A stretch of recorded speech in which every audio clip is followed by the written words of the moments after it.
Hasan Piker, socialist, communist, radical left influencer. Hasan Piker. Dirtbag left. Hasan Piker. Pro-terrorism, pro-Hamas. Hasan Piker. Hasan Piker. Hasan Piker. Going on this vulgar rant, mocking wounded war vet for losing his eye fighting for our freedom in Afghanistan. Have you ever heard someone mention the Streisand effect and wondered what they were talking about? This phenomena is named after actress Barbara Streisand. Sometimes when you try to cover something up, you end up bringing more attention to it than if you had just let things be. He won't condemn Hasan Piker. Remember that shit? The assemblyman will not denounce Hasan Piker, who said, America deserved 9/11, dude. The assemblyman just said in his response, Hasan Piker says America deserved 9/11. There you go. There you have it. My friends, we have toppled a political dynasty. Now to the Michigan Senate race, where El Sayed is campaigning in Michigan. Appearing on stage at 2 Michigan campaign rallies. He's proactively campaigning alongside Piker. The man who says Hezbollah's flag is his favorite because it's dope. Why would you align yourself for raging anti-Semites? Who has defended Hamas terrorists. Calling them the lesser of two Israels compared to the government evils. Lesser of two. That's what I find a bridge too far. When I went up to my good friend Chat and said, hey, can you walk me through some more controversial statements of Hasan Piker? Even ChatGPT went out of its way to soften the edges of Hasan and give me context. Thanks, but no thanks, ChatGPT. Hasan Piker is campaign poison. Placing yourself on the wrong side of a 90-10 issue is only going to make you look bad. It's going to be good for me. It's going to be good for the candidates that I work with. Turns out it was true. Abdul El Sayed at 27%. Oliver Larkin. Maylock Heroes, everybody. Nice to meet you, Hasan. Welcome to the broadcast. Thank you for having me. Oh my gosh. What's going on, man? What's up, dude? Good to see you again. And I really enjoyed it. Yeah. How you been? He's trying to get that out. Wow.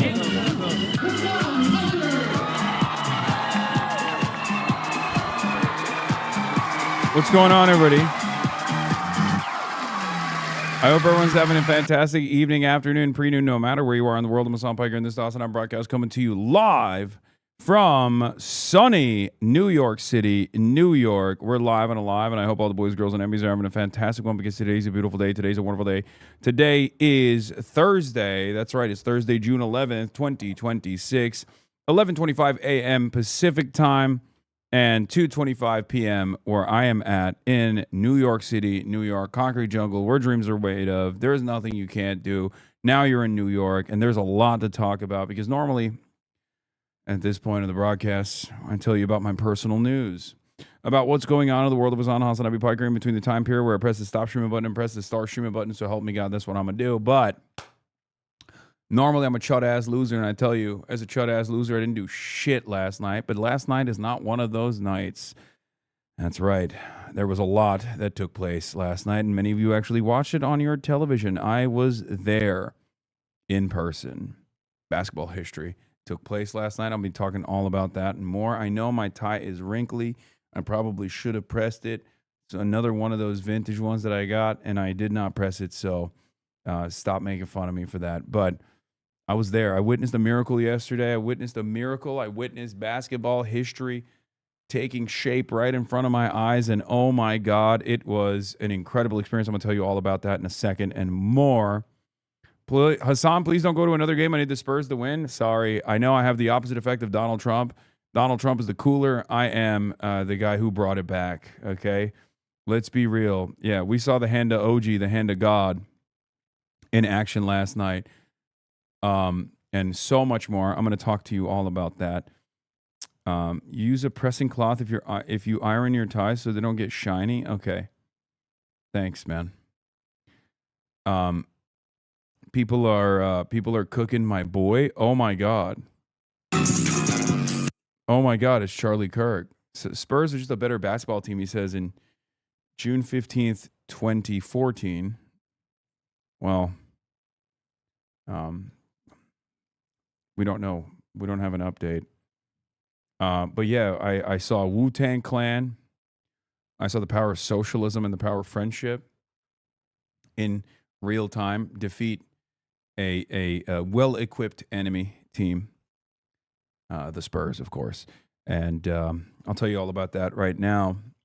in my personal news. I ended the broadcast last night, as you guys know. Will was inebriated. He came over here and he beat my ass, and he demanded that we go to Madison Square Garden, which we did. We had dumped a decent amount of money for these seats that weren't like technically nosebleed seats, but they weren't great either. It was like a weird angle. It was like a weird, I don't know how to describe it. It's like a weird angle. Okay. Did you say hi to Taylor? Yeah, no, I did not. I didn't. I was not mentioned in the celebrities that were invited. I was not mentioned in the celebrities that were invited to watch the game list either. It was a strange vantage point. Here, I'll show you. I think I took a photo of it, didn't I? Oh wait, we didn't post it. But I guess you can kind of tell from this angle. It's like behind one of the baskets, but like not exactly behind, but just like not in the center. But here, March posted it. This was our angle. So it's not like terrible, but it's also not. It was actually a lot better than I thought we were gonna get, because I thought we were gonna be nosebleeds, like literally at the top. But Madison Square Garden is incredible. Its layout is so good, and I will say it's probably the best basketball.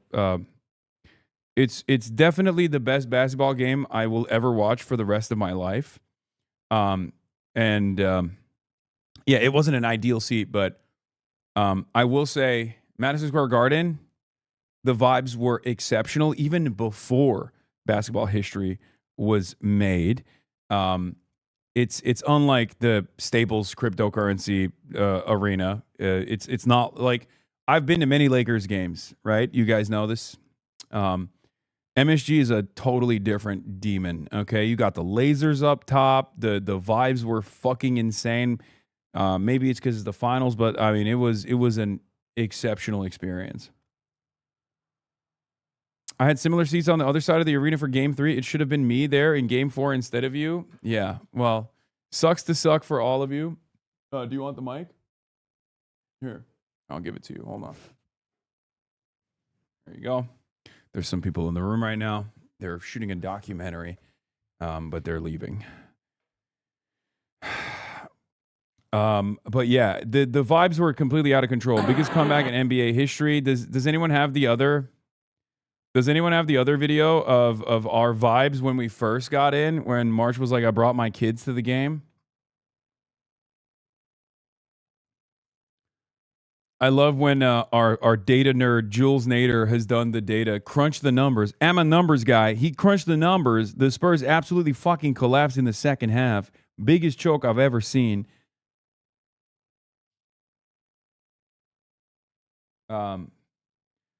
Yeah, as you guys know, for the record, everyone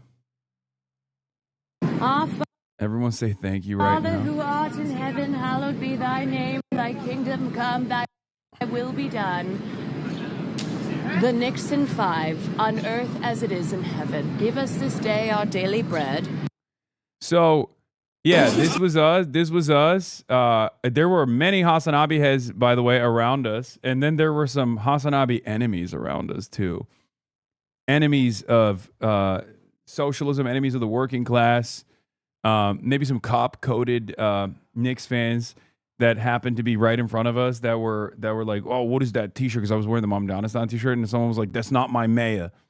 And then we found out they're from Long Island, which is, I mean, literally, that's not your mayor. So you don't have to fucking worry about that at all, But by the end of the night, we were all expressing camaraderie and comradely behavior as the Knicks brought it back. And what a fucking game it was. I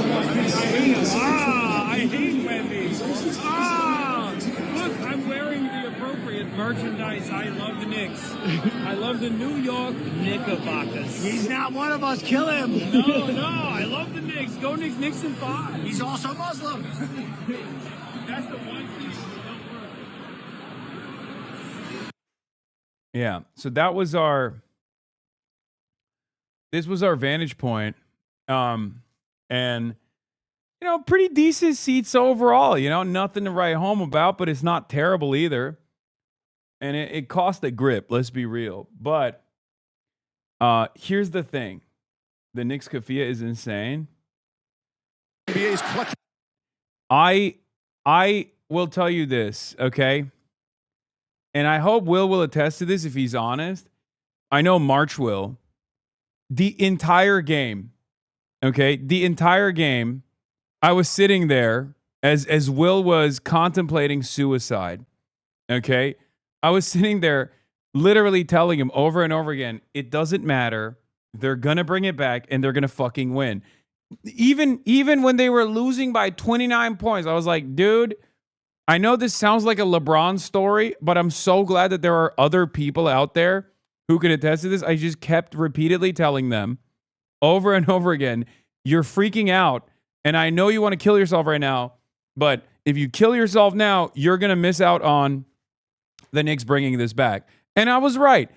And the reason why I was right, the reason why I said the Knicks were going to bring it back is because they've always brought it back, no matter what the fucking gap looks like, because they are like fucking piranhas, okay? And let's be real, the Spurs team is too young and is not clutch and cannot deal. When they lose their confidence, they lose everything. The whole fucking team falls apart, and we watched it unfold in real time.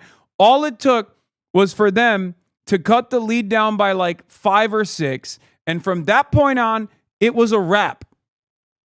I personally never thought that the Spurs were winning, even when it was fucking plus 29, plus 30, which, by the way, is literally a record-breaking lead. No away team in NBA Finals history, with the exception of the bubble, has ever had a 29-point lead on an away game. It was historic. By halftime, it was already NBA history.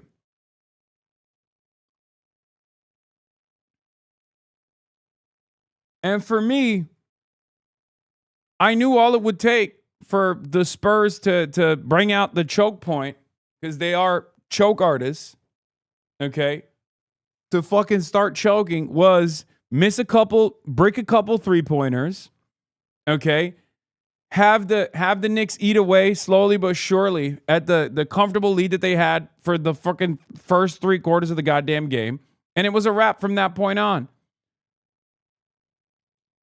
Spurs scored 76 points in the first half and 30 in the second half. 76 points. They were shooting at almost an 80% from the 3-point line. Do you understand how fucking insane that is? They were at like 78% for the first half from the 3-point line. And then they got fucking reversed. It was disgusting. And I'll tell you something. Okay, I'll tell you something right now.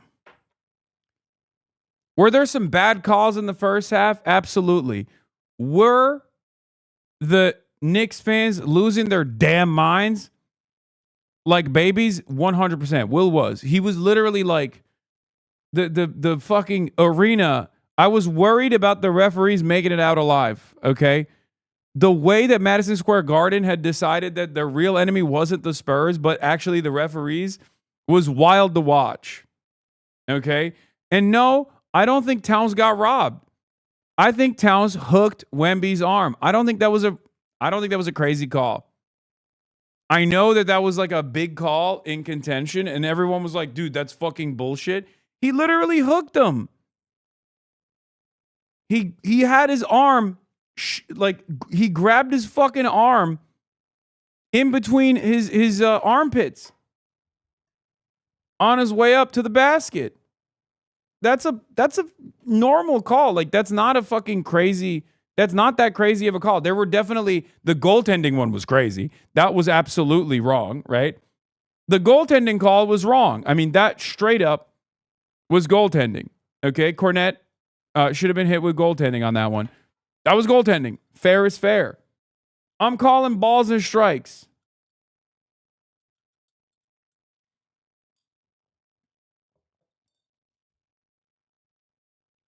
Now, we all know there were numerous instances where the Spurs franchise was seen to be a fraudulent franchise. Okay. Yeah, Kyle texted me as well, and he was so weak. He was so weak-willed that he missed the greatest comeback in NBA history.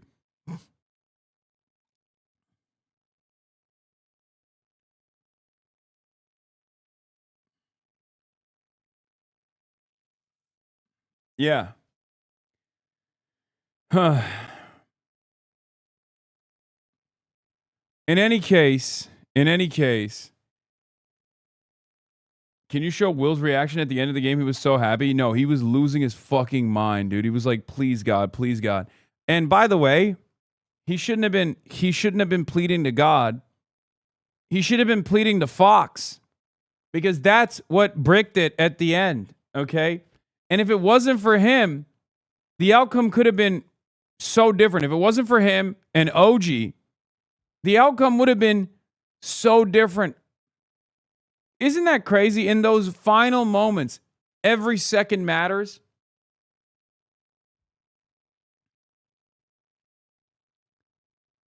And we'll obviously play it. But yeah, they chopped that lead down in the third quarter, really. They fucking chopped that lead down dramatically. I mean, look at the fucking points by quarter. You know? By the end of the first half, they had 76 points to the New York Knicks' 27. It was an insane lead. By the end of the third quarter, the Knicks have put up 26. Or not 27, sorry. 49 to 76. They put up 26 points in Q3. The Knicks did. And the Spurs put up only 14 and then only 16 in Q4 as the motherfucking Knicks went crazy mode.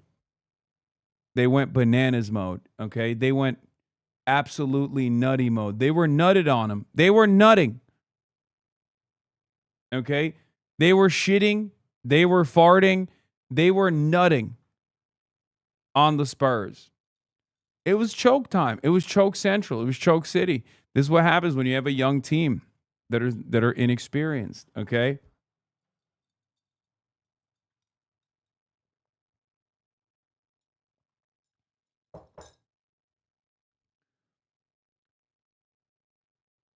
Yeah, Spurs blew their load too early. They were exceptional in the first half. What an incredible game of basketball this was. First half of the game, they were playing demonic style, the Spurs were. They were so fucking confident. They were so cocky. You know?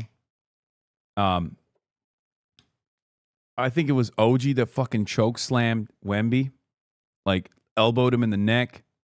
Wemby fell on the ground. Started clapping, said, I'm in your head. I'm in your head. It turns out the Knicks were down, but they were not out. Yeah, that I'm in your head shit is going to fucking haunt them forever. Yeah, Josh Hart, no. In the pick and roll. They keep trying to bring him up. Now Karl-Anthony Towns. Bucks throws it away. Josh Hart. This literally, like, look at this. 104-103. 2 minutes remaining. This lob, this miss, would have been immortalized if it wasn't for Fox. Okay? Like, this would have literally been, he would have been the Fox of the fucking Knicks.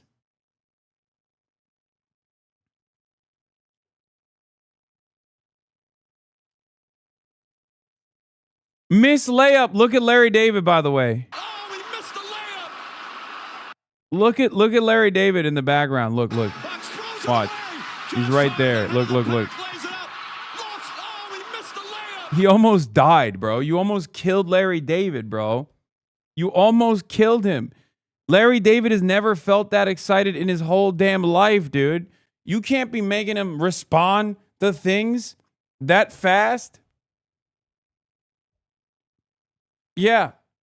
This straight up, if it wasn't for OG and if it wasn't for Fox, this is the career killer for Hart. Also, I gotta say, shouts out to the Swagapinos. Pinoy Gang put up insane numbers. Okay? Pinoy Gang carried the fuck out of this shit on the Spurs side. Respect.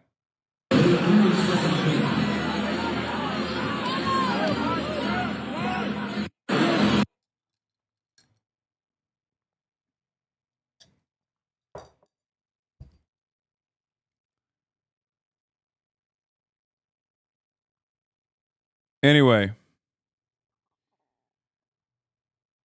how about that game ticket switch up? You lucked out, go to decision. What do you mean? Oh, from G3 to G4? Yeah. No, yeah, I know. We could have gone and watched the most ass game of all time. And instead, we watched the best game of all time. One of the greatest. I cannot believe that I was in the room for one of the greatest NBA Finals games that will literally probably take decades to fucking to have anything similar, like a comparable experience.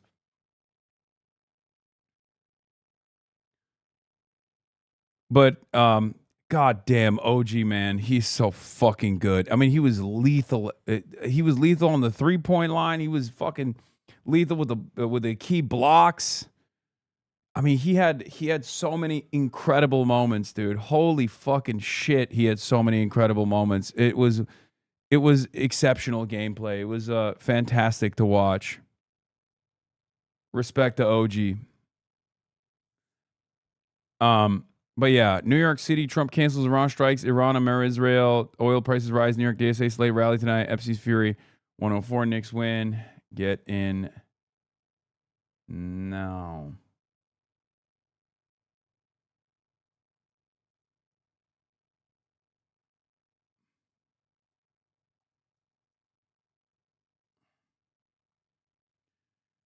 But yeah, watching Will go through the motions like that was so funny. I'm not gonna lie. I mean, he went from suicidal to the happiest guy on the planet. What a difference fucking 12 minutes make in the lives of someone. You witness an all-timer that may never be touched in our lifetimes. I know. You still haven't shown Will's reaction? Hold on, I'm blasting off, dude. Apparently, Moist Critical did a Ethan Klein lawsuit video as well.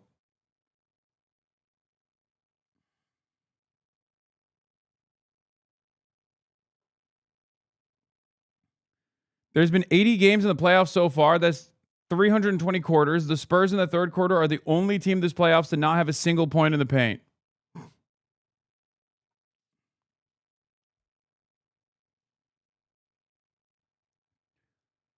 Yeah. Do we have the blast off? Do we have the I mean, dude, this was the environment in the fucking room.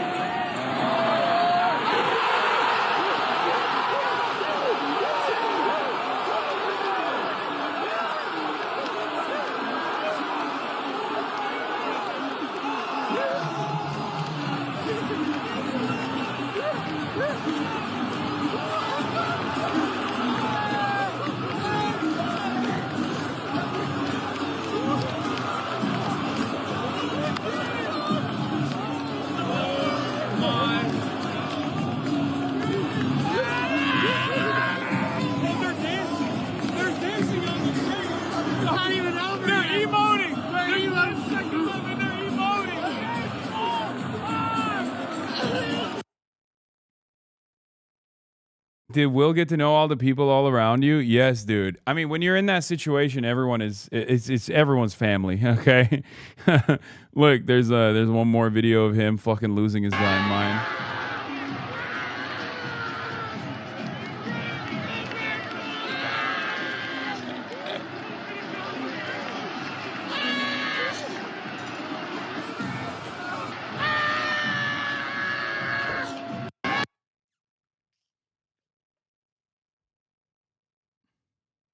people were trying to take photos with him. Like, they didn't know who he was. They just like thought he was a super fan. I mean, he is a super fan, but they were just stoked. OG HasanAbi, you can fuck my bitch. I don't trust that bitch. You can fuck my bitch. Let me fuck your bitch. I don't love that bitch. I don't trust that. I will never forgive you for making Emma cry. Okay, that's crazy. An airplane almost crashed? What do you mean?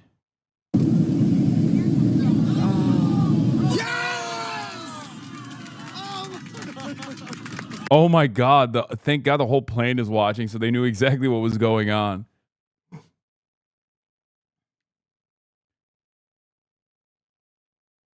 If the Knicks pull this off in 5, it'll be redemption for the 99 finals with the same cadence.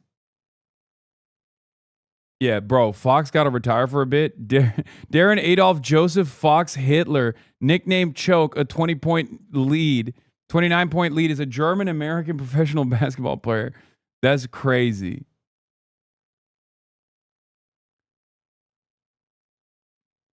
I mean, that definitely was inappropriate. Okay. Anyway, here, I'll start here. I got to go pee real quick. Madness at the Mecca. That's it.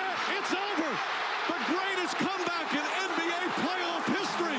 This morning, the Knicks mounting the greatest comeback in NBA Finals history. Brunson gets it, fires up a three. Shot no good. The tip is gone. Down 29 points. The hand now. of God. The hand of God, dude. The tip, the godlike tip, a miracle. 3-1 in the series. It was a disastrous start for New York. San Antonio dominating with 14 threes in the first half. And nails it. The cell corner three, it's good. Parker, three-pointer. That's good, another three. The most in finals history. Fox has to shoot and knocks it down. Everything going in. Victor Wembanyama playing some of the best basketball of his career in the first half. Clearly getting into the heads of the Knicks players. Wemby taking an elbow to the head from Mitchell Robinson, then clapping at the move. And an offensive foul called down this zone. Leading the Spurs into halftime with a 27-point lead, the Knicks with a .4 chance of winning. The Garden stunned into silence. That is the look of shock. But the Knicks not giving up. Series HasanAbi with the flush. Coming back in the second half with something to prove. Alley-oop to Robinson. Chipping away at the Spurs lead, going on a 13-0 run. It's good. The Brunson burner hitting overdrive. Captain clutch Jalen Brunson scoring 36 points. It's good. The Knicks take the lead. The Knicks taking the first lead of the night with less than 2 minutes to go. But it was OG with the OMG at MSG, passing in the ball with 5.7 seconds on the clock.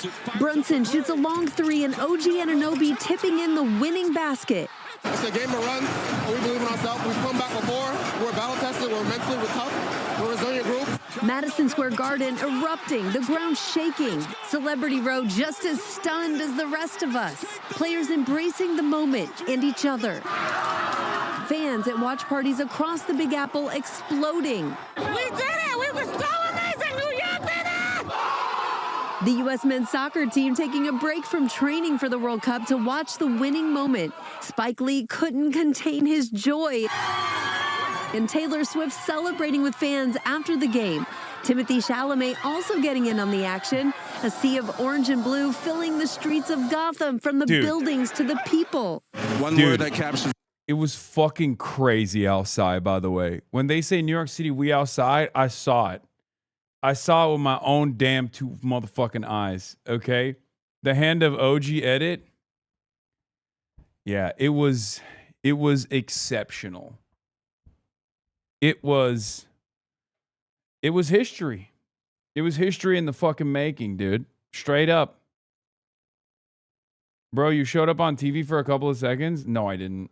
That's really funny, though, that you think that happened. Ain't nobody knows where the fuck I was sitting. Ain't nobody gives a shit. I am not a fucking celebrity, okay? I'm washed. Yeah, this is outside.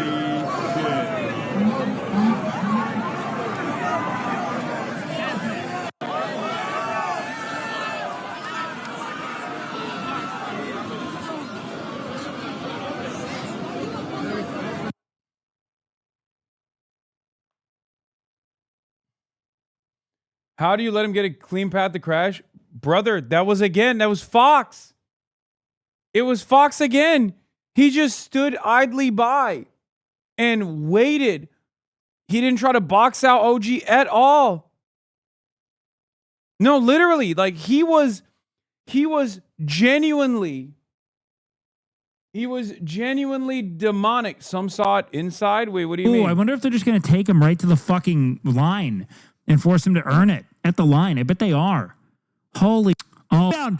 Wait. Oh, Nick's fucking buzzer. The fuck is this? What is this clip? Evacuation Neff? Flooded. The floor is eating all of the present denizens. What? Okay. A piece of that. I can't believe she cried. I was so scared. There was a published list of celebs, and one of your HasanAbi themed Twitter people shared it. You weren't on it? No, I know. Darren Fox sold the game right after that French baguette got shook at the free throw line. Dude, that was incredible, by the way. I cannot believe Wembanyama couldn't make both of his fucking free throws. That was devastating. But I'm telling you, dude, if you were in that room, I don't know how if it translated to the television screens or not, but it was literally a presence, dude. It was an immensely threatening aura. There was an immensely threatening fucking aura in the room. His knees were trembling, buddy. That was crazy. Jake Shane makes the list, but not streamer Will Neff and Hasan Piker. I know.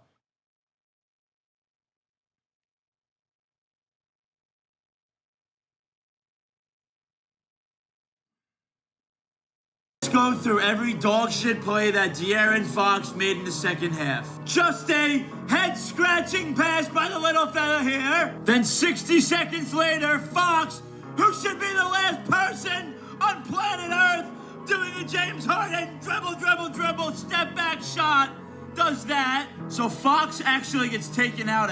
It is kind of crazy how much he fucking sold, dude. It is crazy.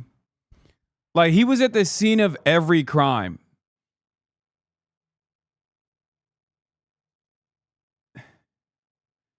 Dr. Hassam Jihad Parker, millionaire homeowner, not as well liked as Alveus Sanctuary and fourth best host of Fear End podcast. We condemn. That's crazy. Greatness.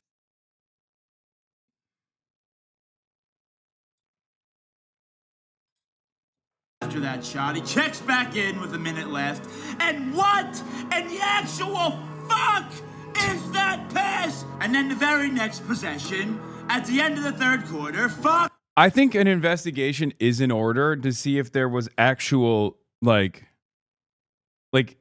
I don't understand it. It was not just like a regular choke, man. It was far beyond it. It was unlike anything I've ever seen. Like, did he have a Kelce parlay or something? Like, what the fuck was it? What the hell was going on?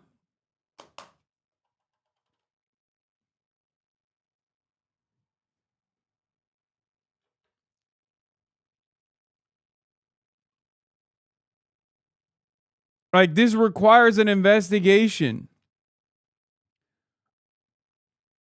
The amount of like egregious errors. I mean, 2 is fine. Like one is gonna happen. 2, all right, like it's unexpected. 3, we're talking, what the fuck? This is irredeemable. 4, you need to be ejected from the league. And he had like 5 or 6 in a row in direct succession, one after another, in a matter of like a minute. And some of the most egregious ones were in the last 10 to 12 seconds. It makes no sense. Again, dribble. Right off the foot and out of bounds. And then there's Succession. Shut up. I fucked up my words. Shut up. Possession right here. 3 minutes left. 4-point game. Imagine this being your possession. This is the biggest play of the game. Fox is having a family barbecue. Dribbling the ball off his foot. No rush at all. Oh, shit. There's only 6 seconds left in the shot clock. And then you got to play everyone and their grandma are talking about. Dude, I mean, this is completely unacceptable. Okay? Literally, all you need to do is grab. All you need to do is grab and hold. Dribble around the court. That's all you need to do in this situation. You just grab and you dribble around the fucking court and you get fouled. That's it. He has a breakaway. He can't outrun OG Anunoby. He can't dribble out the clock. He decides to go up and he gets swatted. And then on the final possession of the game, my voice is cooked right now. Fox is on Anunoby. Wemby is on... this is the other side of that story. I mean, he literally let OG Anunoby shine. Okay, he ate the block and then he turned around. Brunson. Fox then decides to help Wemby. He doubles Brunson. No one's on Anunoby. End up, maybe. Yes, maybe. That will be your winning. God damn, Unc, can we get the politics, my dude? Man, shut your bitch ass up. This is one of the most important piece of news that took place, and I got to fucking experience it in real time, okay?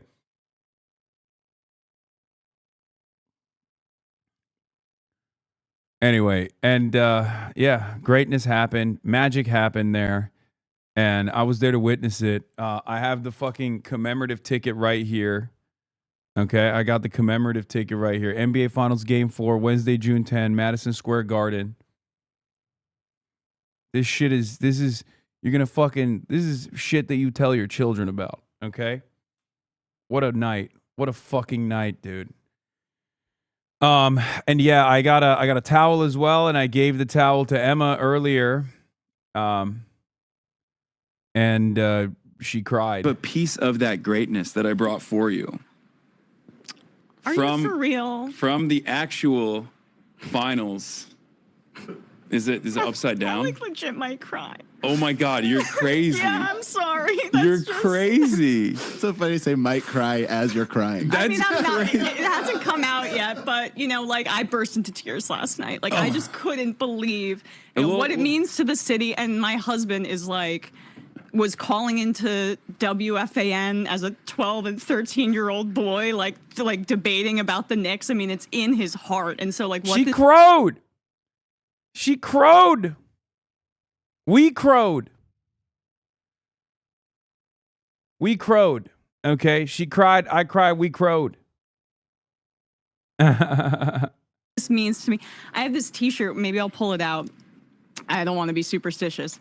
But it says honorary ball kid on it because when I was 11 or so, I got pulled onto the floor. Free tickets for celebrities? Charles Barkley, how long have you actually been a season ticket holder? I don't have a season ticket. I just get the tickets. The celebrities, the Knicks, gave us the tickets. You've shown our show watching you guys all these years. Forever. But you're like a real fan. Like a lot of these other freeloaders, they just showing up because the Knicks are doing good. How long have you actually been a season ticket holder? I don't have a season ticket. I get the tickets. I think he's joking, by the way. I'm pretty sure he is a season ticket holder.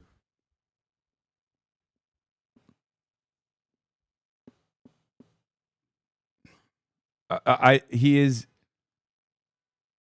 I'm almost certain. I think he's joking, but he's not joking when like some celebrities do get tickets. Celebrities are invited, not your boy, okay? Just make no mistake, okay?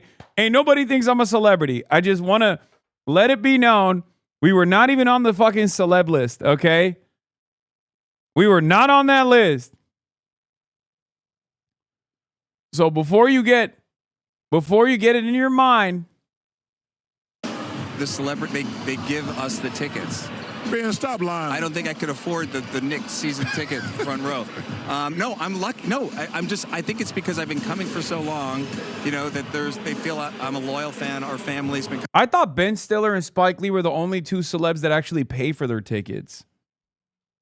He's not joking. The guy he sits next to gives him the tickets. Who? Spike Lee?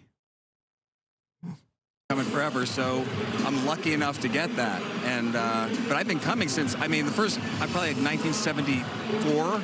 Wow. I remember Draymond was not born. Yeah.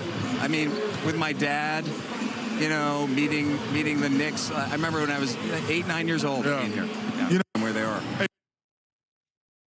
Yeah, this dude's been watching the Knicks since like he was 8.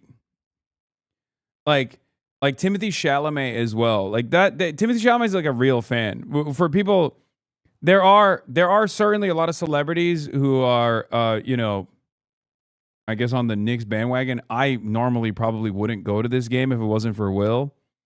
I was there for Will. I made a promise to him that we would months ago when it was not like when way before the Knicks were in the playoffs. I told Will that I would go watch the Knicks in Madison Square Garden with him. So, you know, it just happened to be the greatest fucking game of all time. But like there are a lot of celebrities that are bandwagon fans. It's just funny because like all of his teams have been ass his whole lifetime. I mean, it's the Jets and the Knicks, right? So like this is a remarkable turn of events for him.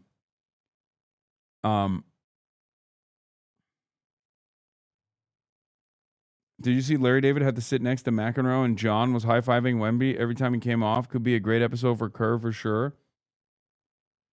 Yeah, this was also March's first ever NBA game. Isn't that crazy? First and last. I mean, it's over. You can't top this. Hey, Ben, you're not a fair weather fan because number one, thank you for the love you shown our show. Watching you guys. Jerry Seinfeld doing the most after the game. But he's on SNL, I think. That guy's on SNL. Maybe something, man. They're coming in hot. Please. That guy's on SNL, right? That's the old dude. Oh, Jerry Seinfeld. What up, Seinfeld? What up? Can we get a free Palestine? Can we get a free Palestine? Come on, give us one free Palestine. It doesn't exist.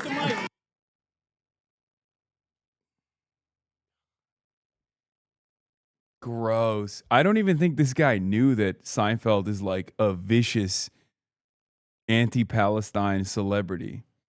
Like, that's what makes it so funny. He's like, I think this guy's on SNL. Like, this dude had no fucking idea. Also, how are you worse than a kick streamer? Like, how, I mean, straight up, objectively, a far worse person than the kick streamer in this situation. I don't know anything about this guy. I just know that he streams on Kick as evidenced by the fact that it says Kick right there. But he's clearly a far better person than Jerry Seinfeld is. Maple takes. Jerry likes to ignore the existence of things he doesn't like age of consent laws. Got his ass.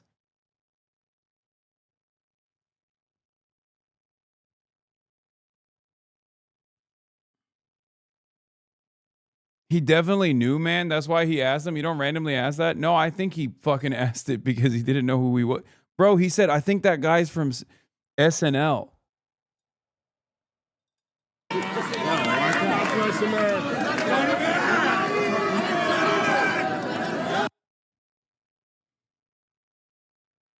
Did Cutie switch teams since Taylor was repping the Knicks? I don't know. Jerry's in a good mood because Mamdani let his girlfriend stay up past bedtime. Oh my God. Oh my God. Oh my God. That's devastating. That all is just believe. He believed, and now New York believes. After the game, Knicks coach Mike Brown and Karl Anthony Towns both said that luck played a role here, saying sometimes you get lucky and sometimes you have to make your own luck. I think New York fans are feeling very... Yeah, luck, as in his name is De'Aaron Fox. Okay, that's the luck. I mean, things worked. Look, they created a situation where it was a 1-point game. So obviously that's the major factor here. They played their fucking heart and soul out And then Fox pushed them over the finish line straight up, like almost single-handedly. It's unbelievable.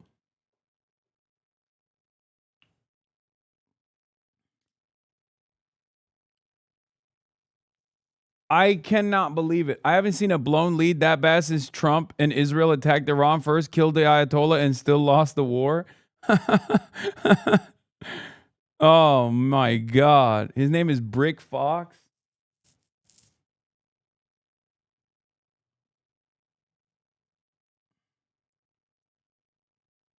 The first primary candidate in Maine history to receive 150,000 votes. Yeah.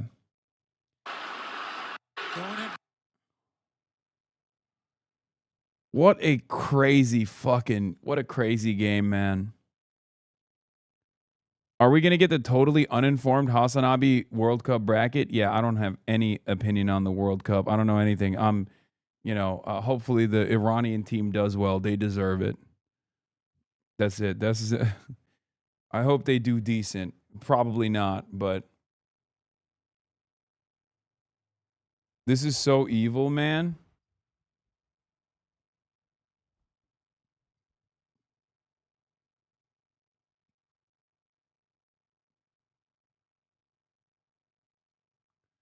Seriously, Fox needs to be investigated. There's no way a man that's been in the league for almost a decade does that. Disgusting, sickening. Remove him from the roster and league.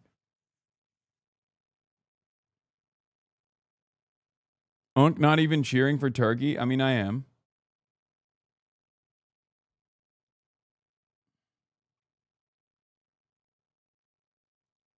Breaking Mamdani news. Oh, yeah, I saw this.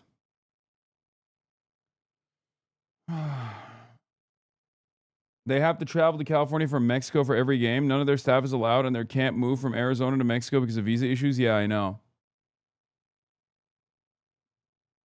Yeah, Fox was clutch just for the opposition. That was a bananas comeback, and while most fans were just celebrating with joy, there were some in the crowd that filled the blocks here outside Madison Square Garden that just could not control themselves. Fans poured into the streets, blocking traffic, climbing on the scaffolding or hoisting themselves into the bucket of a lift to egg on the crowd. And some Knicks fans showed up at the hotel where the Spurs are staying and appeared to throw actual eggs at Victor Wembanyama. Bro, they sniped his ass. It was shameful. As you guys know, and I stand by this, I love Wemby, okay? He choked. He's 22. He's going to get better as time goes on, okay? This is a muscle that he has to build. It's clear from the finals games that he has played in every single time. They are a hot and cold team. The Spurs, when they lose their streak, and it's really tough because the Knicks are the streakiest fucking team I've ever seen in my life. Okay? When they go on a tear, they're like fucking vicious piranhas. Okay? It's insane. And they break the confidence of... I feel like they can break the confidence of a veteran team. But certainly, a team so green... like the Spurs, they can't handle it at all. They can't handle it at all. Once that fucking streak starts, once they started cutting away at the lead, it was over. I will say this, though. It was, he got domed. He got domed by that egg. Whoever tossed that motherfucking egg, dude. Holy shit. Your fans picked fights, they set off fireworks and smoke bombs, stomped on taxis and damaged police vehicles. Officers on horseback arrived to control the crowd and enforce what's supposed to be a secure zone around the arena. The NYPD said there were some officers that sustained injuries, and there were dozens. Yeah, this is what I'm talking about. Look at this. Look. Bro, that's crazy. Bro, I'm crying. That shit hit him square in the dome. Now he got to walk a shame back into his hotel room with egg yolk dripping down his neck. I mean, it is... Look at this, bro. Look at this. Look, it's coming. Straight, dude, to the top. Like, right square center, dude. Look at this. Devastating.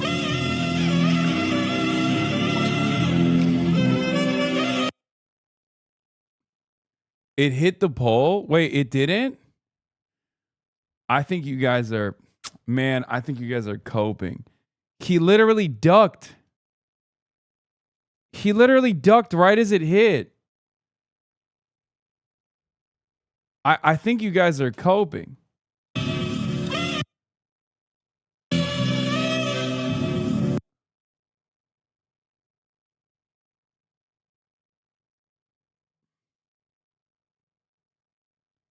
Other angle, it hits the pole.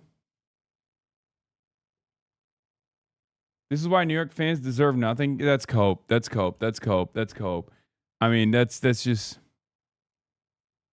Of arrest. They're still sorting out the arrest this morning, guys. Although most of the fans behave pretty well and are just psyched and bleary-eyed this morning. Guys. Yes, and some of them are probably running late for work right now, and we approve. Aaron, thank you. This is enemy territory. Watch yourself. I mean, dude, I think I'll be fine. You know? Dude, LA fans are twice as bad. Oh, that's bullshit. AP says it nearly hit. Anyway, I still think it's unacceptable, but it looked like a clean hit.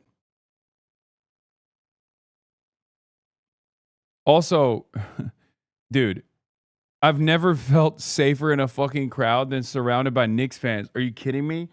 I thought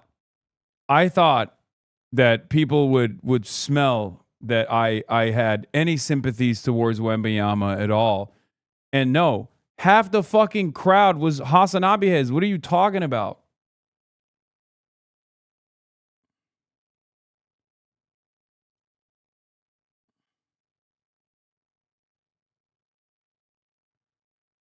There were more fucking Knicks fans that were HasanAbi heads than in LA. There were Lakers fans. I told you this already in my experience. Like, most of the fans that came up to me after the Lakers game was Oklahoma fans.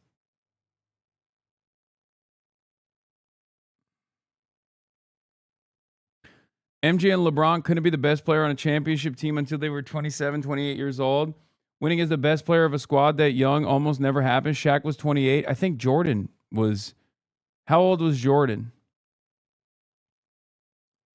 Shaq was 28. Giannis was 26. Wemby crumbling like this isn't surprising at all. Yes.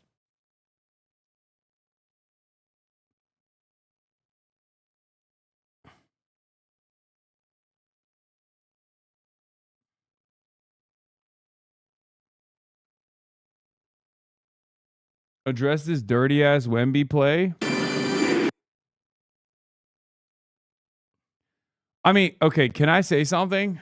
Like, if we're looking at any sort of parity here, I think the Knicks played very, very dirty this game as well. I mean, it's pretty crazy to fucking point to you know what Wemby was doing.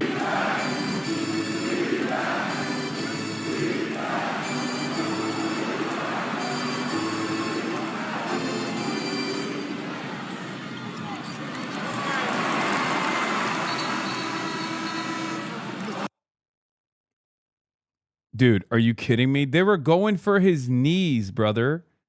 They were literally, prove it?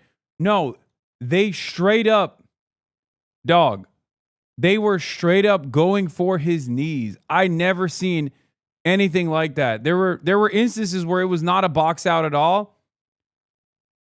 There were literally instances where they were just, like Alvarado, I saw it with my own two eyes. I saw him straight up pick himself up and try to fucking hit his kneecaps.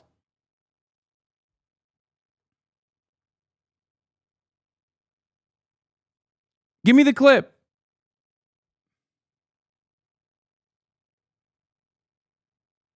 Watch.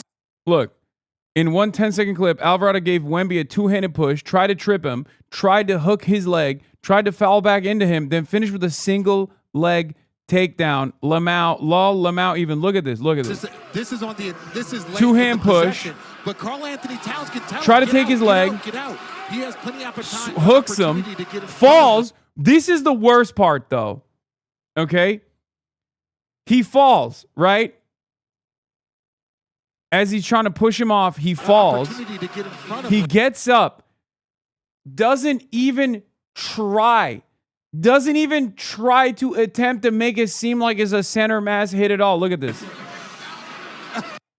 I've never seen anything like that, man. Come on. He hugged his nutsack, bro. Look at this. 2 hands clasped. Are you fucking kidding me?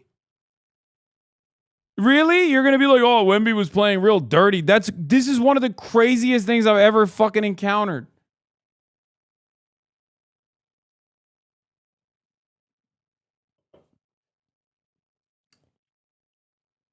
I didn't see nothing. He fell. And then he just grabs his leg. Yeah. That's payback for last game on Brunson? No, payback was when fucking OG literally decked him in the neck with a straight elbow punch. That was payback. The fuck are you guys talking about? He literally fucking yammed him. Yeah, I saw this. If Alvarado does this to Wemby tonight, I'll buy his jersey. Yeah, we know Jose's not going to back down. Oh, it wasn't OG. It was Mitch. My bad. It was MAGA Mitch.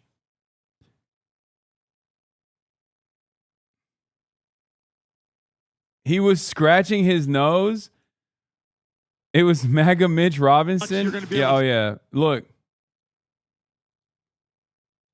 Do about that if you're Mitchell Robinson, but you can see right here, Wemmy's telling him, I'm in your head as he's going down the floor. This is what got Mitchell Robinson upset, so he's just going to come down and he's going to deliver a shot right there. That's come on, bro. Come on, bro.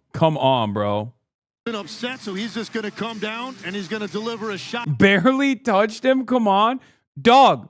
That shit literally connected. What the fuck are you talking about? That's like concussion territory. Are you fucking kidding me? Are you fucking kidding me?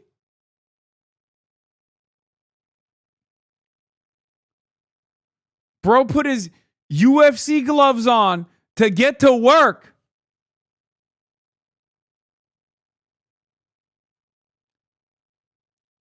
Barely touched. I didn't see shit. That's just clean basketball from the Knicks. He was getting a bug off Wemby's face. You can see the vibrations. Yeah, that's a love tap in the way that Donald Trump calls blowing up water reservoirs in southern Iran a love tap. More MAGA behavior, more MAGA activities, it seems. So he's just going to come down and he's going to... Bro, it's also so funny because it's like he clearly... There's no... Like, he leaves no room for like a different order of events where he just straight up extends his fucking arm.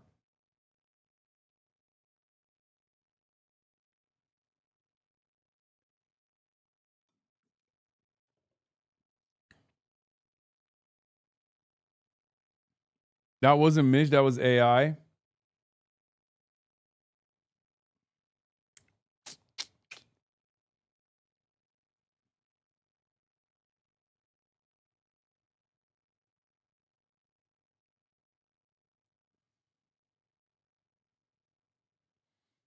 Anyway, yeah, it was a great game overall, though. It was a great game overall. And before we get to Iran, more New York W's.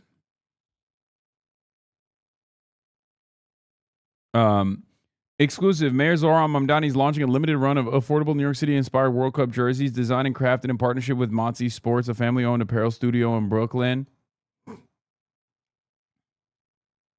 We got some new polls. New poll alert.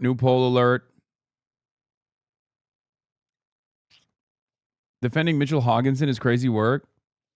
It's not that crazy. It's just how fandom works. The Spurs know how to take the lead. They just don't know how to hold the lead. And that's really the most important part of the lead, the holding. Yeah. By the way, it is kind of beast mode that the NBA just posted the full uncut 6-minute ending.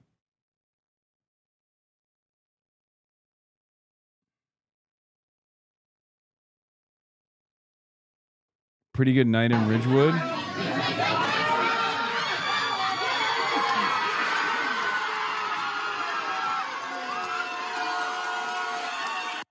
Fuck selling the game for Netanyahu.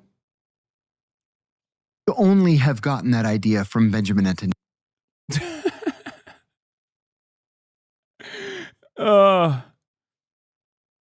Oh, that's awesome. Yeah, he could have only gotten that idea from Benjamin Netanyahu. That's true. Anyway, what else was I going to show you? Oh yeah, so that was the beginning of the game, and this was Will in the end of the game.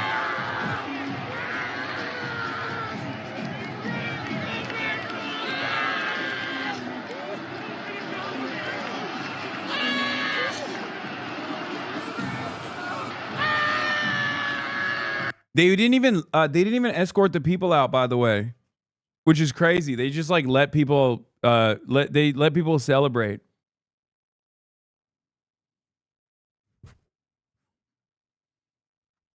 That was cool too. I did show Wemby getting hit with the fucking egg. Begging for attention? What is this?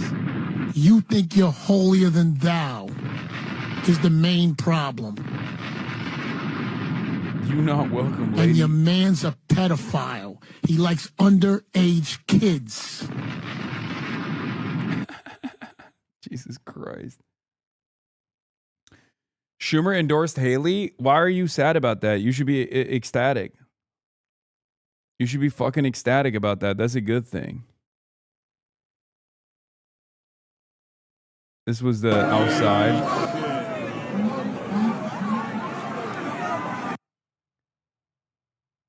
Yo, the guards that escort people was busy celebrating.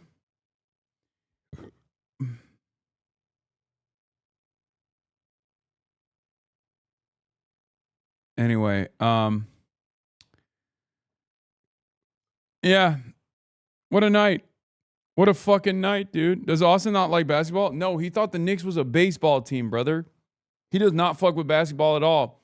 But also, it was so expensive that we didn't feel like we should force him to get a ticket. You know what I mean? Because if you're not in any way, shape, or form invested in basketball, that's a crazy ticket to fucking purchase, especially from that weird ass angle that we're watching it too. You know what I mean? Like weird ass angle, crazy expensive ticket. You don't even understand what you're seeing. Like you're not even gonna fucking appreciate it at all. It makes sense for him not to show up to that. Can you recommend a socialist political streamer of Turkish origin that discusses the United States political climate? I thought you were one, but clearly this is a sports channel. Oh my God. Oh my God, brother. Jesus Christ. Let me have a moment, dude. I mean, this is a historic event. And yes, I bought, for the record, I did buy a Ewing jersey, and also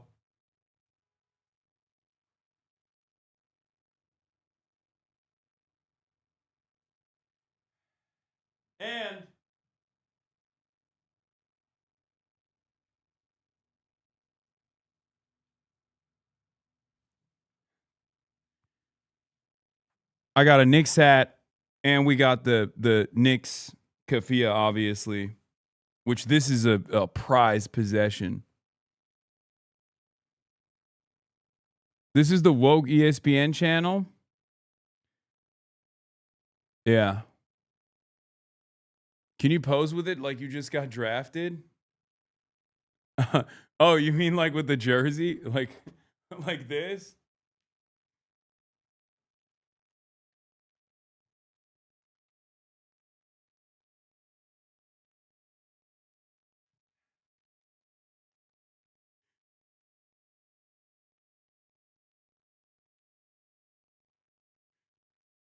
So dope. Just.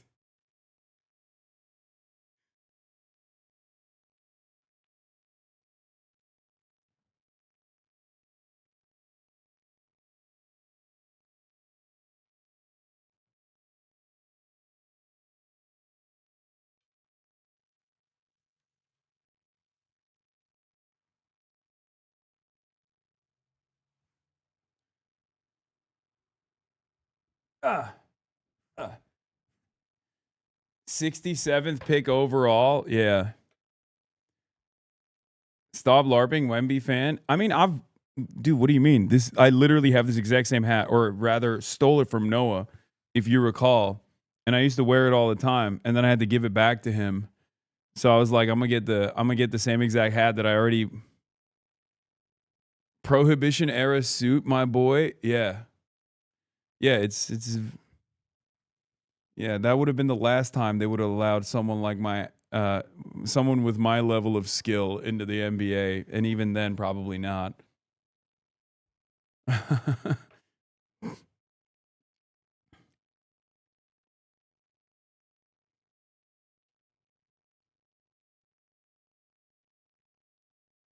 Anyway.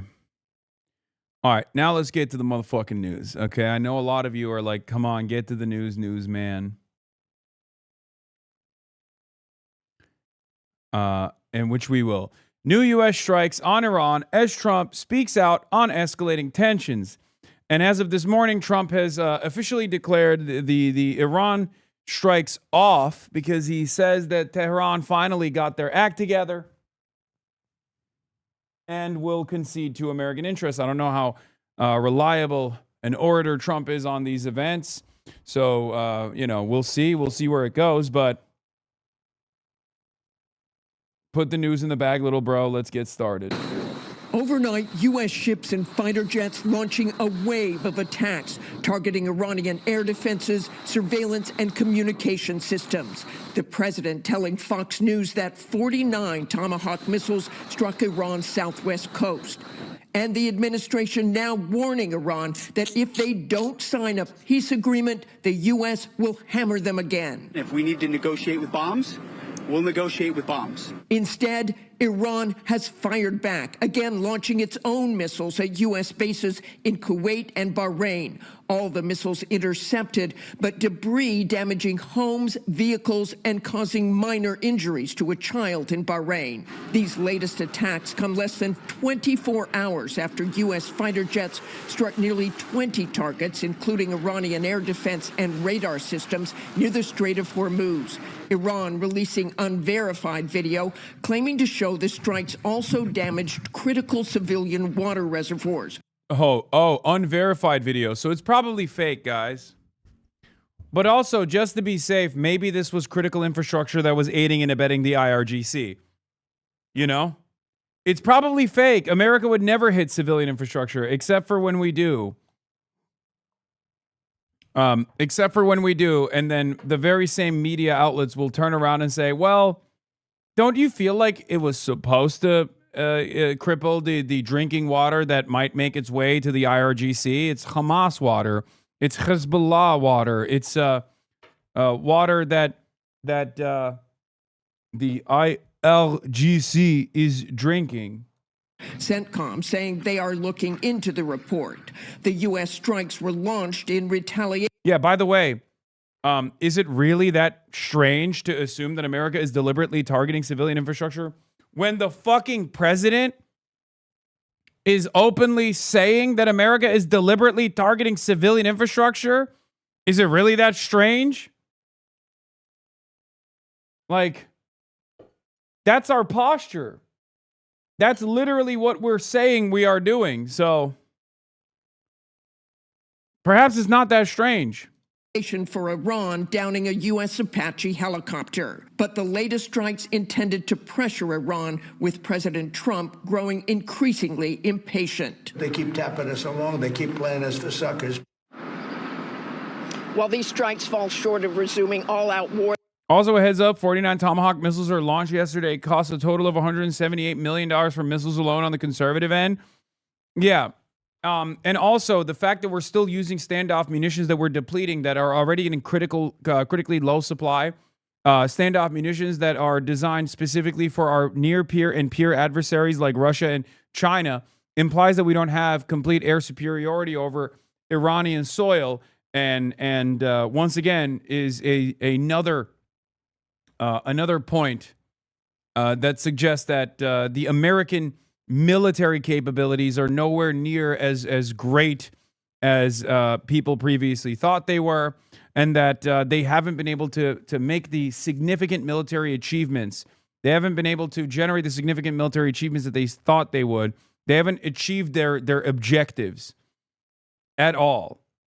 So, because remember, we have an abundance of gravity munitions, guided, unguided, that we could be dropping on Iranian soil, but that would require flights over Iranian territory, and they're not doing that.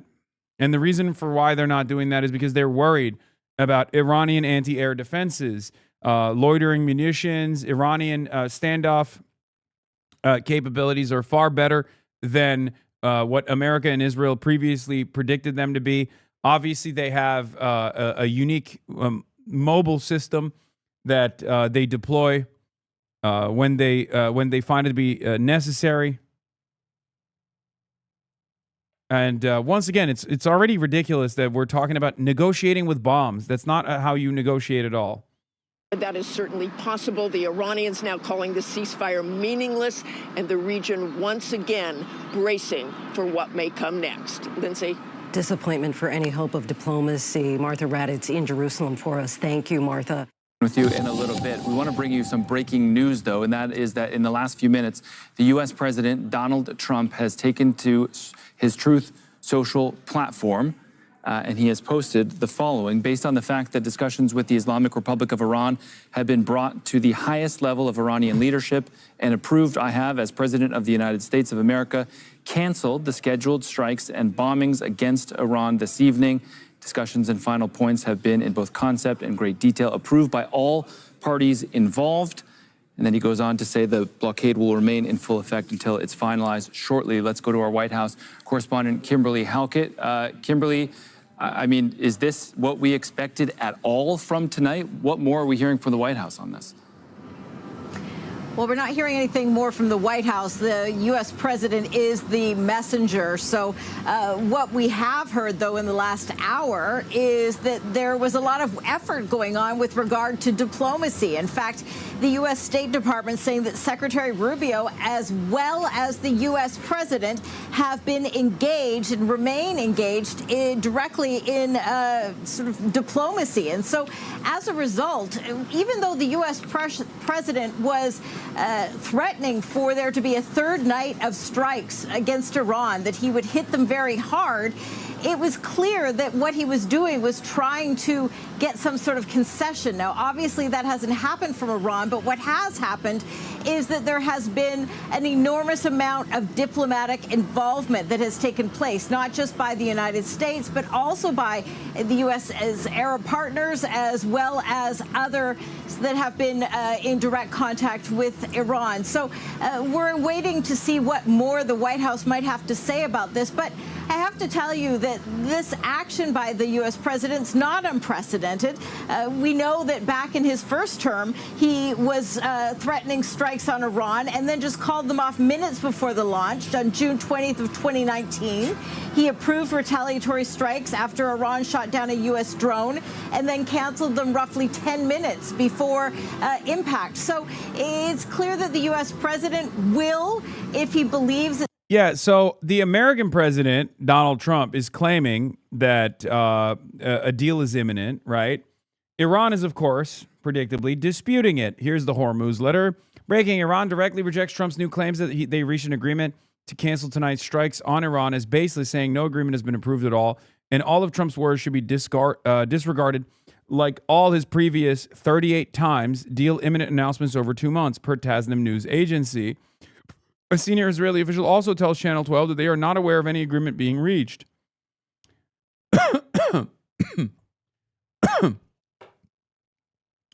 Drop site reports Trump to press defense industry leaders on weapons production as missile stockpiles are shrinking amid the Iran war. Wait, where's the other? Fars News Agency says, no text on the initial memorandum of understanding with the United States has been approved. A source close to the Islamic Republic of Iran's negotiating team told Fars. An hour earlier, the U.S. president had claimed in a message on the Truth Social network that Iran had agreed at the highest level to a text for an initial memorandum of understanding. Minutes later, in similar statements to the American newspaper, the New York Post, he said that the text in question had been summarized. Trump's claim comes as Iran and the United States endured one of their most intense clashes since the ceasefire was announced on Thursday morning.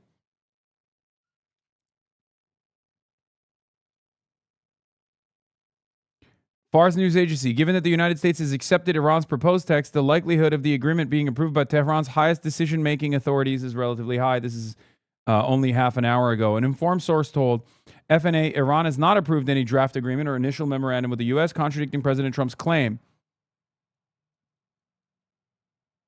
So unless Trump is the party that actually agreed to the memorandum of understanding without making significant changes, then there is a potential ceasefire that is in place. And Trump could be positioning this as coming to terms with the Iranian memorandum of understanding, and then presenting it as though Iran is conceding, at which point, yes, there could be a ceasefire. Having said that, however, Barack Ravid reports, what to watch? The White House has believed a deal was imminent at several points during the conflict, only to see negotiations break down again. Just wait for Barack Ravid to say a deal is imminent.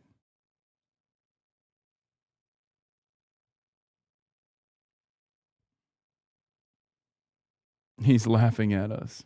Barack Unit 8200 Ravid.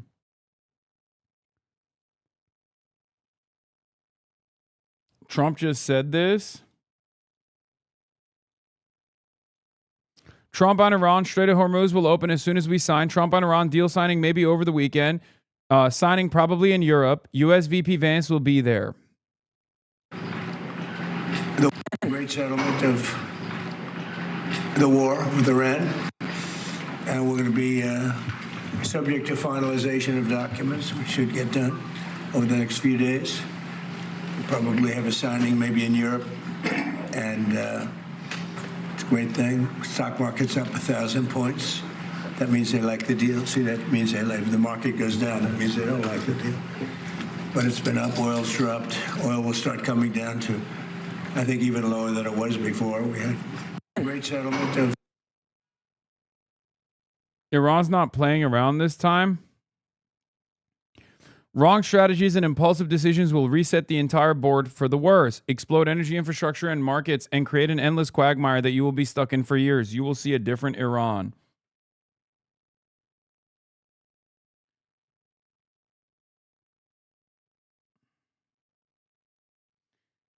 He's actively croaking.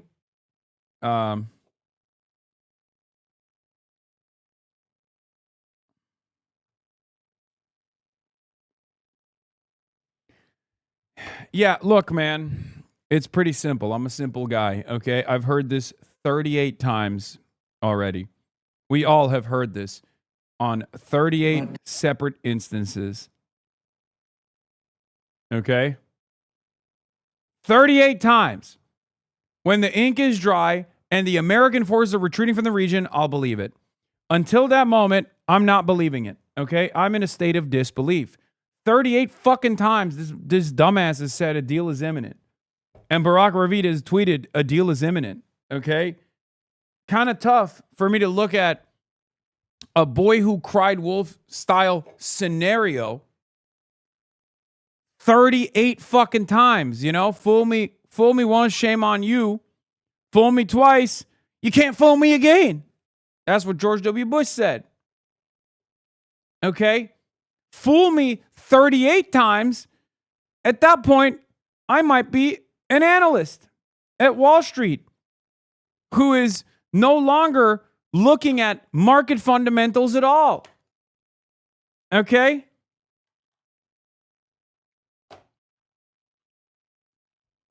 Fool me 38 motherfucking times, and that means I want to be fooled. Fool me 38 times, and my name might as well be Barack Unit 8200 Ravid. I'm working for Axios, and my job is to basically copy-paste whatever the fucking White House emails me. What a crock of shit this has been. Anyway, here's what Trump had to say about people not believing him. We have a signing soon, and the documents are in pretty final shape. So we'll see. We'll see. Very good. Should be done. That should be done pretty quickly. They want it every bit as much as everybody else wants it. And I think a lot of good relationships. But we have a signing soon.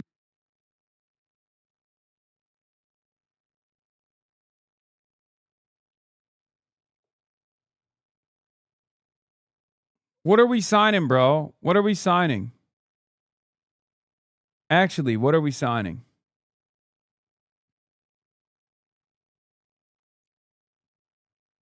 Anyway, on the other hand, Trump obviously is experiencing a little bit more pressure because our productive capabilities are not keeping up with our unlimited appetite for death and destruction.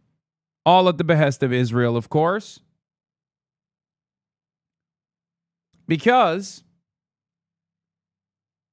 as I've reported on over and over again, we have a limited number of standoff munitions, and it's actually exceptionally difficult to resupply and to produce additional Tomahawk missiles. We're burning through them way faster than we can produce new ones. Leaders of seven, Trump is pressing the defense industry leaders on weapons production as missile stockpiles shrink amid Iran war. Okay. Leaders of 7 key defense companies are expected to meet with President Donald Trump at the White House later this week as the administration confronts growing alarm over thinning U.S. munitions stockpiles, NBC News reported. Trump has expressed anger to aides over the depleted arsenal as he weighs continued major combat operations against Iran. The Pentagon has yet to sign any new multi-year contracts to replenish munitions since Trump took office. NBC reported in May, having entered only non-binding framework agreements. The U.S. has been drawing down weapon stockpiles from Europe and Asia to sustain the Iran campaign. A Center for Strategic International Studies study found particular shortfalls in long-range precision weapons, including Tomahawks, Patriot missiles, and THAAD interceptors. Okay? There's also the Trump Q&A now, so let's get to it. This is a massive win for our fishermen, massive win for our waterfront communities who process it, all these processors. And in the end, we are going to eat fish caught by us. What a shock. Eating fish caught by us in our waters. So this is just common sense, smart. We already have the best conservation rules in the world, and this was one on top of another on top of another. So thank God from the fisherman's perspective, and I get these calls all the time, that President Donald Trump is in this office because he's finally letting our great fishermen and fisherwomen get out there and catch fish and stop importing fish. Let's eat fish caught by Americans. Oh, I fucking hate butt lick. Okay, that's beast mode. Trump's leadership. Coming to the White House in this garb is actually crazy. He was going to roll back these job-killing, community-killing, industry-killing jobs. He's done that last year with executive orders, doing it today with his proclamation. So I want to say thank you to President Trump. I want to say thank you to my great friend, Secretary Lutnick in Commerce. We have dual responsibilities across Commerce and Interior related to fish. And of course, with our partners in the Pacific, because American Samoa, Guam, the Commonwealth of Northern Marianas Islands, we've got the Congresswoman here from Northern Marianas Islands. These are all American citizens. As Howard said, this is U.S. territorial waters, and they were closed to us and open to others. And that makes no sense. We've reversed that around. And so again, as you see around us, the jobs that are created in this industry are often second, third, fourth, and fifth generation family businesses. And these folks not only risk their lives, they risk their own personal capital to help feed America. They're the farmers of the sea. Just like President Trump's behind our farmers and ranchers, he's behind our fishermen. He's making sure that America is great. This brings back healthy food for our schools, our military, all the things that we're working on with Secretary Kennedy and with Pete Hegseth. So this is a win-win-win across the board. Again, thank you, President Trump. Thank you, Howard. Great day for America. Thank you very much. Mr. President, this is another example of America First, to be honest with you. Alaska provides 60% of the country's seafood. We're the state with halibut, salmon, king crab, you name it, comes from Alaska. Fishing in Alaska is one of the oldest industries in that entire state, employs thousands of individuals. Everyone has had fish from Alaska, we know that. But this is an example, again, putting America first, workers first, and really this country first. And so on behalf of Alaska, on behalf of all fishermen and women, I want to thank you for what you're doing for this country and for the state of Alaska as well. Governor, was this shutdown, I mean, it's just so hard to believe.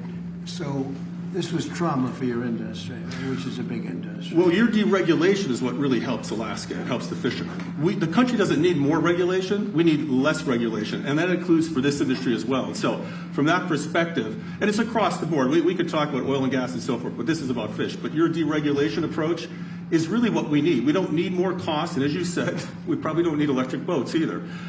We need to focus on getting seafood to Americans, putting people to work, and this is exactly what this does. Okay, there's literally nothing in this Q&A so far. We'll get back to that in a minute. Let's continue with the Iran deal, and then once the media has some fucking questions that he's answering, then we'll get to it, okay? Back. He's always said he doesn't like war, but he also feels sometimes that it's necessary. It's that peace through strength mantra that he says that he is delivering on, and this would be further evidence of that.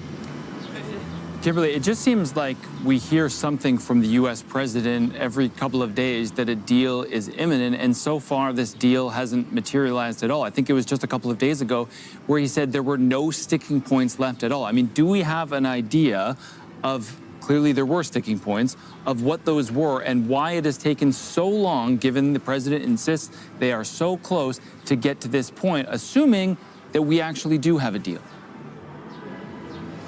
The U.S. president is very much a cheerleader. He does like to project optimism. And so there's no question that this is a deal that is close, but getting it across the finish line seems to be the biggest challenge. And so as a result, the U.S. president continues to effort that, but at the same time is once again threatening strikes that he has now just called off, something that we've seen him do before in order to try and get the concessions that he wants. Now, in terms of the rhetoric, well, Donald Trump is known to use bombastic language. Well, behind the scenes, there are teams that are quietly working, trying to work out those details of a potential agreement. But again, as you point out, we've heard this before. We've heard that an agreement is imminent, only for it not to materialize. And so the bottom line is that the devil is always in the details, which have appeared to be elusive in terms of getting this Iran agreement thus far. Seems exactly right. All right, Kimberly Honkett, stay with us for a second. Let's go to Al-Migdad Al-Rahaid. He's in Tehran. Israeli officials denying it? I mean, that doesn't mean anything either. Again, a senior Israeli official tells Channel 12 that they're not aware of any agreement, but they don't need to know. They're not on a need-to-know basis. If Trump actually secures a final deal, I'm sure the Israelis won't know about it until the ink is drying, and they'll freak the fuck out about it, and they'll ruin it, which is precisely the reason why I tell you that the only thing to pay attention to is troop positions, okay? Like, where are the naval assets? Which direction are they heading? And not only that, but also, how much are they complaining? Hasan supports terrorism, says this guy, Mariah Joe, who is live right now, which is interesting. I do not support the Israeli state. So, no. And I don't support when the American state does acts of terrorism against the Iranian civilian infrastructure, for example. So, you're wrong.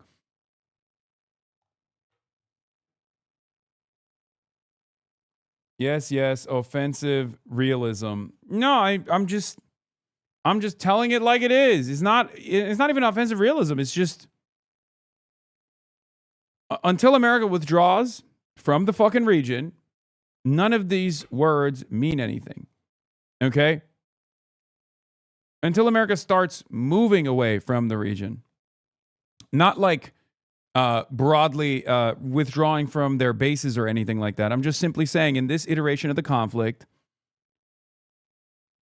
until naval assets start moving in the opposite direction, it's meaningless. So obviously, Al-Migdad, we have heard a lot of threats, a lot of posturing from the Iranians. It may be too early to have any response here, but I mean, how out of the blue does this seem based on what the Iranians have been saying?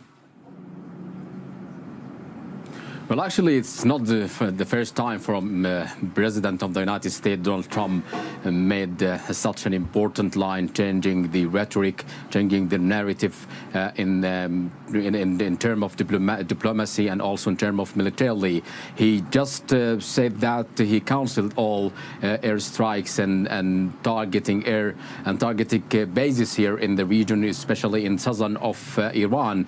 And from what we understand, for the couple of days, the message coming out of Tehran is that this type of contradictory, this type of changing in position is not acceptable for Iranian. Just yesterday, we have listened from, these lines from Ismail Baqai, the spokesperson of Foreign Ministry in the sideline of local event. He said that the United States is undermining the process through a contradictory message, frequent shifts in its positions and demand, as well as repeated violation of the ceasefire. This is a kind of response from the Iranian Foreign Ministry a couple of weeks ago. Actually, have been received here repeatedly such a kind of message. But at the same time, we know that there is a diplomatic effort, a flurry actually of diplomatic effort behind the scene. We have seen regional actor trying to bridging the gap between both sides. Everything is expected right now in such a moment, because we do know that both sides they do not want to go with the war for the latest actually escalatory ladder. At the same time, in terms of diplomacy, they are not closing the door for Iranian, are not walking away from diplomatic door. This is also just we have seen yesterday, a couple of hours ago, also from the Iranian officials here speaking about that they are not walking away from diplomatic door. But at the same time, changing in language, changing on positions, it's kind of give us a non-clear sense. It's actually ambiguity of types of diplomatic efforts. So at the same time, we are just waiting for Iranian to respond to such a kind of language from President Donald Trump. At the same time, we know the positions for them. They are demanding declare for ending the war in all fronts, regarding the Strait of Hormuz, regarding the situation of naval blockade, and also the situation in southern Lebanon. All these fronts are connected to each other for Iranian positions. And also after that, they are speaking about 60 days of implementing such a ceasefire, such an agreement in the ground. After that, they can open much complex files, which is nuclear file, and also demanding at the same time demanding an immediate release of frozen assets. We've seen frozen assets and frozen Iranian assets abroad, and also that sanctions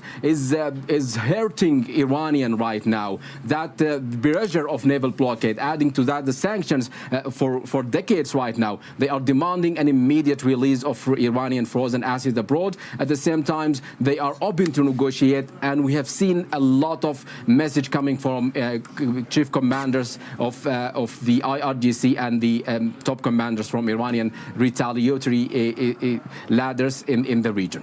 Prices are going up at the fastest pace in 3 years, the Iran war driving the inflation rate to 4.2%. President Trump said this when asked if he's concerned about the number. No, I love it. The numbers look great. You know what I really love? I love the inflation. Democrats pouncing. Senate Minority Leader Chuck Schumer reposting Trump's comment, writing, "Trump really said, 'I love the inflation' on camera." The president later trying to play cleanup, telling the New York Post he was referring to what inflation numbers will be after the war ends, adding he was happy this month's report didn't show even higher numbers. The typical American household has now spent $510 extra in fuel expenses since the start of the war at the end of February. Families paying $294 extra per month for the same goods and services compared to last year. Prices going up in the grocery store, gas prices, soaring. Groceries are up 2.7% in 1 year. Coffee surging 20%. Ground beef up 13%, while a carton of eggs is down 51%. Where do you see prices going up in your budget day to day? Groceries for sure, gas. Here in Indianapolis, we meet Hannah Cooper filling up her SUV. She tells us she and her husband are cutting back. I have to think more about, if I want to save this much, I have to actively think about spending less, which didn't used to be the case. What's making it harder to absorb these extra costs is that Americans' average wage increases are no longer keeping up with inflation. Paychecks, on average, are up 3.4% over the past year. That inflation rate is up 4.2%, George. Okay, Elizabeth, thanks very much. I just heard about the H3 versus iDubbbz defamation lawsuit and spent the last 3 or so hours learning about it and getting into the nitty-gritty, figuring out all the bits and pieces and getting all the morsels of information I could find to really put the nipple clamps on it and figure out what. Oh boy. Jesus Christ. Oh boy. HasanAbi save us? No, I mean, Moist Critical. Law, who the fuck is this? This is the god of normies. Lol, Charlie, there's so much ass covering in this video because of you and others. Is it? Is that the case? I don't know. I haven't seen it, but Moist Critical has officially taken to the H3 versus iDubbbz lawsuit. Now, you guys already know some of the details. Ethan Klein, H3, former fair use precedent setting. Ethan Klein, former podcast co-host of mine, who's been on a tear. Basically trying to wrap up all of the people that he feels he's been wronged by with frivolous lawsuits as a vexatious litigant, has done it again. He's done a whole video, or he's launched another lawsuit, this time against iDubbbz, former friend of Ethan Klein as well, because iDubbbz posted a statement that was allegedly defamatory of Ethan Klein, a statement not from iDubbbz, mind you, a statement from Destiny. Sex Pestiny, who once alleged that Ethan had molested his own children and that Child Protective Services should be called to his home. Now, I don't know what attitude he takes in this situation, in this circumstance. I expect, given the prestige that Ethan Klein in the past had, a lot of, strong relationships with a lot of OG YouTube legends. He was perceived as a YouTube legend for the longest time as well. So I suspect that, this won't be super critical. I assume that there's a reason why a lot of top YouTube content creators have not touched this. Even though Ethan was already doing this with the DMCA suits that he launched towards Frogan, towards Denims, which she's about to lose as a matter of fact, and also towards Casey Tron as well. And it was actually really interesting that a lot of YouTubers that normally would have been collectively very critical of Ethan launching these frivolous lawsuits and turning litigation into content and potentially even overwriting the previous precedent that he himself fought for, they were nowhere to be found. And I think part of that is because the people that Ethan had chosen to attack were unpopular. That's just the reality of the matter. They're unpopular on the internet. I myself am one of those figures. In the drama sphere, in the drama ecosystem, there are established enemies that unite all of the reactionary bases and also even the centrist accounts. And we are those people, okay? So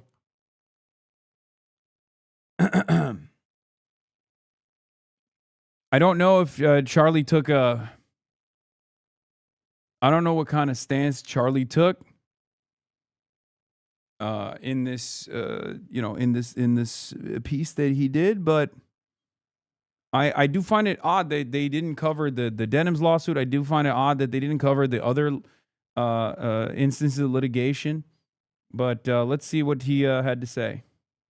Sure, we'll watch the Anthony Fantano one too. This loser has lost his lawsuit. Oh, that's just about the Denims one. What the fuck? What is happening? I just heard about the H3 versus iDubbbz defamation lawsuit and spent the last 3 or so hours. Charlie hates you, Loki. He doesn't. I've talked to him behind the scenes, post Kayagate, and I don't think he hates me. Charlie reached out to Harley and not iDubbbz at all. I don't think that's the case. Hours learning about it and getting into the nitty gritty, figuring out all the bits and pieces and getting all the morsels of information I could find to really put the nipple clamps on it and figure out what all the hoopla is. And it is a real thing. The pugilistic legal paperwork has been filed against iDubbbz, so now they're gonna duke it out, not with knuckle sandwiches, but with extremely expensive litigation. Offer it before I even get into the spaghetti and meatballs of the actual story here.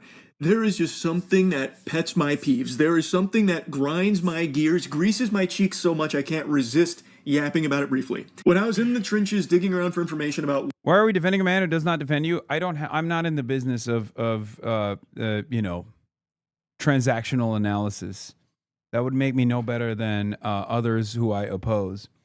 If he gives a fair shake... I haven't seen this yet. I don't know if he gives Ethan a fair shake here.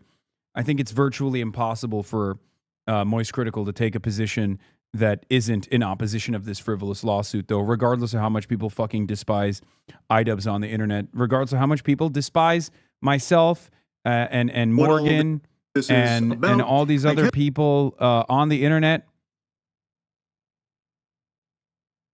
Yeah.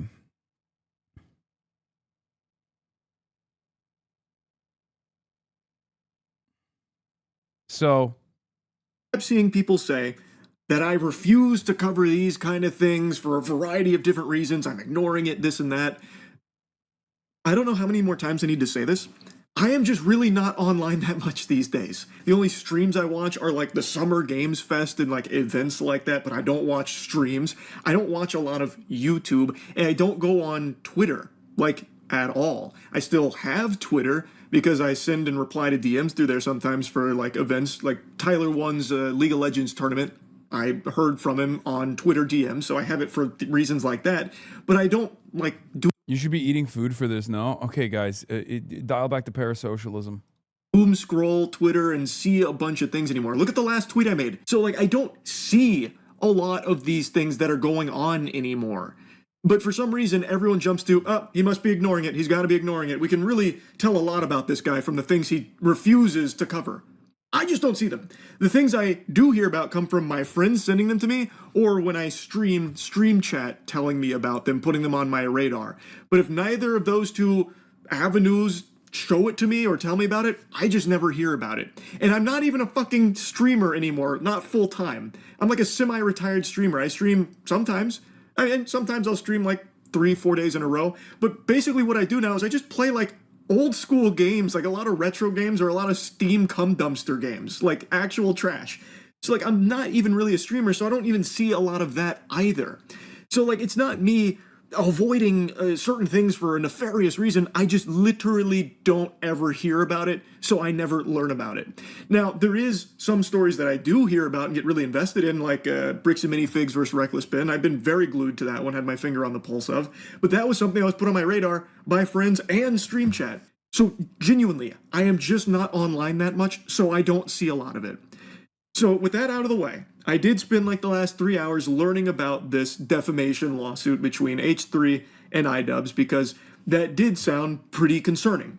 Because there's always been like an unwritten rule on the internet, not just YouTube, where if there's beef online, it stays online. And you handle it online without, going over that threshold, the event horizon of trying to use litigation to silence your opponent or something like that. That had always been etched in the stone tablets, the fucking 10 commandments of online discourse. It's true. And now all of a sudden, I'm hearing about H3 suing iDubbbz for defamation. So obviously I wanted to hear more about that. And after diving in, hitting that cannonball into the pool, I learned he has a lot of active lawsuits. I think it's 5, maybe 6 against other streamers and YouTubers. So it's a bit of a rampage he's been on. I knew about one before all this, which was against the snark community. That I did hear about. And that one... Snark community. Made a lot of sense to me, actually. The snark community, from what I recall, was doing some diabolical, like... Yeah, this is like... Look, listen. Are there annoying fucking people on the internet that are up people's asses all the goddamn time? Absolutely. Okay? Ethan Klein operates a fucking snark community against myself. I don't think any of Ethan Klein's lawsuits are even in any way, shape, or form remotely defensible.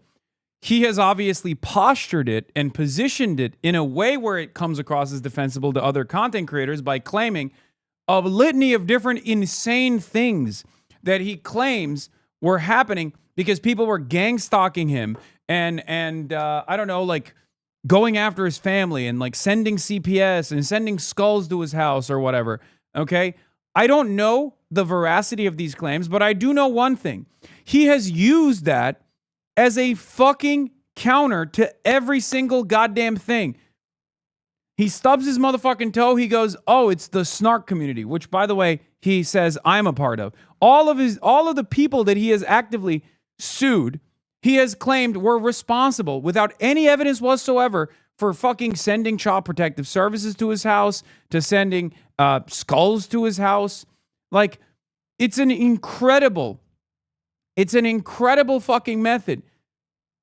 Meanwhile, I'm literally being fucking prosecuted by the goddamn federal government, allegedly, and these guys are celebrating that decision, and at no point did I ever turn around and say, oh, Ethan Klein is the reason why I have a fucking subpoena from the government. Okay? It's ridiculous. Just because they even celebrate that decision by the federal government, which they have openly, which is also disgusting, doesn't mean that they had anything to fucking do with it.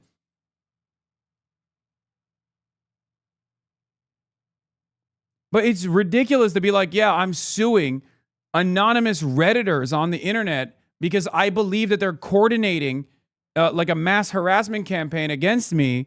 And therefore, like, in order for a lot of these people to understand, yeah, he is a snarker of mine. He is, which is, whatever. It is what it is. But in order for a lot of these people who have been in support of these decisions, in support of Ethan's vexatious litigant status, in order for them to come to terms with how frivolous these lawsuits are, I should probably start doing the exact same thing so they can fucking be on board with the opposition. All of a sudden, they'll probably understand. Can you imagine if I were going after random anonymous accounts over and over again, trying to create this fucking conspiracy, claiming that they were the reasons why, they were responsible for why, I was getting pursued by the fucking federal government. Oh, I got banned by the United Kingdom because of Ethan Klein and anonymous Redditors. Can you imagine if I tried to fucking launch lawsuits against anonymous Redditors and try to dox them, going after Reddit mods, and then on top of that, going after all of these people that have done like a million articles, a million YouTube videos on me? In many instances, genuinely actually slandering me too, defaming me actively. Claiming I offer material support to terrorist groups. Material support for terrorism is a literal crime. You are definitionally slandering me and claiming that I'm engaging in a literal fucking crime. If I were to go after every single fucking YouTuber, half of the YouTube commentary sphere would receive lawsuits. Okay?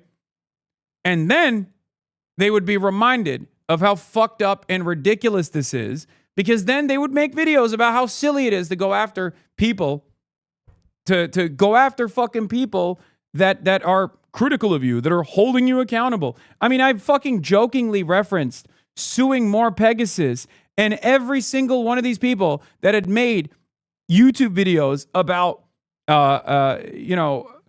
every single one of these people that had defended Ethan Klein's ridiculous fucking lawsuits, claiming that it was actually the utmost, claiming that these lawsuits were like unironically maintaining the integrity of the commentary sphere, not realizing that if those lawsuits were actually pursued, that there would be a new precedent that would destroy fair use. Guess what? Even when I jokingly fucking referenced it, every single one of those people that were in defense of Ethan's lawsuits turned around and started fucking railing on me, saying, oh my God, Hasan can't take criticism at all. Maybe it's not a joke. Yeah, it's not a joke. I maintain the position that maybe more Pegasus is not, maybe he might be receiving a lawsuit or legal action sometime soon. But like, my point is this. Ethan actually did sue people, okay? As Charlie here is openly recognizing. He did. He actually sued, and he even destroyed the livelihoods of Casey Tron, and even got a default on the Morgan case as well. All of those cases were fucking frivolous. But the people that he was litigating, the people that he was suing, did not have the financial backing to pursue a long and costly litigation process. So they had to fucking default, or they had to actually concede to the unbelievable demands that he was making. Demands such as an ISIS hostage-style video that he forced Casey Tron to fucking read. That those very same people turned around and fucking claimed, the very same people in the commentary sphere, claimed was valid, claimed was awesome. Yeah, he's accused multiple people of CPS. He said different streamers, Redditors, and chatters have all sent CPS to his house without any proof, apparently. You literally ask him if he has any proof. The snark community sent CPS, and he said, no, I have never said that. Yeah. Remember that shit? Remember when I talked to him in person in that fucking disastrous, I guess you could call it a debate if you want to call it that, where I was like, what proof, what evidence do you have that like myself and all these other people have actually sent Child Protective Services to your house? Like, where is this coming from? Because he was claiming everyone and their mothers was responsible for calling Child Protective Services. I didn't even know that shit was happening, and they were saying I was responsible for it. He genuinely, sincerely, in the most like schizophrenic way, thinks that there is a network, a coalition of people that are in constant collaboration with one another that's like actively trying to ruin his life. Not realizing that there is a coalition of people that are actively ruining his life. It's just that those people are in support of Ethan Klein, or at least seemingly in support of Ethan Klein, using him and his financial status to pursue people that they don't like on the internet, to constantly goad him into litigation after litigation, telling him that he's doing the right thing over and over again, telling him that he actually should pursue these fucking people and bury them in financial troubles through costly litigation. Those are the people who are actively going into his community, acting as though they're lifelong fans, and using him like a fucking low-cal weapon.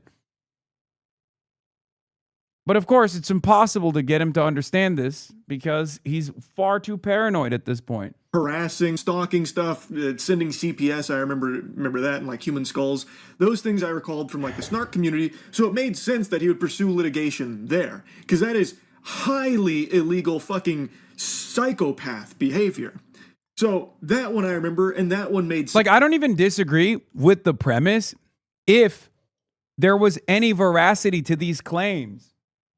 Okay? If there was any proof of like coordinated messaging where people were just like, yes, let's go, let's send fucking Child Protective Services to his house, then yeah, it's valid.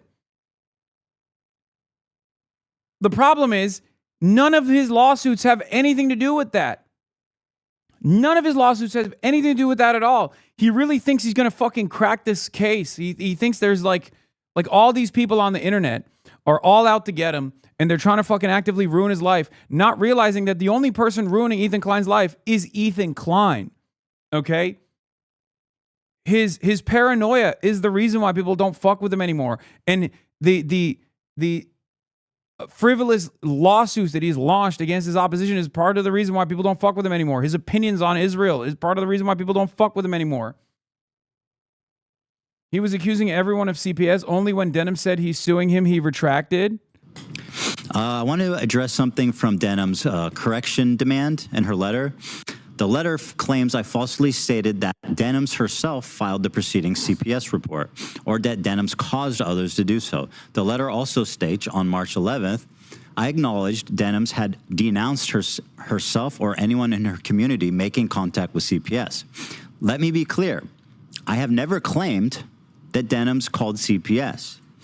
I have never implied that Denham's called CPS. If my statements were interpreted as stating this, I want to correct the record and make it clear that I do not state, I do not believe that Denham's called CPS. Obviously, moronic, idiotic, stupid. Let me also address the point in the letter that I claimed Denham caused others to call CPS. I did not state, and I do not believe Denham's made a direct call to action to her audience to contact CPS, obviously. Yeah, this is lawyer speak because he got hit. Right? He got hit with a CND, I assume, under threat of a lawsuit while appearing to read a letter from his lawyer. Ethan Klein attempts to formally retract 3 defamatory claims against Denham's. Ethan admits Denham's didn't call CPS, didn't denounce those that called CPS, never made a call to action for another to call CPS. Okay? Except he literally did do that, for the record. Okay? He did. And when he says, like, oh, I'm doing this as I'm waging this just war against snark, that's what he's referencing. And a lot of people have deluded themselves into believing that that is the truth. That, like, all of these people that Ethan Klein is actually going after at some point harbored people or directly called CPS themselves. They even say that about myself as well, when it's like I'm the least involved in fucking drama with Ethan Klein for the most part too. Lol, not you. No, he has. Oh, I thought you're calling Ethan a punk ass bitch. Okay. It is ridiculous. Sense to me. But when he has a lot of money from being one of the OG major YouTubers. And also having, at the time, very successful clothing brand at the peak of YouTube, at the peak of, like, when YouTubers were basically fucking printing money. And he is literally just using that war chest to dunk on, like, 100 concurrent Twitch streamers, man. It's fucking ridiculous. It's, like, totally ridiculous. Of a powerful corp turning around and using the money cannon against those who he does not like. It's a classic story. YouTube has many evil villains like this. But because the overwhelming majority of the fucking commentary sphere, the overwhelming majority of the commentary sphere don't like the YouTubers that Ethan is pursuing, they have literally openly supported his actions. Unbelievable. Talking about these other ones, granted, I haven't dove too deep into all of those because this is clearly a lot. I was mainly focused on the defamation one, but man, Ethan Klein has become like the Nintendo of YouTubers. He is extraordinarily litigious. Anyway, enough blabbering. What started this defamation lawsuit was this iDubbbz stream. Okay, this is my watermark for the stream. I don't want any of my content being stolen. Got another Kalshi ad? I'm sorry, Fazium. We're all getting Kalshi ads these days. It's okay. So I do want to say I don't agree with what's being said in this comment here. But I'm putting it on screen because I think it should be addressed because it's a big, bold accusation that's very fucked up. It is very fucked up. And yeah, it's like very clear what iDubbbz is doing. It's twofold. One, at that point, Ethan was just like constantly clipping his fucking streams to like, dunk on him. So he thought that this would be a defensive shield against Ethan, most likely clipping his streams. And two, it is a fucking defamatory statement. It's a ridiculously defamatory statement. And yet Ethan was not even remotely invested in addressing that defamatory statement at all, and instead did the unthinkable and went after iDubbbz for literally disavowing the defamatory statement. He literally said she did CPS with timestamp. Attention. Bro, you were so smug. She did CPS. Remember that? Okay, good. Right now, one's a little bit more. Yeah, that was his fucking rallying cry for the longest time. She did CPS. He did CPS. They all did CPS. Everybody and their mothers. Everybody that has ever criticized Ethan Klein has been responsible for calling Child Protective Services on his children. It's fucking ridiculous. It's despicable that he would think it's a good idea to post that there while knowingly aware that it's not true. So the message isn't Ian's. This comes from Destiny, and he found this screenshot and he kept it on screen for a very long time. And he said he didn't agree with it, but thinks it needs to be addressed because it's so fucked up. It is a terrible stream. Just giving it to you real blunt, real raw. It is no good. And I'm no stranger to getting shit-talked by iDubbbz. He has said some very nasty, very untrue things about me on his broadcast as well. But what is being reported in regards to this stream isn't exactly telling the whole story. Wait, what? Wait, what the fuck? I don't even know what iDubbbz has said about Charlie, but that's crazy, bro.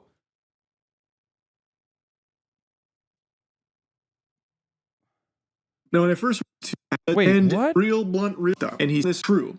So the message isn't Ian's. This comes from Destiny, and he found this. Yeah, why is Ethan not suing Destiny? That's the real question. I think we all know why. Partially because Ethan is aligned with Destiny. Ethan has been utilizing the Destiny community to launch attacks against his fucking enemies on the internet. They're aligned together on the issue of Israel. That's another huge deal. Okay, that's another big part of the fucking puzzle here. That's it. Sometimes it's a lot simpler than you think. This story is very simple. That was a brief moment where they were fighting one another.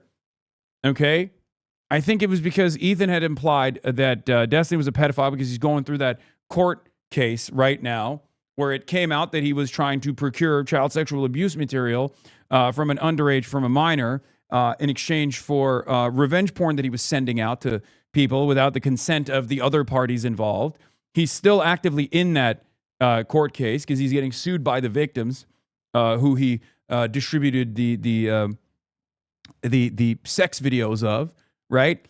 And Ethan was obviously fucking shitting on him over it. And in exchange for that, Destiny did what Destiny always does.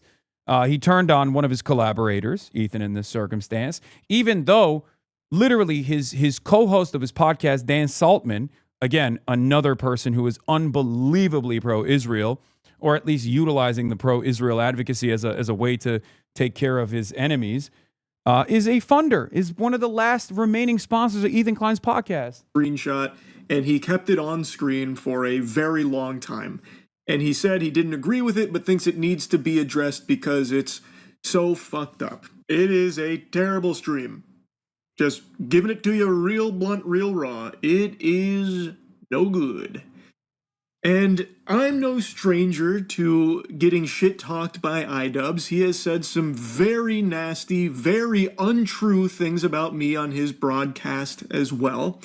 But what is being reported in regards to this stream isn't exactly telling the whole story. Now, when I first heard of this lawsuit, I was reading a bunch about it, but I wanted more information, like, directly associated with it to make sure I wasn't getting, like, fraudulent or misleading shit fed to me. So I reached out to someone whom I know is on the H3 team, and Ethan did hear about that, so he did talk directly about me on his show and challenge me on a few things, and I did eventually get to talk directly with Ethan, and I shared my... I wish he would have done this to me when he was doing the Kayage story, but hey, you know, that's besides the point at this point. You know, bygones. I let bygones be bygones. Full perspective on things and the problems I had around it and my concerns, and got his perspective on things to see if there's any misunderstandings and such. Ultimately, I don't think we fully saw eye to eye on this, which You know, that's going to happen. I fully understand that this is a very emotionally charged subject for him after everything him and his family have went through with snarkers in particular. I know. What the fuck does iDubbbz have to do with this shit? Bro, this is literally the most Israel-coded story of all time, dude. It's literally but the snarkers. Snarkers have become the but Hamas of Ethan's universe. Okay? Oh, sorry. We're just going to fucking do, we're going to do a 8-front war. Or in this circumstance, a 5-front legal war with anyone and everyone around us. Because snarkers call CPS on us. Like, what do you mean? What the fuck does that have to do with anybody else? That the CPS and the human skulls incident are like a legitimately traumatizing thing, like the fraudulent CPS call. Like, I get how inexcusable and abhorrent that is. I really do. Yeah, imagine if you got the Hasan treatment, commentary, community, Reddit, mainstream media, politicians.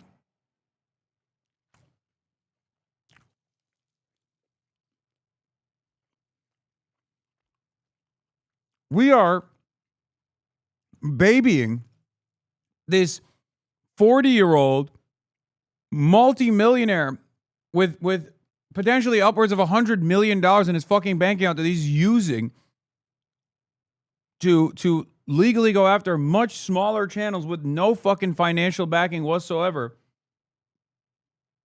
Because CPS. Like, it just doesn't make any fucking sense. It's crazy, man. What is this like this babying that this guy, how many lawsuits is he allowed to have under his belt until people go, okay, maybe this is a bridge too far? Like, how many random people that he is annoyed with on the internet that he is just like trying to bury under a mountain of paperwork with costly litigation until people go, you know, maybe that's not appropriate. Only Diaz said to call CPS, by the way. Yeah. Yeah, the only person, ironically enough, out of all these people that Ethan Klein is suing, that has actually openly defended calling CPS on Ethan Klein's children is Sex Pestiny. I hope CPS takes his kids. I'll say it. I do. And I hope they cry about it. And then CPS come for my kid. And then CPS can take Dan's kids. You know what? All of our children at the end of the day will just be fostered by Child Protective Services. Okay? And that'll just be...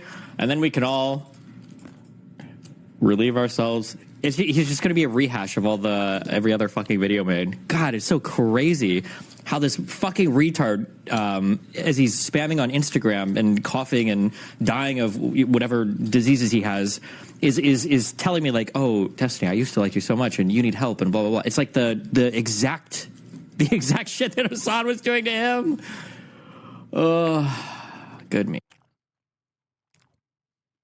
Destiny video couldn't be complete without random Hasan mention, of course. But I just truly don't believe that this lawsuit is in any way, shape, or form helpful to anyone. Outside of the lawyers, they're fucking smiling ear to ear. They're salivating right now, literally drooling with a bib on. But it's harmful to, I think, literally everyone involved and does have potential ramifications for others way outside of it. I have never and will never be a fan of extreme litigation, and I have always been vocally advocating against creators going that nuclear path, and I always will. Of course, there are cases where it is understandable. Like I said, going after the snarkers that sent a fraudulent CPS thing through and the skulls and stuff, that one I do understand. Bro, but what does that have to do with iDubbbz? I mean, where is the veracity or where is the fucking genuine proof that there is, again, a network of like anonymous accounts that Ethan Klein has targeted and identified as being responsible for calling Child Protective Services on him? I don't even think there is any proof whatsoever. Ethan certainly doesn't have that. I don't know why he keeps bringing this up as though it has anything to do with iDubbbz anyway. But this one, I could never support that. And I just can't see the real just cause behind it. And I think it is a terrible example for other creators in the space to follow, where maybe they believe that even though this is about like a Canadian defamation lawsuit, well, maybe they can try their luck in the States. You know, it's not like defamatory lawsuits are exclusive to Canada. There's better protections here, no doubt, but still, if they take from this that maybe the way to fight battles online is to go the litigious route, well, then it's just a huge mess across the board. I think it is just a... Yeah, bro, I'm telling you, if you want the entire commentary sphere to finally fucking pay attention to this shit, I know the solution. I have to sue one of my, thousands of fucking insane haters on the internet. That's it. Here's E denying that you that he never said anything. That harassment, and you pulled it up on your stream. Do you have evidence that H3 Snark called CPS on you? Did I say that? Random anonymous Redditors? Did I say that? Wait, what's the... I said they're primarily responsible for harassing me. Who called CPS? What the fuck? So, I don't know. Did I claim they did? You're dodging, bro. You are absolutely dodging. You claim your community has nothing to do with the harassment, yet you were browsing H3 Snark. Now, let me ask you this, Hasan. How many times... Yeah. So what's all this lawsuit about? What's all this fucking lawsuit about? I mean, here he is fucking admitting that he has no evidence whatsoever. Should have ended there, right?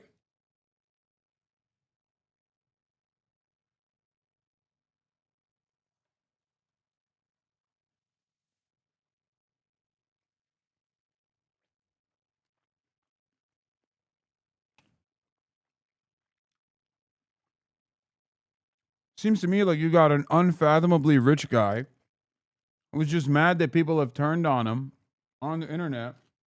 And instead of trying to fucking figure out why that took place and maybe changing his goddamn behavior, he's decided to fucking bury all of the people that have dared to criticize him under costly litigation while simultaneously claiming falsely that they were responsible for child protective services being called to his fucking house. He literally said this about Snark and CPS yesterday. Yeah, I'm not going to read that shit, man. I'm sorry. A very bad precedent. Even if, the lawsuit doesn't end in a victory for him, this way of engaging with discourse, I think, has always been frowned upon, but for some reason is starting to get some more support behind it, and I just fully disagree with it. I think that this is genuinely just a, big threat across the board to just the entire space. If discourse becomes... fearful of litigation flying back and forth, it's going to stifle a lot of voices and stifle some very legitimate criticism down the line. It's just not something I want to see become commonplace. Now, I did also have a brief conversation with iDubbbz about this as well, letting him know that this really is a horrible thing that he did to try and make his point. And he agreed. He said that it was a legitimately awful thing that he did to make that point, and that Dog, but the offending party is not even being mentioned here. No one is saying there isn't an offense being made. But it's not iDubbbz that is the offending party. It's Destiny. It was a genuine, sincere apology that he was issuing and how regretful he was from it. So I did have a conversation with both sides of this to make sure I had a full, clear picture of where everything was and what this was all about. I don't know how it works in Canada, if the complaint is public or what. But if you look at it, he emphasizes throughout that he does think it's a serious accusation that needs to be investigated and that he doesn't think it's a joke, right? Now, I know... Yeah. He has no basis for this, by the way.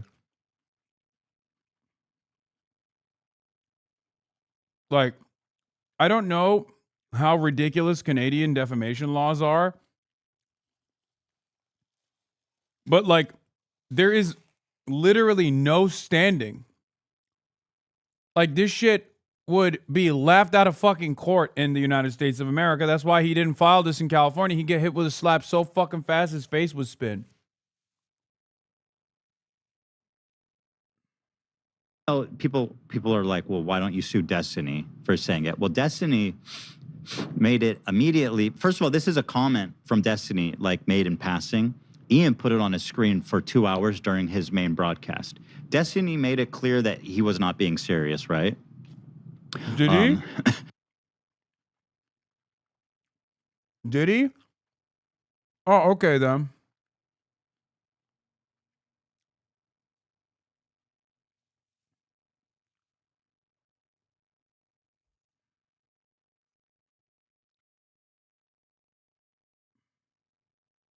Pretty much immediately after writing it. Like nobody was like, I yo, don't think he Destiny did. made this claim that Ethan molested his children. Oh shit. No, people knew that when Destiny said it was like, he was just being a dickhead. Or, I mean, he was being a giant fucking piece of shit, right? But he immediately afterwards made it clear that he didn't actually think that. But Ian took that, and just because you're showing what someone else said doesn't make it not defamation, because you're showing essentially this accusation bare of context and also kind of saying that you think it's true, right? Now, after hearing Ethan explain that, I actually made... Wait, first of all, no, the context of it was that he's pissed off that you were calling him a pedophile.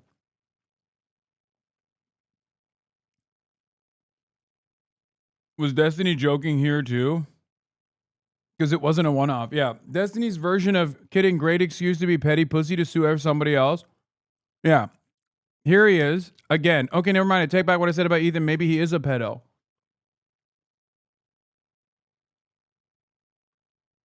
What is this? It has to tie back to me.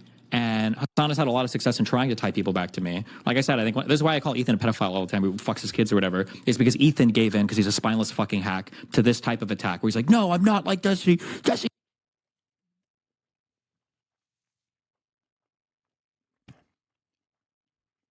He doesn't get me talking about. Incredible stuff, man.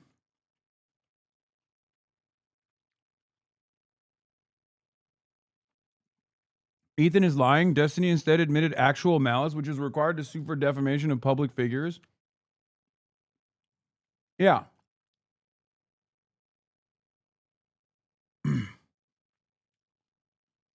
Incredible stuff. Again, it just doesn't make any sense. It's so stupid.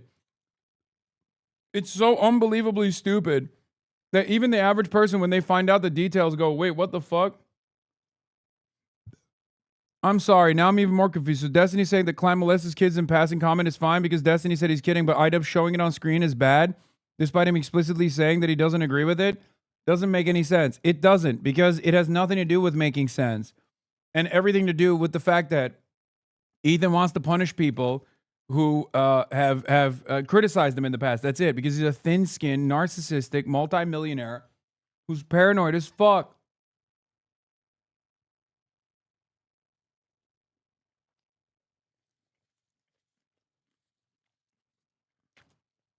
And it's so funny because of a different reason. Here. You want to know something even crazier? I'll tell you something even crazier. He has to make excuses for Destiny because Destiny's podcast co-host and best friend is a 60-year-old weirdo by the name of Dan Stalkman, who owns the company Redact.dev. Redact.dev is one of the last remaining sponsors of Ethan Klein's company. Dan and Destiny have fucking wrapped Ethan around their goddamn fingers and use him like a fucking fleshlight. So he can't even turn around and shit on them because that's a lifeline for his business. So remember that shit. I mean, come on. This is pretty basic stuff, by the way. Like, I'm sure Charlie didn't know any of this, and no one's going to fucking tell him this shit, but it is like, it's basically just it's basically just requires you to scratch the surface. The idea that there is no like financial entanglements between Destiny and Ethan Klein is crazy. There's a direct conflict of interest, which is part of the reason why he can't fucking turn around and sue Destiny. He's too pussy to do that. Sure, he doesn't like Destiny any longer, or maybe Destiny's made inroads with him again by attacking his enemies again like a fucking pit bull, which was the reason why they were initially aligned with one another.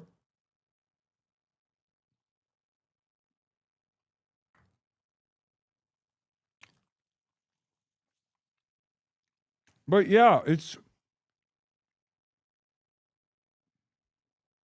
crazy that there's no principled statement here, and it's all just like coalitions. Fuck. Yeah, there's no principled stance that people are taking here. I mean, I guess Moise is kind of taking a principled stance here, even though he's like hitting the peak of the center of the argument when it's a fucking lopsided, totally one-sided argument, in my opinion. And he will obviously at the end side with iDubbbz because it's totally ridiculous, as he's reiterating over and over again. The noble sacrifice of going back and watching the entire iDubbbz stream segment with this in it when he was talking about it. Boy, howdy. I'm not a hero. It was brave, but I don't need your flowers. That was agonizing. It was heinous, even. It was brutal. This whole segment where he was talking about that, I think, was really, really rough. But I don't recall at any point throughout it him actually trying to argue that it's a legitimate thing or trying to convince his audience that it's real. So I know one of the big things is that it came from iDubbbz, who has actually met Ethan and his family.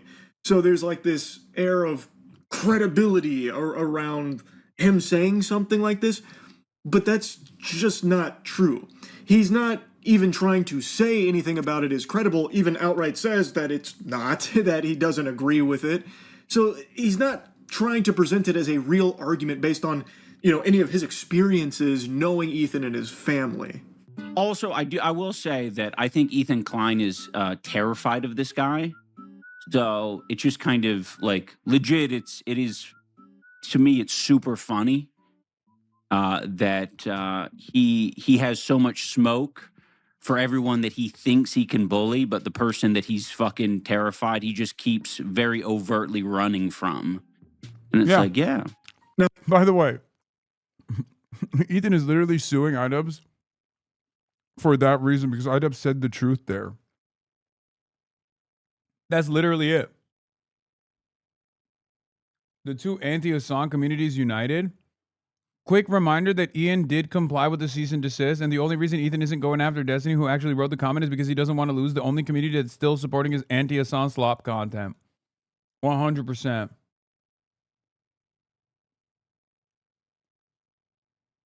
Now, while Ethan is 100% correct that iDubbbz says that this is a big allegation that Ethan should be addressing, he's not doing it earnestly, or at least I don't think he was. It's actually really kind of hard to tell. The whole segment was fucking awful, and the point he was trying to make was really dog shittily done. But what he's trying to say is that clip right there at the end where... It's so funny because Destiny has literally operated, we know, Destiny has literally operated alongside Dan Stalkman, Ethan Klein's biggest sponsor, a mass harassment Discord server where they doxed my whole family. We know this. I've shown this on stream before. So like everything that Moist Critical is claiming Ethan is actually pursuing litigation over, I have direct evidence that these fucking dickheads were doing. We also know, and it's been written about in fucking Bloomberg, that Dan Stalkman tried to destroy all ads on Twitch in an effort to try and get me banned. Okay? So the level of coordinated, sophisticated smear campaigns reached a level of actual financial penalties, right? Where they lied, where they straight up fucking lied to thousands of advertisers about how their ads were running next to my fucking stream, and they lied about what I was saying on those streams. Like, it's incredible how they lied to them about how the platform had banned, Twitch, the platform, had actually banned all Israelis from the platform. That was a direct lie, by the way. That was Straight up a lie. And when Dan Saltman realized that he had mass blasted thousands and thousands of emails directly to sponsors, directly to major advertisers on the platform, lying to them, you know what he said? Oh, well, I guess we'll delete the VOD where I recognize this. I guess we'll delete the VOD where, I admit to doing this. Yeah, that's not what happened at all. Wait, really?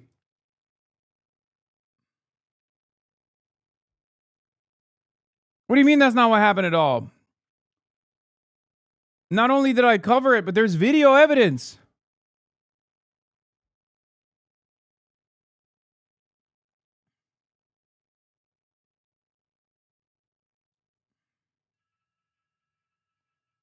Wait, who the fuck is calling me right now? Jesus Christ. Hold on.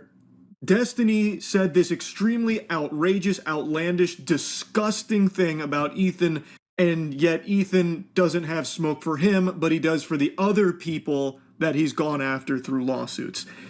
I'm pretty sure that's the point he was trying to make by putting that on screen. Like, look, Destiny has said something absolutely... Wait, what do you mean you're pretty sure that's literally the clip that you clipped? That is the point he's making. Despicable, yet you don't have that same energy for him as you do for the others.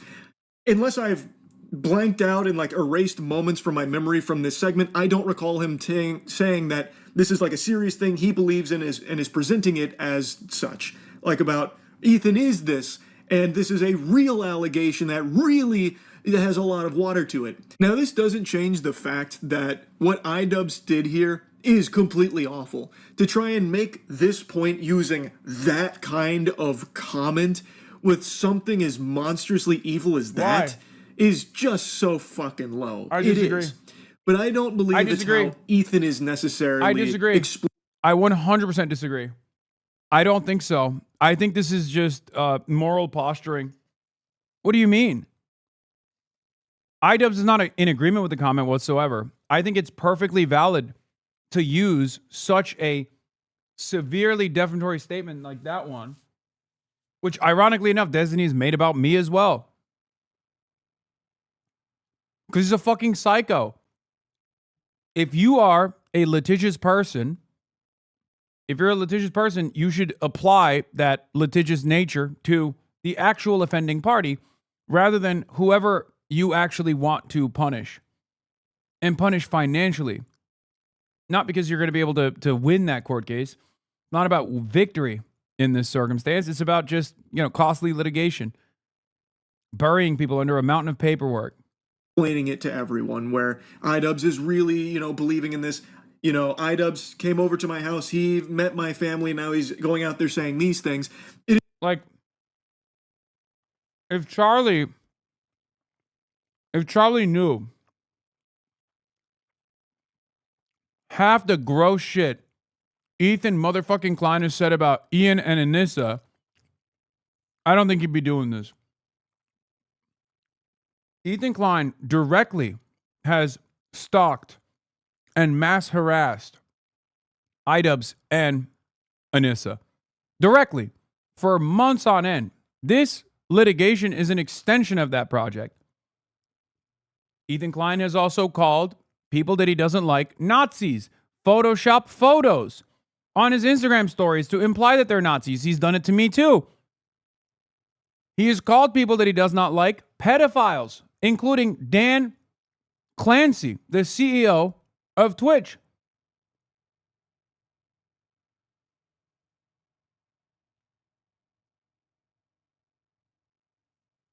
Yeah.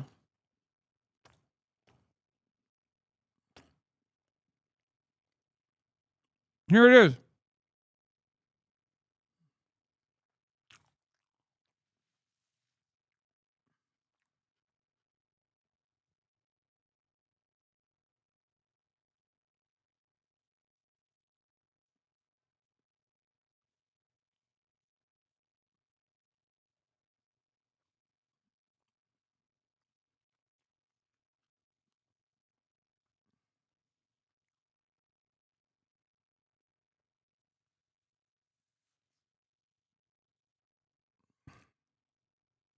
He's extremely scummy because he did meet his kids and everything, and now he's putting a comment out there like that. That is very scummy. but he's not using it to try and make this claim that Ethan is those things. He's trying to use that to show that... Dude, who's the scumbag here? Is it fucking iDubbbz? Or is it the guy who's been harassing iDubbbz and Anissa for fucking months? I'm sorry, dude. Come on, Charlie. I know everybody fucking hates Ian and myself and Morgan and Casey Tron on the internet, okay? But come on, dude. I mean, he's taken stronger stances in the past, defending trans people. He's taken stronger stances in the past, criticizing Israel.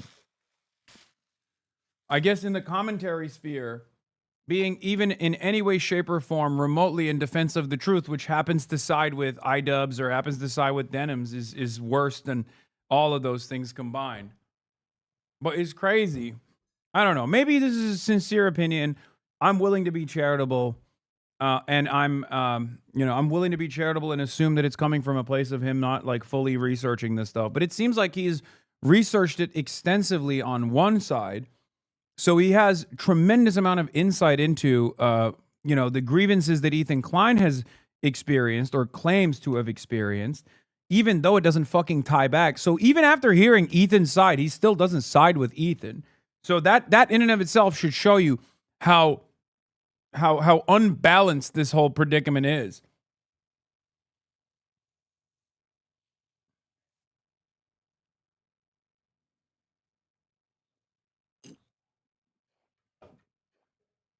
Yeah, remember when he got caught at a fucking poker tournament, zooming in on a picture of Anissa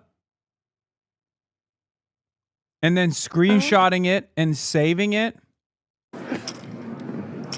Congratulations to the Ecklers. We're ready for either baby one. number one. Oh, everything's neutral. God, yeah. Got both names ready. Yeah. Yep.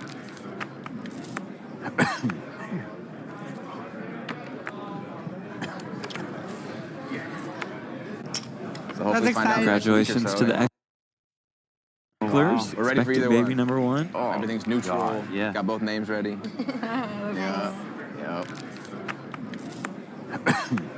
That's so fucking funny. Destiny has said something so fucking terrible, yet you are not approaching him with the same energy you have everybody else. That is the point he was trying to make, I think, throughout that segment, at least from everything that I saw when watching it.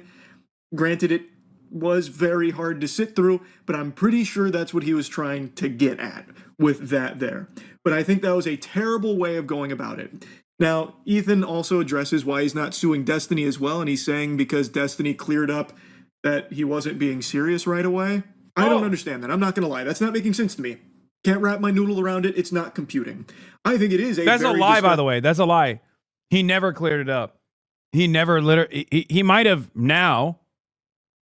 He might have now, but at the time he certainly was very pissed off, and he's a very vindictive person, and he fucking lies about people all the goddamn time. So no, at the time he kept doubling down, tripling down.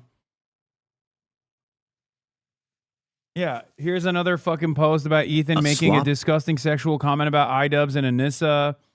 I mean, being loser behavior. He has a fucking litany of shit like this. That's why I'm saying like, oh, iDubbbz is a scumbag is a crazy thing to say. iDubbbz is a scumbag for showing someone else's defamatory claims in an effort to draw home a point that Ethan will never go after them because he's financially involved with that group and also ideologically involved with that group because he uses, or he thinks he uses, Destiny's community as a cyber stalking operation to harass his fucking internet enemies is literally the point that iDubbbz is making. What he's doing there is nowhere near as bad as like half the shit that Ethan says on a daily fucking basis about Ian and about Anissa. Here is one of them. What a dumbass. Can't believe I felt bad for you. And by the way, Anissa reached out. She wants to meet at the Motel 6 tonight at 11. Excuse me? Because I'm going to fuck him for her? Because she's the cuck? No good? Okay, Ian? Him. Right. Anissa reached out to me You know, the first time that you made the Anissa the cuck joke, it hit really good. Well, and I feel like each subsequent one we're getting further and further. What was wrong with? I like that as soon as I started talking about fucking Ethan and you know all this other shit going on, immediately the fucking weirdo Destiny fans come in here to be like, "Damn Hamas," calling me Hamas and then saying I got fat. Nice, what's good? Thanks, guys. That'll do it this time. The one with that, I thought that it just sounded weird, kind of creepy. Yeah. Here's Dean Saltman reading the Bloomberg article and finding out Saltman did in fact lie about those emails. Here it is. The thing is, I sent this to the editor, and I said this was incorrect, and that I've never said this. Okay. You're sure that your emails don't have the... Yes. You sure? Yes. You can go to the site and click the button. This is from the Bloomberg article talking about their sophisticated troll ops, their sophisticated operation to fucking slander, smear me, and also smear and defame the platform of Twitch with actual fake statements that they mass distributed to thousands of advertiser emails. Okay, in an effort to try to get advertisers to pull out from the platform Twitch. They went and mass distributed lies that they openly acknowledge in this video. The reason why I'm bringing this up is because these guys also financially support Ethan. Dan Stockman owns the company Redact.dev. It's a major sponsor, one of the last remaining sponsors of Ethan Klein's podcast. There's a reason. If you were wondering why Ethan doesn't sue Destiny for making this defamatory statement, it's because he's fucking terrified of losing his last remaining ally, his last remaining ideological ally that he can use against his enemies. It's a mutually beneficial relationship that they have where they mass stalk and do all of the things that Ethan claims is being done to him, to others that he has declared enemies. Been the same. Why would I ever say that they suspended Israeli users? I know that's not true. No one would ever say that. Yeah, except you did. You knowingly lied about it. So what they're saying right here, I feel like it's just slander, right? Well, no, libel. Libel is written. I've never said this, and they're saying that I have said this. You're furiously tapping over there. I'm just checking the email. Double checking. I did. I sent an email to the editor, and I said I demanded a retraction or a correction on it. If they don't, fuck it. I will sue them. Oh, no, wait, hold on. What's that? Chicken Big Mac. Forget it. Delete this part of the VOD. Okay. Why? Because it's your fucking dumb email does say that. No way. Even more troubling, Twitch previously suspended all Israeli accounts for a year without public acknowledgement or explanation. Suspended creation. All right, well, never mind then. All right, we'll just trim that part out of the VOD. Yeah. Thousands of advertisers received that email where these guys openly and knowingly fucking lied to them. Okay? About a multi-million dollar platform. Again, this was in an attempt to trigger the adpocalypse, something that YouTube content creators like Moist Critical are very intimately familiar with from the time when it took place on YouTube. They hate that sort of thing, or used to hate that sort of thing. They never covered it when the adpocalypse was forcibly triggered, or at least attempted to be forcibly triggered by the likes of Ethan Klein, Sex Pastini, and Dan Saltman. None of them wrote about it. As a matter of fact, when they did cover it, they made it, I feel like the people that did end up covering it actually blamed me for it. Because that was their purpose, right? That was their goal. Their goal was Hasan gets favorable coverage from Twitch. He never gets banned. Here, we'll prove it to you. We'll prove it to you by getting advertisers to pull out of Twitch unless they ban Hasan.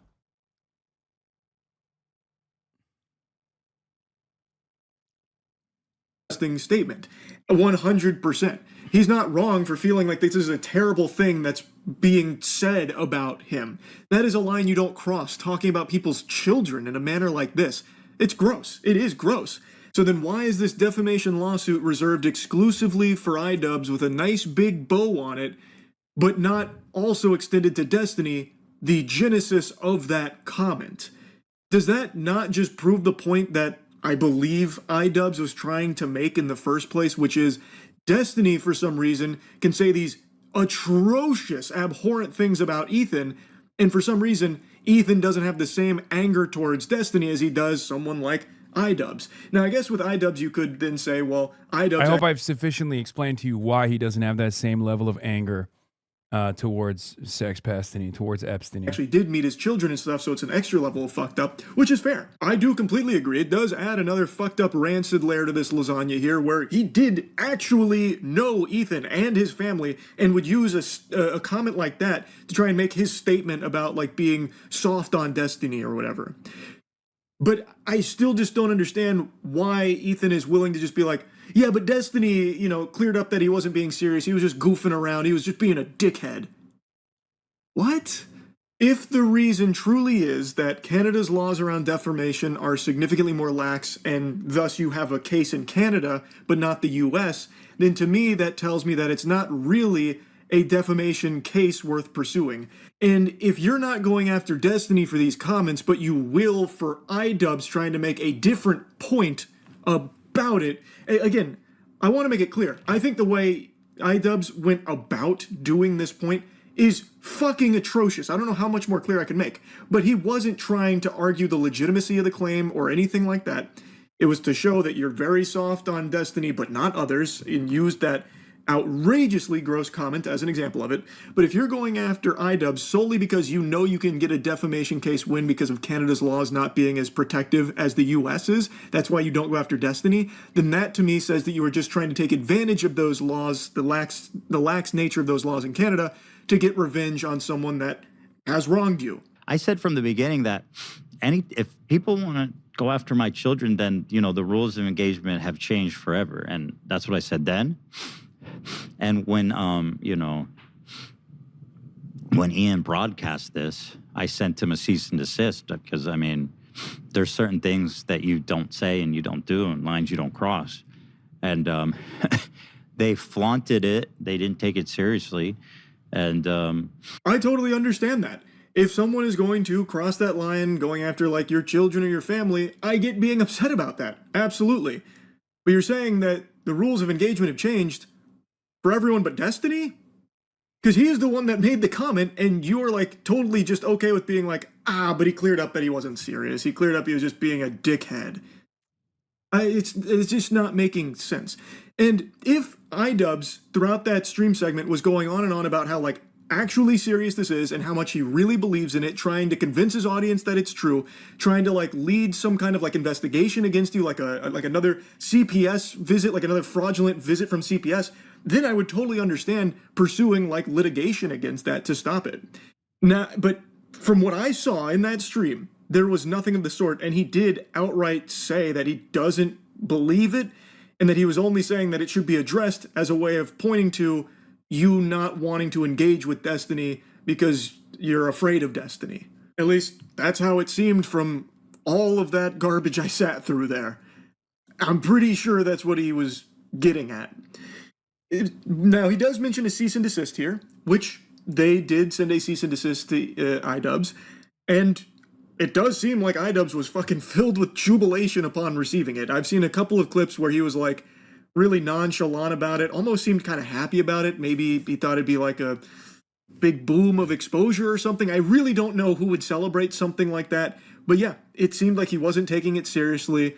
And he did eventually come out and say like he really regrets doing this segment and like how bad it was, and that he did make like an apology for doing it, thinking he went too far. But it did take a while. And it's worth mentioning that his community, iDubbbz, like his stream chat and like the people watching iDubbbz, were not supportive of his actions with showing that comment and trying to make that point using something so heinous. It's not like his audience was eating it up and really celebrating what he did here. His own audience was turning against him for doing that, from what I saw. Now again, I've only learned about all this after the fact, so maybe some of like the positive stuff was scrubbed or deleted, but a lot of what I can find was people in his audience really didn't agree with him doing this. I don't see how you can say that I'm not. Here, this is what I tweeted. I said, if you're wondering why these serial defamers never got sued by Ethan Klein, even though Epstein, not iDubbbz, is the one who initially claimed Ethan molested his children and doubled down, it's because Dan Stalkman, the one who realized he lied to thousands of advertisers triggering an apocalypse on Twitch, has been a financial sponsor of Ethan Klein's podcast, Redact Dev in parentheses. And they all support Israel and cyberstalk and harasses prominent critics online. Dan has openly fielded congresspeople to try and deplatform me for my pro-Palestinian advocacy. Of course, there was never a peep from the YouTube commentary community. They mostly supported it as terrorism support.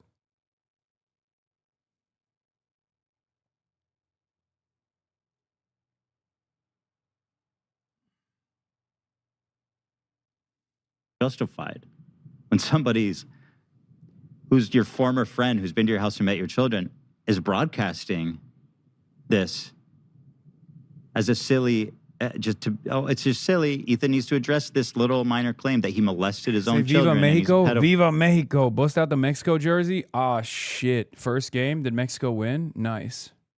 La Raza on top. Bro loves to spill tea. Dog, someone has to be a fucking adult and actually accurately reflect on the events that have taken place in this sphere of influence that we are unfortunately a part of, because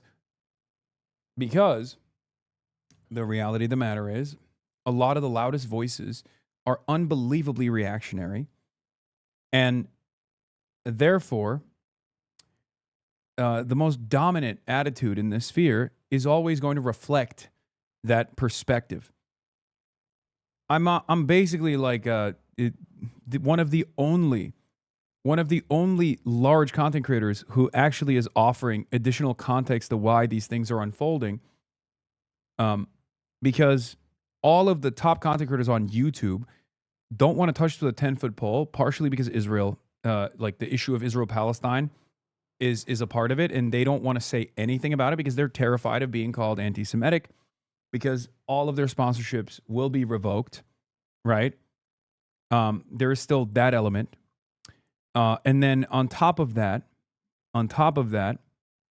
they're genuinely worried, I think, about litigation, because Ethan has shown that he is unbelievably litigious. Or even if there is no litigation, they're worried about getting fucking cyberstalked and harassed by some of these vicious communities. These communities are unbelievably vicious. Ethan constantly cries about snark. Meanwhile, he is the #1 snarker. I mean, Reddit. He went to Reddit and literally tried to get these communities taken down, these anonymous subreddits taken down, right? And Reddit straight up told him to his face, like, dog, your fucking community is snark. Your community. We'll take down those communities, but your community is also snark. Should we take down your community as well? Because that's precisely what it is. He uses his community as a mass harassment cyber stalking operation. Dude, when I was in fucking New Jersey, in Princeton, New Jersey, to promote and support Adam Hamawi, who is going to be the next congressperson from New Jersey 12. He won. When we did that rally that morning, at the hotel I was staying at, there was a wonderful and kind person that came up to me and was like, oh my God, I'm such a huge fan. I was like, wow, great. She was working the coffee shop. She told me that she used to watch all the time. She watched Leftovers, was a big fan. I didn't think much of it. And then later I found out she was posting in the subreddit being like, Hasan has showed up at my place of work. I'm freaking out right now. So even in the real world, when these people are kind to your face, like on the internet, when they go to Ethan's community, they're like, oh, what can I do? What kind of trickery could I engage in? It's like so shocking. It's kind of alarming to see that switch up, really. And she was such a wonderful person too. It actually shook me a little bit, that code switch. File. Is that funny? I don't know. Is that a joke? Is that free speech? I don't think so. Then the other thing I hear is like, this is a grave threat against free speech. No, it's not. Defamation laws exist in every major Western country, because you can't just say people molested their children. That's not free speech. That's not protected speech. And good. It's not. It's not. It's defamation.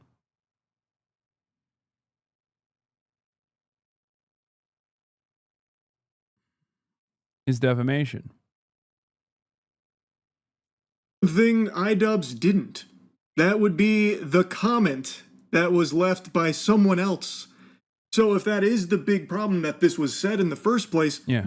The problem is, it's not iDubbbz that made the defamatory statement. then wouldn't that energy be channeled at the person who actually said it? He's trying to portray it as though Ian is championing it, that he is trying to use this knowingly fraudulent information to push an agenda that Ethan is a monster, that does the unthinkable to his children. But when watching it, again, that's just not what he was saying, and he did outright say he doesn't believe it in the first place. He then goes into like, how is that a joke? Well, you just said that the person who left the comment, Destiny, was just joking, basically. He was just being a piece of shit. But he wasn't being serious, that was a goof. That doesn't make sense, man. So it was a joke when he wrote the comment, but it's not a joke when iDubbbz is trying to use it to shittily make a point. And it wasn't even making a joke about the comment itself, just more so that you weren't getting upset at Destiny for making it in the first place. You can't accuse someone of committing a heinous crime. That's not, if they didn't, that's not free speech. That's not protected speech. It's literally not protected speech. It's actually explicitly carved out in the law as, you know, this is the legal route you take when someone defames you, right? Ethan, of all people, should be very familiar with how defamatory lawsuits can be exploited by those with a lot of money. He was the guy that always fought on the right side of these kind of battles. And now in this case, I really think he's lost his way in that regard. What he is describing here is not even what iDubbbz did. He's talking about, you can't make these comments, that's not free speech. Destiny made the comment, man. Literally. And yet you're not going after him. You've already excused him, wrote it off as he wasn't being serious, a dickhead, and are instead going after iDubbbz, who was very shittily using it to make a very different point and even outright said he doesn't believe it, by the way. So it really feels less about the actual defaming and more about just being able to continue to, really drive the nail into iDubbbz, which is extremely unnecessary. His own community didn't agree with him when he did this. He lost members of his community for this because he was so in the wrong for it. Everyone was on your side when all of this was unfolding. So really, what else are you even trying to accomplish? He came out of that much worse, and he outright apologized for it, admitted how wrong he was for it, and everything like that eventually, which is a significantly bigger L than a legal one in the eyes of the internet, to be that wrong and that much on the wrong side of the drama. By every possible interpretation, you won here. You proved the claims were fraudulent, they were false, they're not real, and people were on your side in this whole situation here and against how iDubbbz had gone about trying to make this point. All you had to do was just leave it at that. But by making this lawsuit, you've now made a new issue out of it that is a concern and can affect other people entirely unrelated to it. And I'm honestly very surprised why Ethan can't see that. After all of the lawsuits he's been through, something like this should be very apparent how it can be used exploitatively against others, even outside of a case of this extreme degree.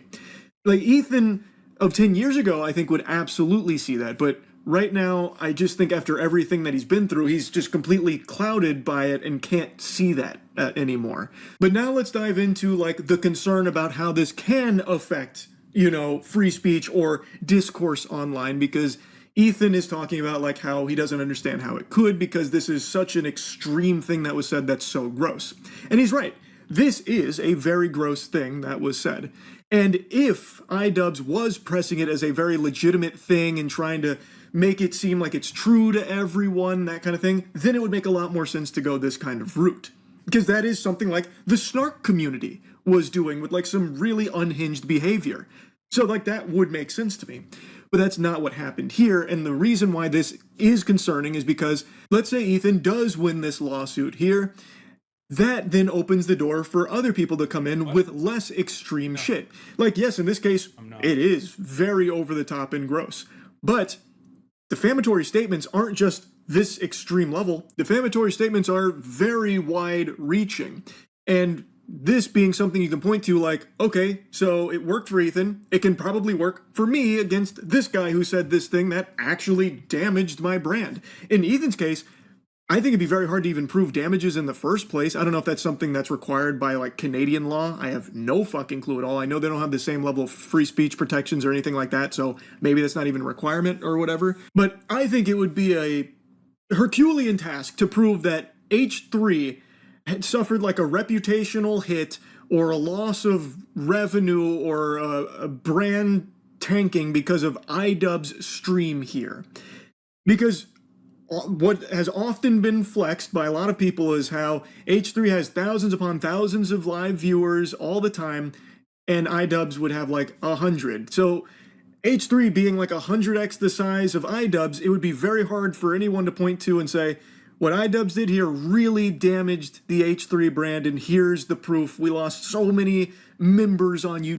I can't believe this is what I spent the last hour going through, as we are about to head over to the DSA New York City Slate rally, where I will be speaking and delivering a fucking speech to this nation's young revolutionaries.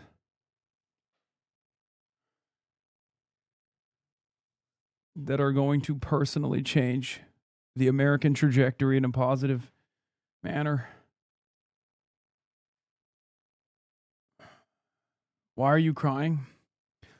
What can I do but cry? YouTube or something, like that's clearly not going to happen. But someone else absolutely could. Like something that a lot of people talk about online, like commentary YouTubers, I suppose will stay in that realm, is scammers. So why couldn't a scammer then utilize this same play?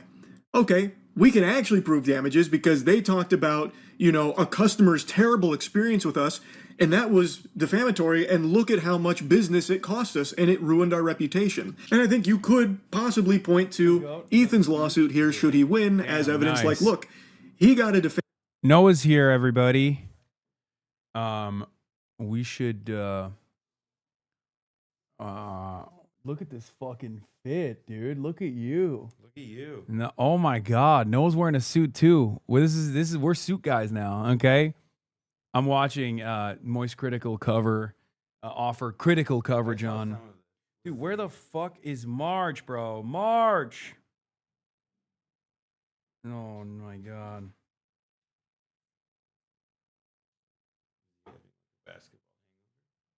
No, we've been up all fucking morning. We had to shoot a podcast. I shot Fear and then I shot Majority Report. Then I did an interview with these guys that are doing a documentary. Hold on, I'm gonna fix everything. One second. I'm gonna put a mic on you. I don't know where the mics are, and I will sign it. Don't you worry. Okay. Defamatory ruling in his favor after suing iDubbbz for something someone else said. So we are going to be suing this YouTuber for what this customer said that they talked about in their content that ruined our brand or took away some business. Because in a lot of commentary videos, the sources come from others, whether it's individuals or something else. So if you can sue for a reason like this and win, it does open up to exploitation from some bad actors. So yeah, while it is kind of extreme in what has happened here between iDubbbz and H3, I think you could very easily look at it and say, okay, if he can sue for what someone else said and was on his stream, why can't I sue for what someone else said that was in their content that I believe defamed me? And I just think that it does open the door to some problems. And I've seen the response is kind of split. In the commentary community, I thought it'd be unanimously, discouraged. For pretty obvious reasons, it has historically always been spit upon, but because it's now against someone people don't like, iDubbbz, they're okay with it and even laughing about it, which I just don't really get. I don't know how the lesson hasn't been learned that when something gets used against someone you don't like, it doesn't mean it's only ever going to be used against people you don't like. Once that can of worms is open, shit becomes the Wild West. And it can be a problem for everybody. Like making an exception like, yeah, ooh, not good. I've always been really against YouTubers filing, litigation against other content creators, but since it's iDubbbz, I'll be okay with it. Which I think is some pretty silly shit. I think the internet in its first... We upgraded the, we leveled up the audio. We leveled up the production here. Well, So- I know these. These I'm familiar with. Yeah. So we, when I have guests on now, I do that where I. Here we go. Okay, let's do it like this. Okay, you can go even further to the right. I'm trying to center it. You know what I mean? Yeah. Okay, Noah Collins here, ladies and gentlemen. And are the audio levels fine? Maybe they're a little too low. Let me increase it. Can you hear us better? Nope, the other way around. Hello. Hello, is that better? Maybe it is. Let's see. Oh yeah, it is better. I turned it up. I turned on the volume. Young Chomsky has taught y'all well. Haha, he's the ultimate sartorial socialist. Did you learn this from Young Chomsky? Did Young Chomsky invent suiting? No, He does have great style, to be fair. He does. He does. When he was in Cuba, he was dripped out the fucking wazoo, which is kind of crazy because they only yelled at me for wearing nice things in Cuba. They never yelled at him for wearing nice things in Cuba. Move up your mic on lapel. It should be fine. Why Noah got the broccoli cut? Oh no, they're cooking you. They're cooking you, King. That's just what having curly hair is. I don't know what to. I also need to them. figure out if I. It's not like there's product in it. I'm just Jewish. Damn. I don't know what. Call them out. They're being anti-Semitic. This is an anti-Semitic community. What am I supposed to do? This is an anti-Semitic community, and you should call them out. I think your mic isn't close enough. How is it not close enough? You want to tweak it? Oh, his is upside down. I think it should be fine if he turned it up. Yeah, but even then, it should pick up. Putting it on your tie. Yeah, I'm putting it on my tie. Like a diamond stud. Yeah. Don't listen to them. Noah, love the hair. Gain up, Buttercup. I think it's fine, bro. Isn't it fine?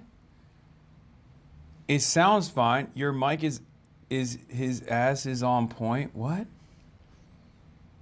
Jesus Christ. I also still have to send info to Emma. Oh. Wait about where we're going. Yeah, I forgot to do that all day. I hope she can still make it.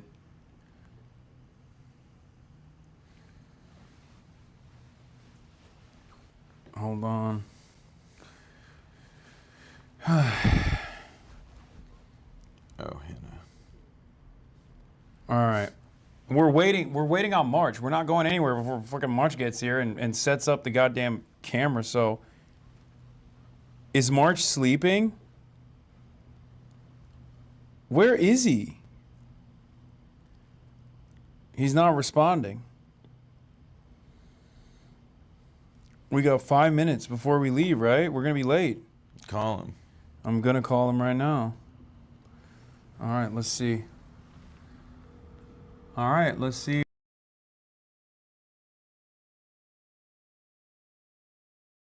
Go around with this topic, pin the tail on the donkey. I think they were correct with the take on this topic that being extremely litigious and going after other content creators and such with defamatory lawsuits and such is just not very good. It's the same tactics that have been used from some extremely shady companies in the past against people online, and it's just a tactic that used to unanimously leave a sour taste in the mouth of. Do you know what this is about? Your favorite podcaster is up to his old ways again, coming fresh off the heels of possible defeat on a DMCA case that he was advancing against Denims. Yeah, for where reacting to the he was fucking hoisted context. by his own petard. Yeah.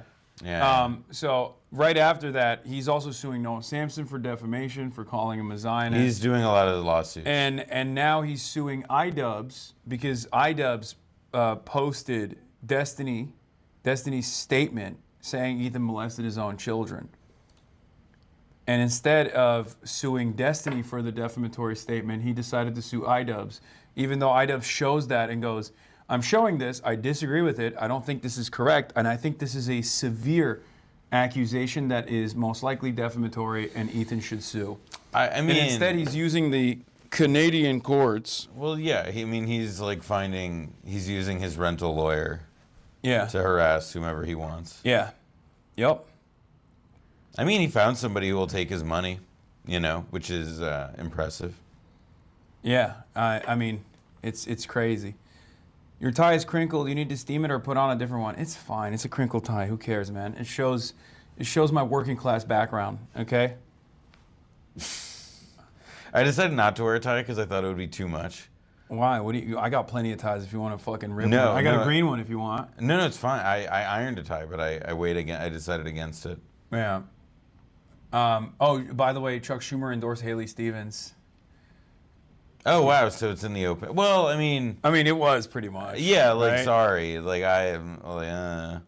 I mean, well, look, she needs all the help she can get, and Chuck Schumer, he's a potent weapon. Yeah. No, I'm glad that they brought out the big guns.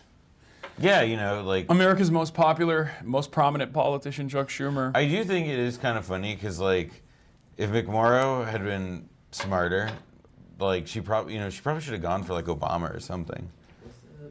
Yo. Dude, where the fuck have you been, bro? You freaked us the fuck out. I thought you were. Said I was good. Oh, all right. What's up, man? All right. Good to see you. Bags over there. And then once he. 22 minutes to. Okay. cool. So we got time. Yeah, we're good. You know what? Fuck it, dude. I'm being bullied by my chat. I'm gonna change my tie. I'm gonna do it. Or You got it. I mean, I can't iron it. I don't know how to iron it. I don't have an iron in here. Well, off stream, I'll show you that it's the ways. It's not like it's hard. Did you see the Knicks keffiyeh? Wait, what? Dude, here, look at all the Knicks shit I got. Yeah, bro. I saw the I'm I living somebody your knocked fucking the. I dreams. saw the Ewing jersey. Oh, yeah, finally I got a Knicks hat that I don't have to steal from you. Yeah, that one's great. I love that one. No, it's good. Put on a new tie, goddamn. I'm impressed. I think it'd be really funny if you come back with a tie that's even more wrinkled than the other one. Wow.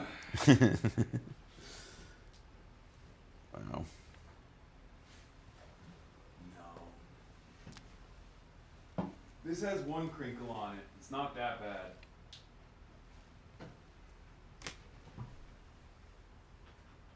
bad. What? Nothing. What are you gonna say? Nothing. I wasn't gonna say anything. Is this also wrinkled? I mean, yeah, but it's just sort of like you're kind of pot committed, I'd say. I don't think it's that bad. No, it's also, is that silk? Yeah. Yeah, it's less noticeable.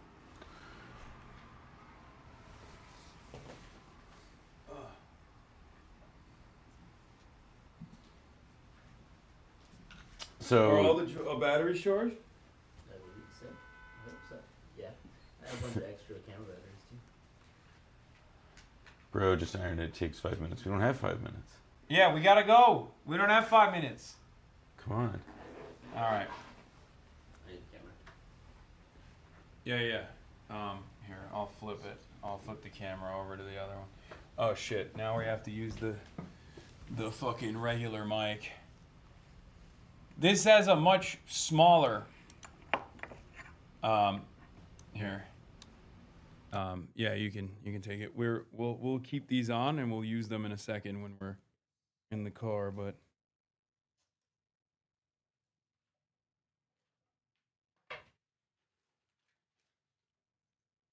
Oh shit.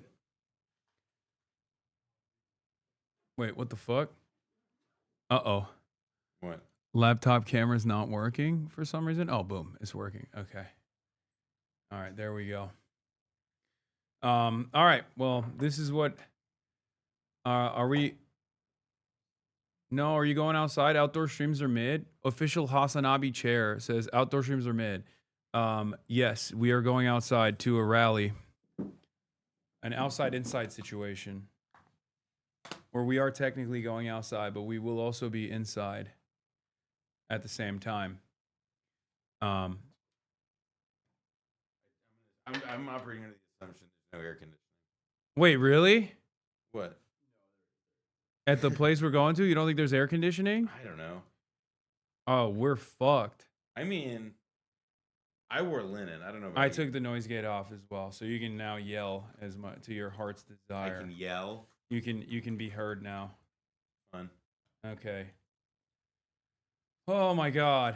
Oh, okay. Hopefully there's air conditioning. If there's no air conditioning, it's 90 degrees in fucking New York right now. It is so goddamn hot, and I'm wearing heavy suiting. Beast mode. Yeah, I'm a suit guy now. It is what it is. Heat waves in places new. Can't hear shit. What do you mean? You can't? All right. Well, we're gonna be moving soon. So, there's gonna be an I've had it list in the video. You can play that if you are going soon. Okay. Yeah, we'll do that. Just normal people online.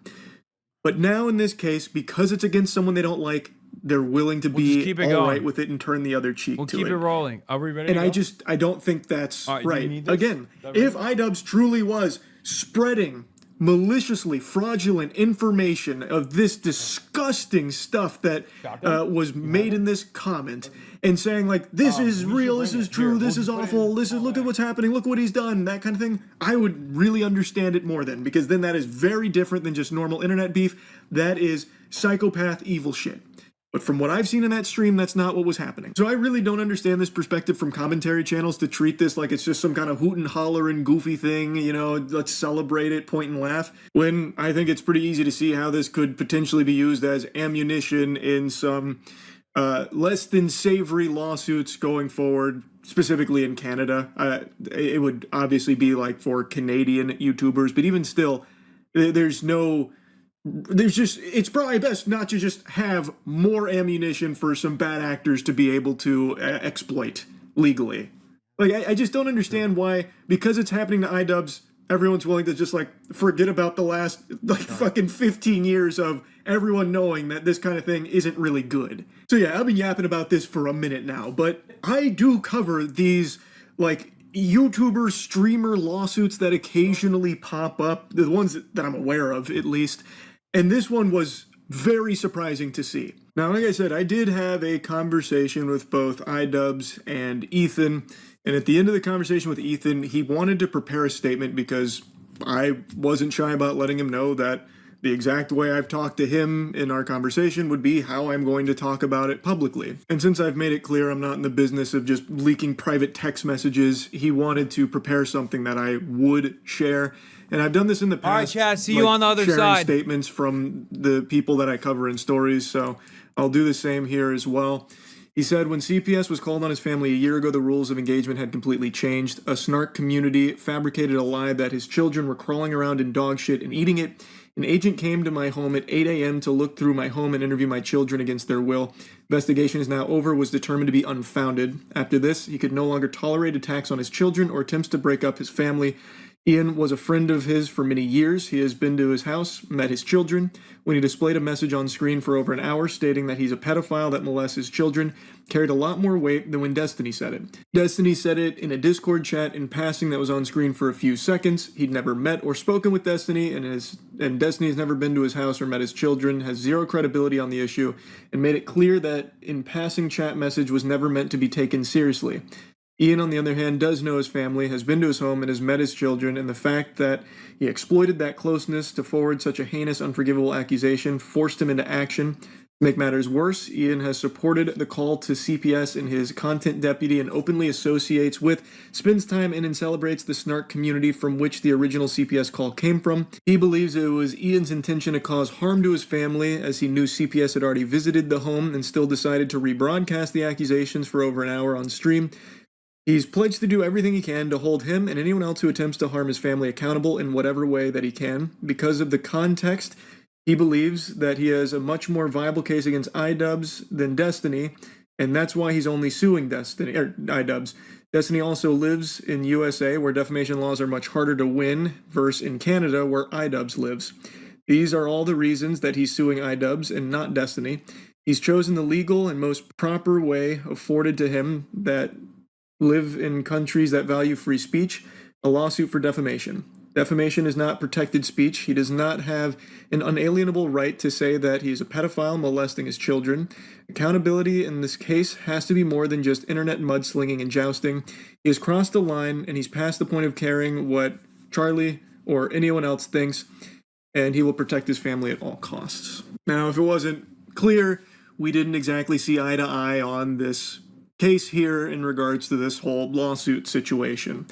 I believe, as is even stated in his statement, that he's targeting iDubbbz solely because the free speech laws in Canada are more lax, and it is more viable that he would win there versus in the US, where Destiny is. He's even saying that it would be harder to win that case against Destiny. So to me, that says that if the way you win is through more lax free speech laws, then it's not really a real defamation case worth pursuing. It's you taking advantage of that lax nature of those laws to further punish the guy who you have a lot of ire towards for the previous instances of aligning with the snark community and stuff like that, as opposed to actually fighting for, this was defamatory and that. It feels very familiar for a tactic that is common with big companies to financially drain someone that they have a lot of issues with for a variety of reasons, a whole host of reasons. And in pursuing this route, it does open a whole host of problems for a lot of other people and can have far-reaching consequences should it set some kind of precedent or, set an example for others to try and follow suit. It is something that I've always advocated against, and there's nothing in all of the streams and evidence I've seen that indicates that iDubbbz was trying to push this as a true thing, using his previous relationship with Ethan as a place of credibility to try and preach to his audience that this comment is accurate. This is a legitimate claim that actually needs to be investigated. There was nothing I ever saw that gave me that indication. It was only ever Destiny made this atrocious comment that Ethan is not being very upset about and having a very different energy towards him than the others. And it was a very, very, very poorly made point using a very gross example for it, which is something iDubbbz openly admits. So anyway, I've been yapping about this for a long time now. That's really about it. So yeah. To all the detractors who are saying that I'm targeting women, that I'm a hypocrite for suing for copyright infringement, I just have this to say. I don't care. What I do hope, though, is that you'll support their crowdfunding efforts to defend themselves. Because let's face it, I want to make sure there's money left over for me when I win my lawsuits. I don't really want to say too much here because I truly don't have to say too much. And I don't like to spend, a whole lot of time on the internet directly going at, in a very dramatic way, other creators. It's like the purpose of my platform for the most part, even though I do like to kind of shit on right-wingers and, total pieces of garbage on the internet who I think make the music community worse. When it comes to like the broad content creator sphere, unless somebody's like, just being completely wrong-headed about some music or talking about me or just being like a real fucking idiot, I like to keep mostly quiet and just like kind of chill. And I don't pay attention to a whole lot of streamers to begin with, across the board. But I feel like what just happened here needs to be discussed because it's a very broad issue that affects all content creation across the internet.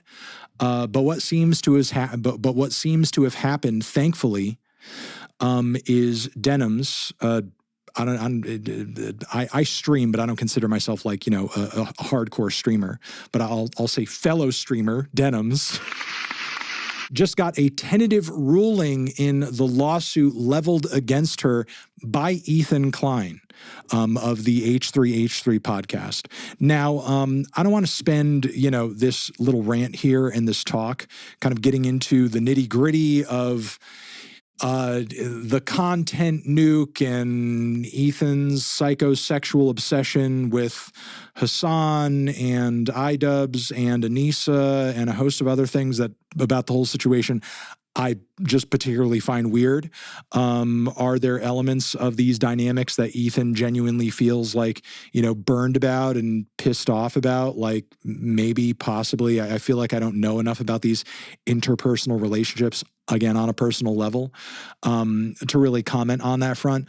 What pisses me off about the whole thing and what makes this tentative ruling in Denham's favor about all of this, what makes me happy about this with joy is like, look, no matter what problem you have with any of these people, personally or politically, whatever, you cannot be using this as an opportunity to destroy internet content creation and reaction content, commentary content. I don't care how up your own ass you are.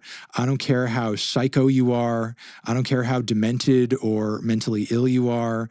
You cannot be using your millions of dollars and you cannot be using your platform to sue and go after other creators simply for the sin of reacting to your content, good or not, and having their own thoughts and opinions about it that you don't like. There are lots of people who comment on and talk about my content. Are there situations in which I would maybe take legal action if those comments happen to come from a defamatory place and it was like all and out, like complete lies or whatever? I mean, sure. But that's a different thing than going after somebody just merely for reacting to your content and making the claim that it was stealing. Making the claim that this person is stealing from you by reacting to your content. Bro, that is literally how you got started on the internet, dude. You literally had your own fair use lawsuit about this same shit. The undisputed purpose of the defendant's live stream is to contest, criticize, and mock the plaintiff's message, which the courts have found weighs in favor of fair use due to its transformative nature. And they even proceed to cite Ethan Klein's case. I feel bad and I regret ever having platformed you and had you on my own channel on a podcast and pushed people in your direction because you turned around and ended up doing this. And again, I'm not even talking about whatever sort of like political or ideological sort of, disagreements you may have with these individuals or that I may have with you. That's not what I'm talking about at all. I'm talking about you're literally using your platform and literally using these petty disagreements, your own emotions that you're so tied up in this situation to destroy the very industry that we all operate within because you're mad that you're getting criticized. Are some of those criticisms unfair? And are they coming from like weird terminally online psychos that are on Reddit or this platform or that platform? Yeah, I'm sure some of them are. I deal with those types of people too all the time. But to be going after other streamers for commenting on your content, and if this lawsuit ended up going in Ethan Klein's favor, effectively would have destroyed the business model of anybody and everybody doing this same exact thing. Reacting to other content, commenting on other content, transformatively critiquing and pulling apart other content that would have created such an ugly, horrible, just destructive, slippery slope. And you did it over some bullshit. You did it over some stupid, mindless, petty, emotional, moronic bullshit. Is literally all you did it for. You didn't do it for any other reason other than some petty, stupid bullshit. And I'm glad that Denham's had it rule in her favor. Not only because, I like and respect Denham's as a streamer, but this would have been bad for everybody making content on the internet if this had ruled in Ethan's favor. So I'm just coming on here and just celebrating this W, not for anyone's sake other than all of us, because if you like this stream, if you like the content of any person on the internet where they are reacting to a video or talking about somebody else's video or talking about some other piece of content somebody made and incorporated clips or incorporated a snippet here, a section there, or, reacting to a full video on a stream, it would have been fucking dunzo. It would have been. Yeah, I'm about to. I am about to. Boom, swapped it. What's going on, everybody? We're packed like a bunch of sardines in here. Sorry to cut you off. I know you were watching Anthony Fantano cover the Denims lawsuit, but unfortunately for many of you, we now have something a little bit more important to address. We're on our way right now to the New York City DSA Slate rally. That's right. We're going to be accompanied by all of the DSA cadre, some of the best and brightest, some of the best revolutionaries around, who have been tirelessly organizing, knocking on doors, making phone calls, trying to get every single person in New York in the 5 boroughs to go out and vote for democratic socialism. New York is leading the way. I know Grant Plattner says something like that. He's like, Maine leads the way, the rest of the country follows. I was like, Maine? I don't know about Maine. I think Maybe. that's just because they're really like, it's like dawn light hits there first. That's what he must be talking about. Yeah, well, yeah, I feel like when it comes to our political posture, our nation's political posture, I feel like New York is probably a little bit more ahead of the curve than everywhere else. That's right. I bet Maine doesn't even have as many chain restaurants as we do. I don't know if that's the case. You never know. Per capita.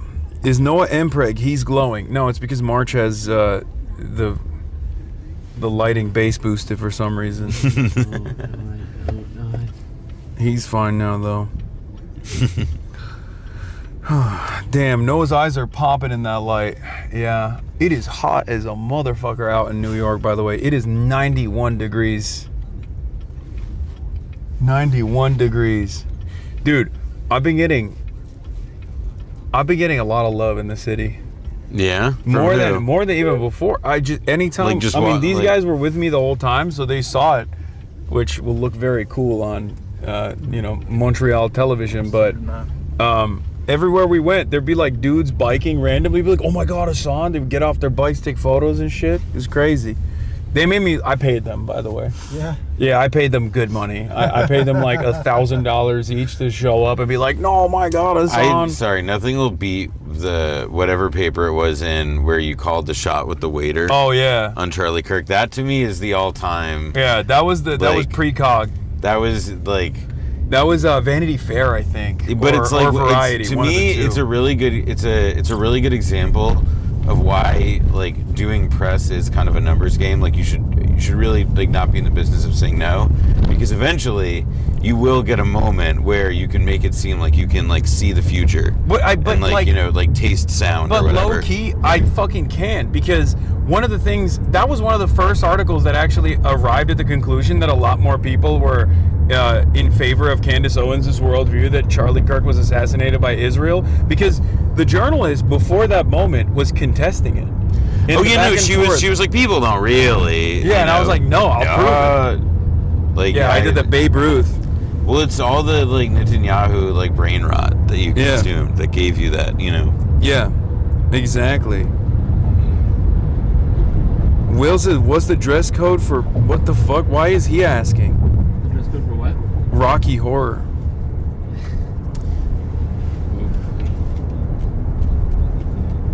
Concrete jungle. Backtrack to that. Bro, how many times did you hear that piece of shit last night?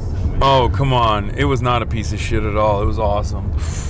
Dude, Madison Square Garden is unfucking defeated as far as vibes goes. Like, yeah, dude. It is the best place to see I'd never, because I've been to MSG before for I think I saw like Swedish House Mafia way back in the day, right?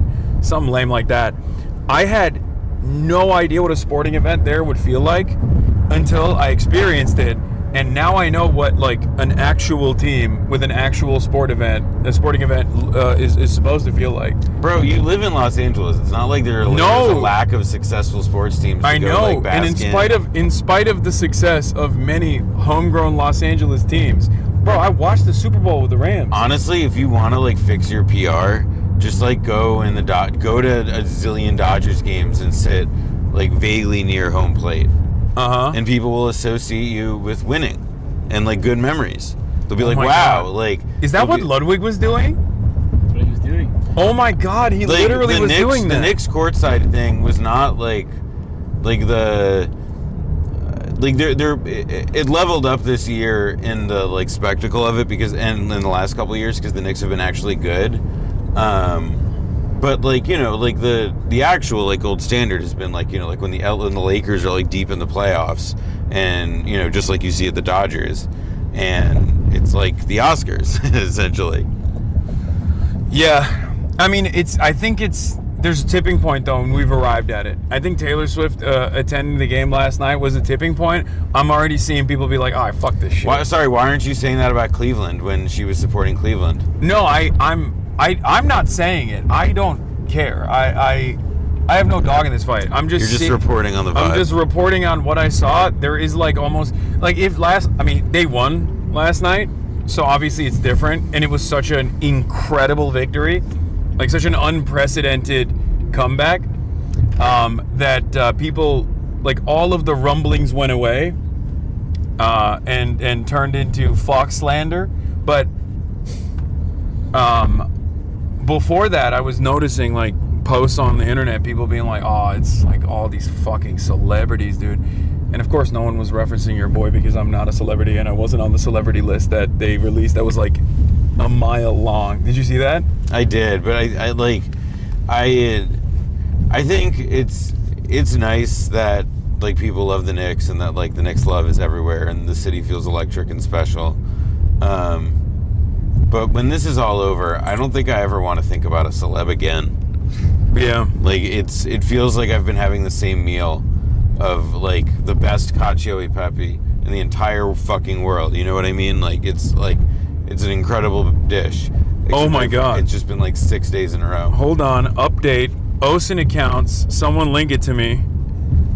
An F-35 might have... gone down? Might have gone down in UAE.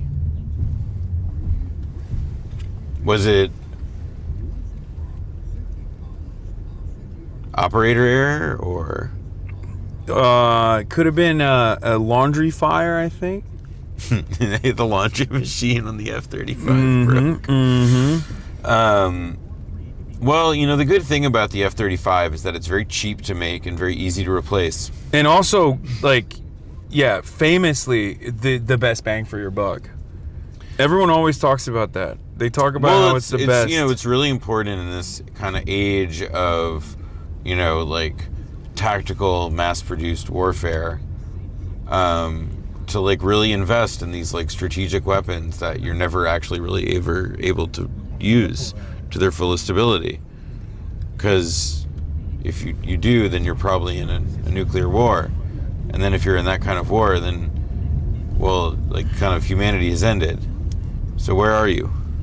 Well, where are we? I think it would be anti-Semitic not to end humanity, so that Israel can continue taking over more and more territory in southern Lebanon. With some people, it is like I've been thinking lately, I would like to, you know, have like sit in a room and just try and figure out like at what is like, if you were to like explicate, like what is the tipping point? Like at what point are you like, you know what, maybe this thing is not worth doing for Israel. Maybe this one. Nukes? I don't know, man. I think a lot of people would be comfortable with like Bethany Mandel. Well, certainly her. She literally doubled down on her previous statements from 2014 today. I mean, responding to Track APAC because they were like, "This you?" Track APAC posted her, and she's like, "Yeah, I meant it." Like, yeah, and she was like, "It was in the heat of the moment, but also I meant it." She already suffered enough when her kids were spewing toxic sludge into their chin diapers. The other day I said something slanderous about like adult religious converts, and I was mostly joking. Wait, she's a convert? Yeah, dude. Wait.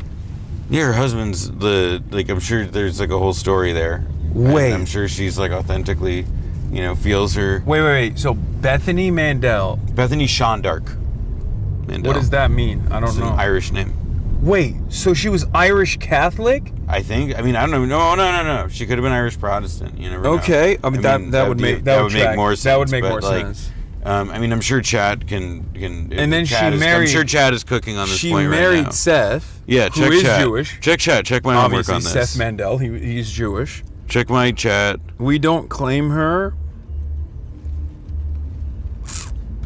Sorry, big dog. I was Mexican maxing for the World Cup, but I'm back now. I'm pretty sure she's Irish and that she converted. But anyway, it's like, you know what's funny? Christopher Hitchens, who was obviously, he made a lot of wrong decisions and went down a bad path, but he also said some very true things at different times. And one of the things he once said that I like a lot is that people on the fringe of an identity tend to be those who cling the most tightly to it. Yeah. I think the remark speaks for itself. Yeah, the zealotry of a convert is, classic. It's true. Anyway. And sometimes it's justified, if you convert to the right cause. Yeah, you mean Islam. Yeah. Yeah, you convert if you find the light of Allah. Yeah. That's what I was talking and you about. convert to Islam, then it's the right cause.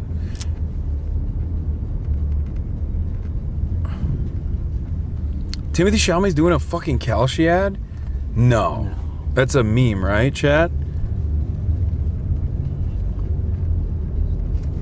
Clipped. What would be your price for Kalshi? They've literally offered. I'm sure they have, but I'm just imagining. Polymarket gave me... Well, no, it's like if they offer... But it would be like if they offer you X, it would be like you have to give 5X to the DSA. No. There's no money. I would never do it. Because, Polymarket, they're starting for the negotiation was $1 million for just the day of the election. God. Like, that's what they came in with, and I was like, no. God help us, man. So, God, I wonder what they were giving to other people, but... In Woke 2, we're going to need to, those people are going to... We're going to make the savings and loan crisis. Red Guard? 2. Red Guard? Struggle sessions? We're going to need to prosecute... We're going to do that plus prosecute the fuck out of all of them. Like Dunscap? I want to see people go to jail, man. Dunscap with the placard around It would be... I was walking in the Diamond District a few weeks ago, and... There was this guy I don't know if he was doing a bit, I don't know what the deal was, but he was he got up on a step stool and he was wearing just his underpants and he was standing in front of some diamond store. I have no idea what the fuck he was doing. He had a cowboy hat on, he was holding a sign of some sort. I was headed somewhere. I had no interest in stopping to figure out that. But the spectacle, the spectacle made an impression, and I think that feels like a pretty non-violent, but yes, fundamentally coercive, but non-violent, method of shame and humiliation. Fuse that to some social media, like shame stuff, and we got a struggle session going. We got something we can work with there. Okay. Everybody said, in the 2010s, it's everybody was bugging out this week about. Remember, has Justine landed yet? That woman who tweeted the joke, yeah. So people were bugging about that again, and it's that actually is that lady. A few months later, she got a new job as the head of comms at FanDuel, and she was fine. And I think maybe we do talk about people that said something heinous and then were yelled at on the internet as though they're warriors that he died in the woke wars. Shut the fuck up. No, my point is meanwhile what if we channeled this power, we organized it, because if it isn't that lasting and that scarring, but it does it has the potential to meaningfully alter somebody's behavior. Yeah. I'm just saying. It's meanwhile, the American federal government is, I guess, trying to deport and denaturalize Trita Parsi. I saw that. It's what the fuck? That's actually happening. Mahmoud Listen, if it's a real test of whether or not the Quincy Institute's Coke money has any influence, because I hope to God that they're able to do something to free our boy. Yeah, so what? Yeah, I don't understand. I've always wondered why they were even allowed to exist as a part of the blob that's anti-blob. It's God forbid you have one think tank. One think tank that's good and smart and literally one. It's two. It's CI, CI, right? Is CI policy. Oh yeah. Quincy is just the most they have a serious media operation. They there's a lot of really smart people out in the world. Literally, they pay to they help keep employed. They literally want to prosecute Trita because he's a bad bitch. And because he has influence, and because also look, I gotta say, this is there's a reason that we read about this bullshit in like Fox News and in the free press, and that we are not reading press releases, we are not reading announcements from the government. Yeah, why is CNN not covering? Because these guys, like, again, like, it's a very good point. Like, no, well, one, I mean, in general, I'll say, like, news agencies, sadly, like, people follow one another's scoops less, which is unfortunate these days. He in literally general, is a contributor. But that is a good point. He spent the last week on CNN talking about Iran. I mean, well, what CNN? I mean, I think, let's be real. Like, you think? I think CNN would be happy if Daddy Trump. I would love to be proven wrong on this, but if somebody called CNN up and said, "Hey, fire this guy," or your merger's not getting approved, like, what do you think they would do? Here's a question. Hypothetical scenario. Brandon administration, Scott Jennings is prosecuted in a similar vein. What do you think CNN does? You think CNN's not releasing a statement? CNN's releasing 10,000 statements. Jake Tapper's doing Depends. 45 It's all about the circumstance, right? Because like the actual version of what you're describing, right, is like a slightly elevated January 6th, and I think that that's the kind of thing is in the cards again. Like I think that part of what makes like this right-wing movement and like right-wing pundits and all this stuff is that like when they're strong, they're invulnerable. Like they're insulated, and CNN and all these other like like ostensibly like lib steward institutions or whatever, like they will, because they're owned by assholes or whatever, they'll bend the knee fine. But then like when these people are weak, it's like, when popular sentiment turns against them, like I do think that there are these moments because the right wingers are just that freaked, they're that fucking crazy.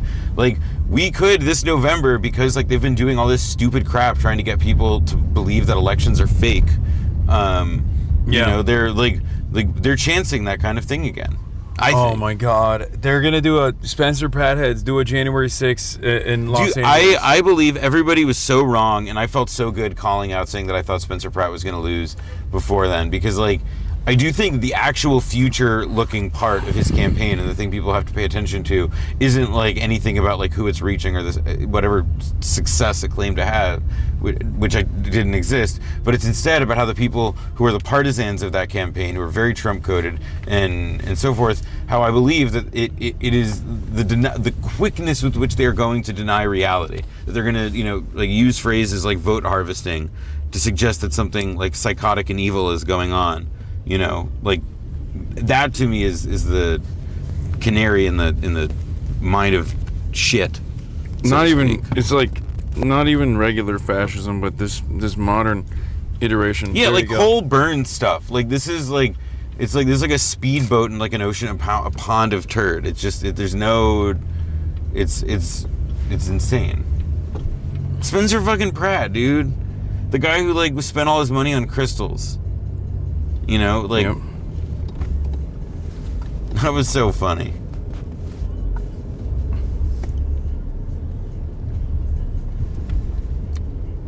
They go after everyone who's effective in CNN doesn't cover because you're only a direct threat to them. Hasan, put the pin on your jacket. I have two. That's why I'm literally trying to figure out what looks aesthetically pleasing, because this is gonna look ridiculous if I have one on. I think. Oh yeah. Ooh, where? How do we get in? It's a. Yeah. Let's get a message. Do you know where it is? Oh, Randolph entrance. Randolph entrance. What street am I on? No. Randolph entrance. Why is it? Oh. All right. So yeah, this one right here. Back this way. All right. This is right. It's right here. Yeah, there. Right here. Oh yeah. But Randolph entrance is the other side. No, this is Randolph. It's on your side. This is not Randolph. What? This is not Randolph. This street is Randolph. This is Scott. Okay. That's Oh, never mind then.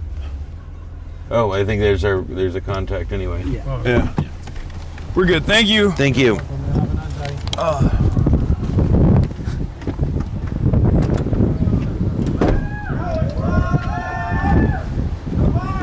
That's a lot of people. I know. What up? Wait. Yeah. I got everything. Hey. What's up? You got everything? How's it going? I'm Kathy. I'll be walking you around everywhere. Come on in. Where's Austin? Thank you, big boss. Where's Austin?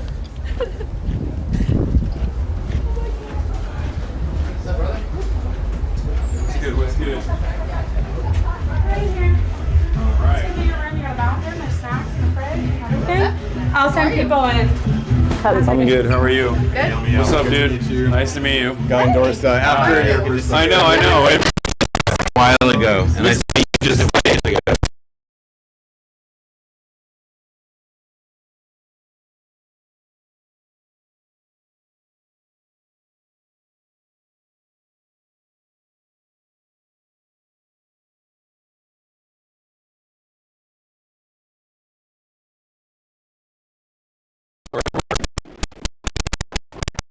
Okay. How you doing? You want water? We should do a double. We should route it with two mics so we can give the mic to the person who I'm interviewing. Because I'll have Noah. We'll have Noah on too. Is he gonna be in the You need the Wi-Fi? Yeah, sure. It's Silo Stat. Wait. Oh. You're live. Right. Yeah. Can you say something one more time? Thank you. Do you want to aid and abet in the interviewing? Yeah, Just threw you happy to. into this. This is what I Happy did to. with Felix too the other day with Molly Crabapple. What? Do they have The splitter's in his bag when you do it. Not Yeah, it should be. If not, we might need to switch to a shotgun potentially.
About to. Can you check your toolkit? I need to get on the Wi-Fi so I can check to see if it works. I see. I just got on. Why am I not? Okay, Mom says the stream is up. Okay, oh, great. he said the stream is up? Yeah. Wait, what the fuck? Do I keep putting the wrong password in? What the hell? Yeah, it's cool. Did they put it wrong? Is it with caps? I don't know. Is it? What's the? Could you resend the password? Because it's not working. The one that you sent us. This one? Yeah. No. I have it. It's just Show not. me again. I keep putting it in, and it keeps saying incorrect password. Hey, they're trying to Wi-Fi. It's saying incorrect password. But if we're fine now, that's fine. Are we back on? Chat, can you hear us? You know it's fine. Thank you. It's fine. Okay, because I don't have. Oh, okay. Sorry, they it said is wrong. different. Okay. There's also a Diet Coke in there. if Yeah, you want it. yeah, see that. Oh, gotcha. Sorry. I'm good.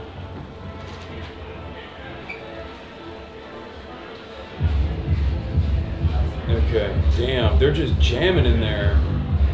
You know what's funny is I actually was on the guest Wi-Fi at this location already because I've been here for shows. Oh, you have? Yeah. Is this venue sick? Yeah. It's usually like a nightclub venue situation. Nice. Okay, does the camera have a dead pixel or just me? No, it does. It has the camera. We didn't replace it yet, right? No, we have to do that. Someone forgot. That's not true. We were gonna do it before our trip to London. Well, yeah, and then we didn't go to London, so. What happened? Things happen. He slept in, missed the flight. Yeah, I fell asleep and I missed it. I missed my shot. Lazy. Left versus the Establishment, a voter's guide to some of the most hotly contested races in New York's June 23 Democratic primary. Wow. Congressional District 7, Brooklyn, Queens. Antonio Reynoso versus Claire Valdez versus Julie Wong. It says audio not sync. Can you go on to token? Yeah.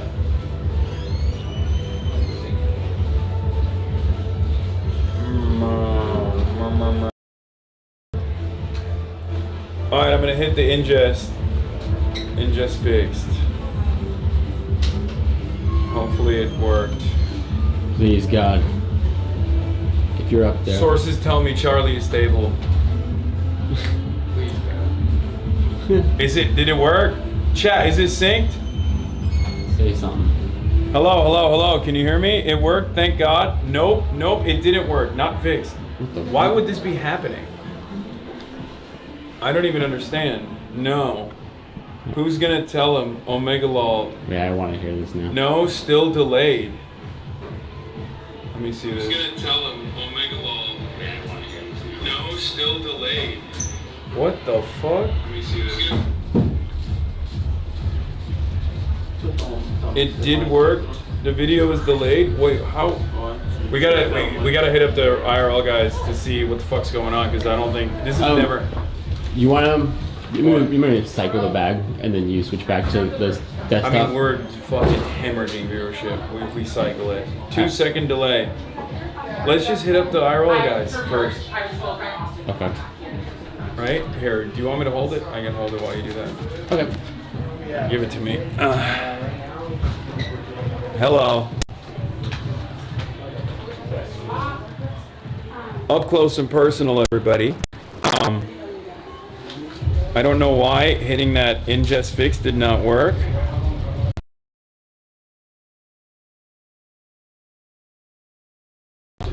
It's not that bad. 2-second delay is pretty fucking bad, especially because this is the only footage that we have available. Do they have a professional team filming as well? Can use their footage potentially, but that's going to take a long time to get released. The ingest fix again one more time, okay? Bear with me.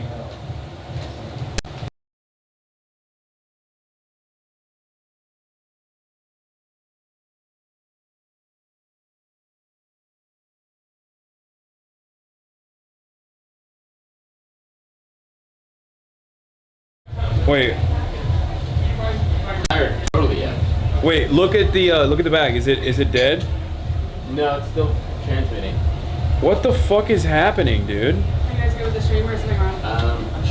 Fixed. We're synced. Fixed.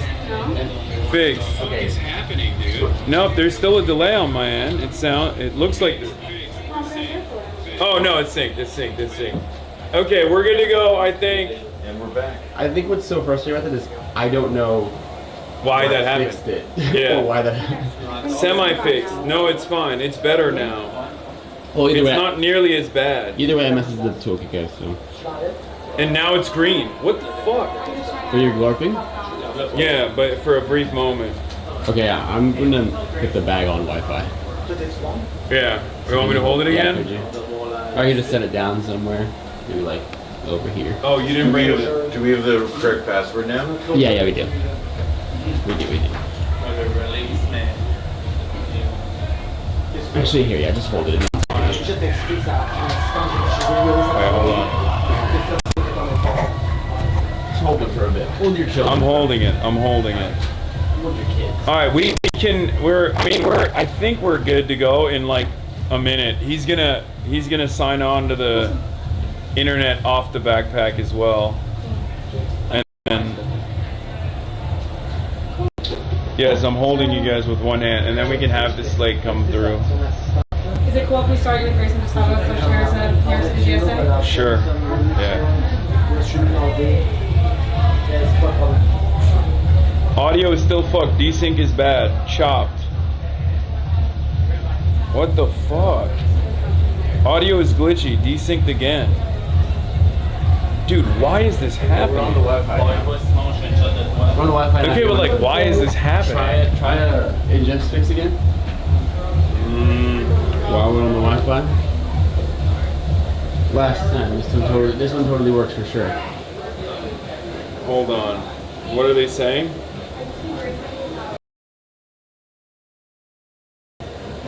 Shit is cooked. Good to me. Audio is glitchy.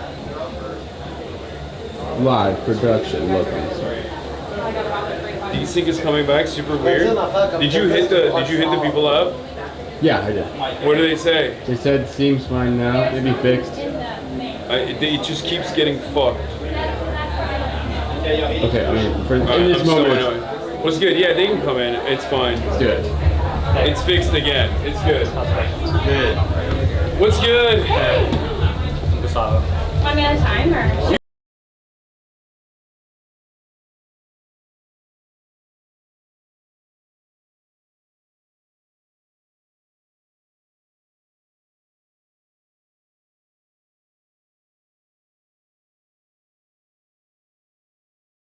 Here to talk to 600 plus excited people about why socialism needs to continue to win this cycle, every cycle, and why they need to get involved to make that happen. Question.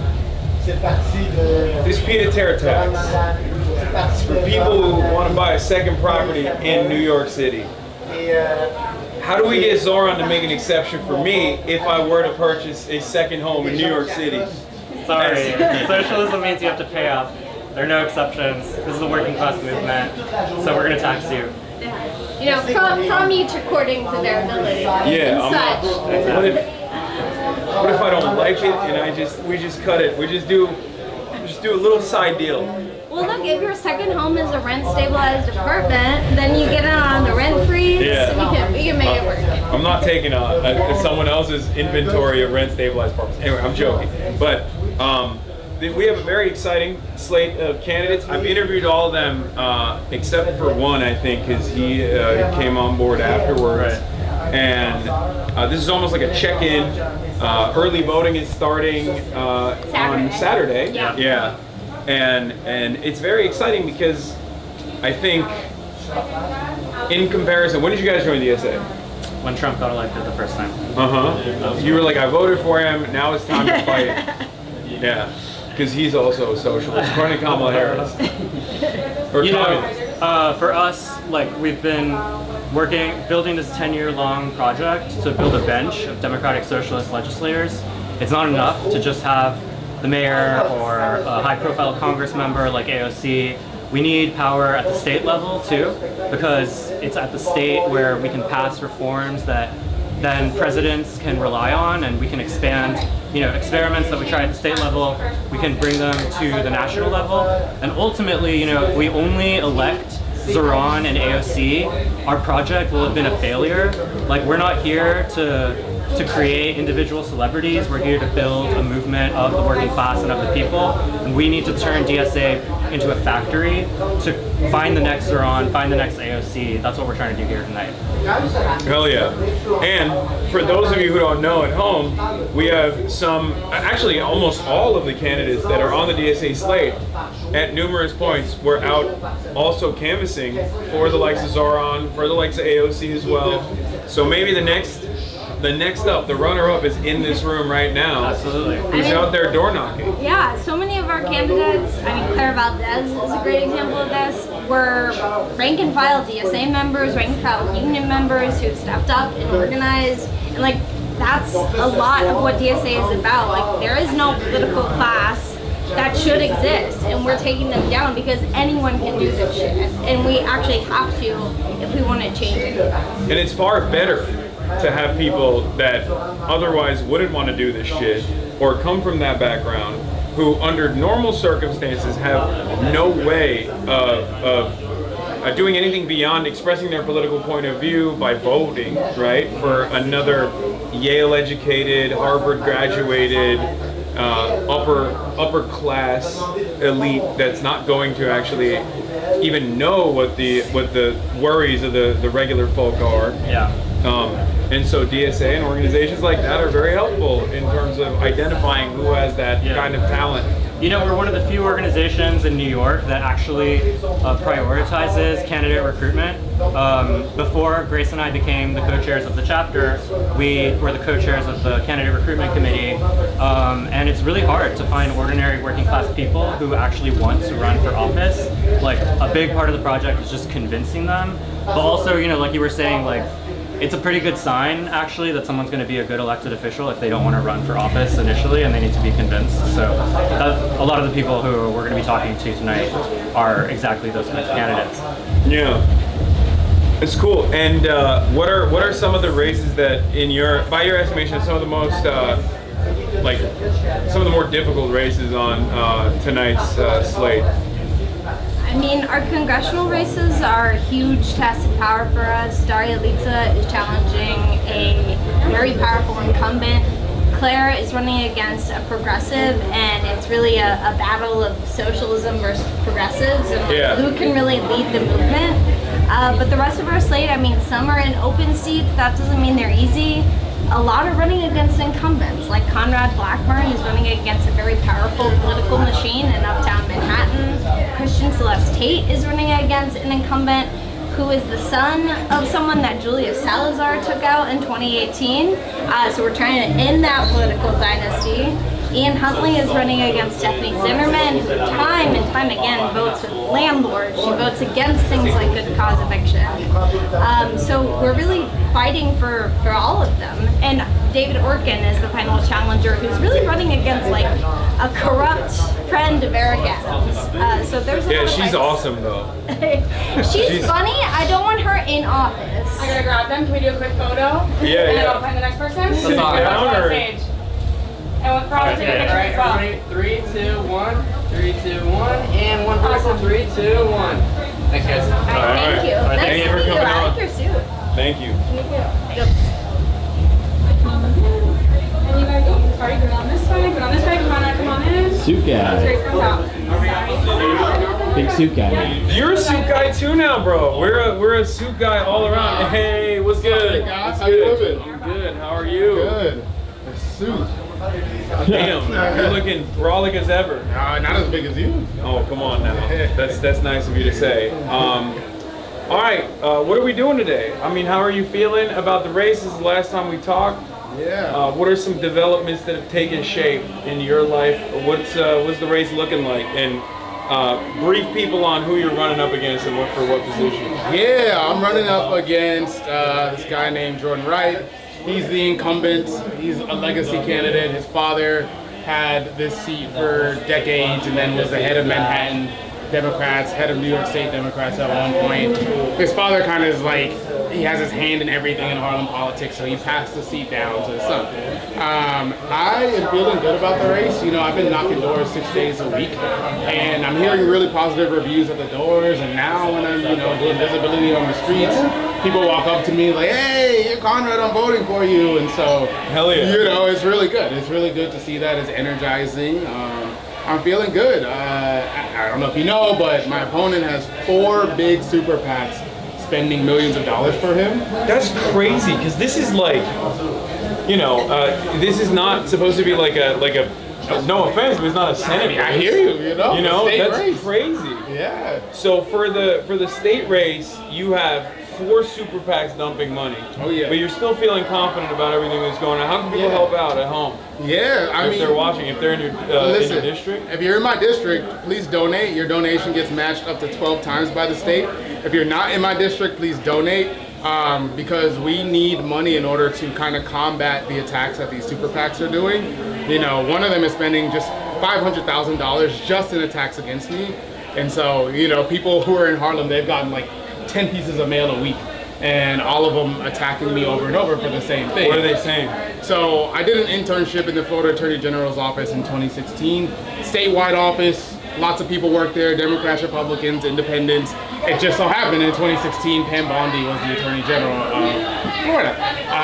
But I never did anything directly for her. I was in criminal appeals, so I was just checking to see if a judge did an error at the trial level. So the slander is they're saying you were Pam Bondi's top guy. Pretty much, like I'm a MAGA sleeper agent. You know, That's crazy. Weird. You know, it's like saying somebody who works at Yosemite Park works for Donald Trump. It's kind of crazy, you know? Yeah. So, you know, they're spending $500,000 on that. What's the biggest tea you can drop from your time under Pam Bondi? The biggest tea? It's why I became an abolitionist, you know, because I saw how Works for Pam Bondi one time. I saw how terribly the system is set up against poor black and brown kids who grew up like me. Yeah, so. he's an abolitionist for January 6th only. That's what. I'm kidding. God, they're gonna use that anyway. They're gonna use that in the mailers. Listen, I believe in street justice, you know. Okay. So you're running. Every single like state level seat is running up against, like, it seems, someone's nephew or niece or son or daughter. What the hell is happening in New York state politics? Why is everybody passing down their positions to their next of kin half the time? I mean, that's a great question, but when you think about it, it's just pure unbridled capitalism, right? These people are trying to hold on to their capital. They work in political capital, right? And so they're hoarding the resources, and they're trying to hoard the profits off of it. And so the only way they know to do that is to pass those resources down to their next of kin instead of giving it back to the people, and, you know, giving us an open election with no legacy candidates. Did you see the Geese piece on black socialism? The what? There was a Geese magazine piece. The Geese piece. Yes, I did. Yeah. Yes, I did. What did you think overall? Not the main point that was the draw-in, the clickbait, but how there's no pathway to any kind of socialist politics in the country without black radicals, without black socialism. 100%. I fully agree with it. And, you know, and honestly, if you think back to the past, a lot of the wins that socialism made in the 70s and 80s were due to the black radical socialists, right? Yeah. Panthers being one of the foremost of them, right? Yeah. Hampton being one of them. Because we experience things in a way that's different than our white colleagues, right? And, you know, if you were poor and black, then you experience poverty at a level that, you know, your white colleagues might not have experienced. And so you have a way of adeptly talking about that in a way that your white colleagues can't. And because you kind of have that experience and that, you know, background, you're able to talk to other black people who are not socialists yet, and you're able to talk to white people, Latinos, right? And that's why Fred Hampton was so good at building the Rainbow Coalition, because he was able to speak a language that other people could speak. Do you feel like there's a level of disillusionment that happens in every generation, including in young black men as well as young white men that we've seen? Do you feel like socialism is a good alternative to bring back people into the fold? Yeah, 100%, man. I think it's the only way to bring people back into the fold, right? Because that disillusionment, what you hear is our voice has no meaning. You guys don't care to come and talk to us and see how we feel about changing the conditions. You guys just lord over us and say this is what's good for us, right? Well, socialism offers the opposite. Socialism is, hey, you guys should be driving the decisions, right? You guys should be owning the means of production, and you guys should be able to vote and dole it out how you see fit. Right? That'll bring people back in. Yeah, absolutely. What are some other things that you've heard so far as a DSA candidate? Because I feel like for the longest time, I mean, look, I'm Muslim, but I'm white, right? So as a prominent advocate for socialism in America, one of the things that I've heard since 2016 is the Bernie bros, they're white men, they don't understand. What is the craziest retort you've received from the establishment machine that's clearly trying to protect its own interests and its seat in this circumstance? Before I get there, you reminded me of that Kodak Black interview when Kodak Black said, "My name's Kodak Black, but every time you see me, I'm white." It's kind of funny, but The critique I get the most from them is that, you know, I'm helping prop up a gentrifier organization in DSA. That's so wild. Espaillat has been also kind of being xenophobic with his arguments against Daria Liza, who is Afro-Latina too. Yeah. So like the fact that she's both also Dominican and he's still angling it in that way has been very interesting to watch, because these are the guys who have literally allowed that gentrification to happen because they're in the pocket of the real estate developers. Literally, you know? They're like all the older folk, all the like older black and brown folk that have been living in these neighborhoods have been priced out because there's no change that's come. Dude, my opponent's dad in particular has been in power here for like 30, 40 years, bro. So if all the gentrification that's happening happened on your watch, right? Yeah. And like you are deriving profit from it. Yeah, Right? they're like, they're like, we have no smoke with the ruling class. Our beef is with the American working class. The New York working class. That's who's doing the gentrification by existing. Literally. Yeah. That's cool. All right, so you're feeling confident. We put your link down here as well. What's your favorite thing about your district that you're running in, and what's your least favorite? Favorite thing about my district is the energy, man. Energy is unmatched in Harlem. I mean, you come to Harlem, bro, everyone's proud to be from Harlem. You know, everybody has a different drip, a different swag, and people like are able to express themselves in a way that they can't in other places. The thing I hate the most is kind of what we're talking about, just like that black political the old establishment that like is just staying in the way of progress. You know? Holding everybody back. How do we change the hotel that I think it was Fidel that stayed there? The Hotel Teresa, you want to change it back from being an office? Yeah, it's an office building. Because I really wanted to see it, and he took me there. Yeah. And I was so stoked. I was like, oh my god, like this is a hotel. I was like, I'm not sure what it is. Yeah, and it turns out it's a fucking office building now. That's what? Yeah, it's not even a hotel. You can't even stay in it. Oh no, we gotta return that back to the people. That's what I mean. It's like a cultural landmark. We're doing the There's so many. Now we'll do that. Yeah, there's so many cultural landmarks, especially Harlem as well, that I feel like is being erased. Yeah, man, and you know, some that are being built that shouldn't be cultural landmarks, like my opponent's home. Craziness. You are bringing it back. Got to, man. They've been trying to sling my name in the mud. Yeah. Yeah, no. Talk your shit, King. This is Got your. to. This is your opportunity. Yeah, I'm talking my opportunity. shit. Let's go. Okay, cool. So you said the least favorite is your opponent building a house in the district. You know? Okay. What is some of the more salient points that you feel like is working when you go out and knock on doors and talk to people? Yeah. If there's anyone who also wants to participate in that, what could they use? One of them you're going to be surprised by. One, people really like it's publicizing Con Ed, right? Because people fucking have big beef with Con Ed, because every time you turn on your AC, your bill goes up $500. And so when I'm at the door, I talk about freezing our Con Ed rates and then publicizing Con Ed so that it answers to us and not a corporation. People love that, and people love cooperative ownership of our housing. Because Harlem is 85% renters. Our landlords have so much power. And so, you know, if we have cooperative ownership of our buildings, then we have a say in what goes on in our community, and these developers can't come in and knock our buildings down. So, you know, those are the two people love the most. Okay, publicizing Con Ed. What are, in the state, what are some initiatives that you're looking to advance? Because, like, obviously, there is some momentum being built on the DSA front. And you know, you're going to have Zoran, and then also at the congressional representation, you have AOC, but obviously internally within New York State, like what are some of the first things that the DSA slate is like seeking to accomplish, and like obviously caucus with like a larger group as well? Tax the rich, I think, is one of the first ones we're seeking to accomplish, and it has to happen, right? Because right now the budget is being balanced on the backs of workers. And it shouldn't be that way, right? We have mega billionaires who are escaping taxes every year, and we're paying like 30% taxes, and so we really got to change our tax code. I think that's what we're going to fight.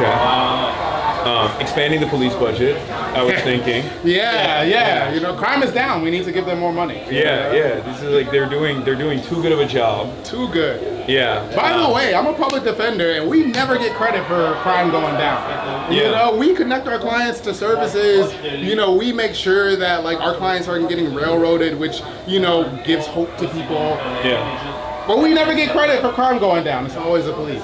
It's true.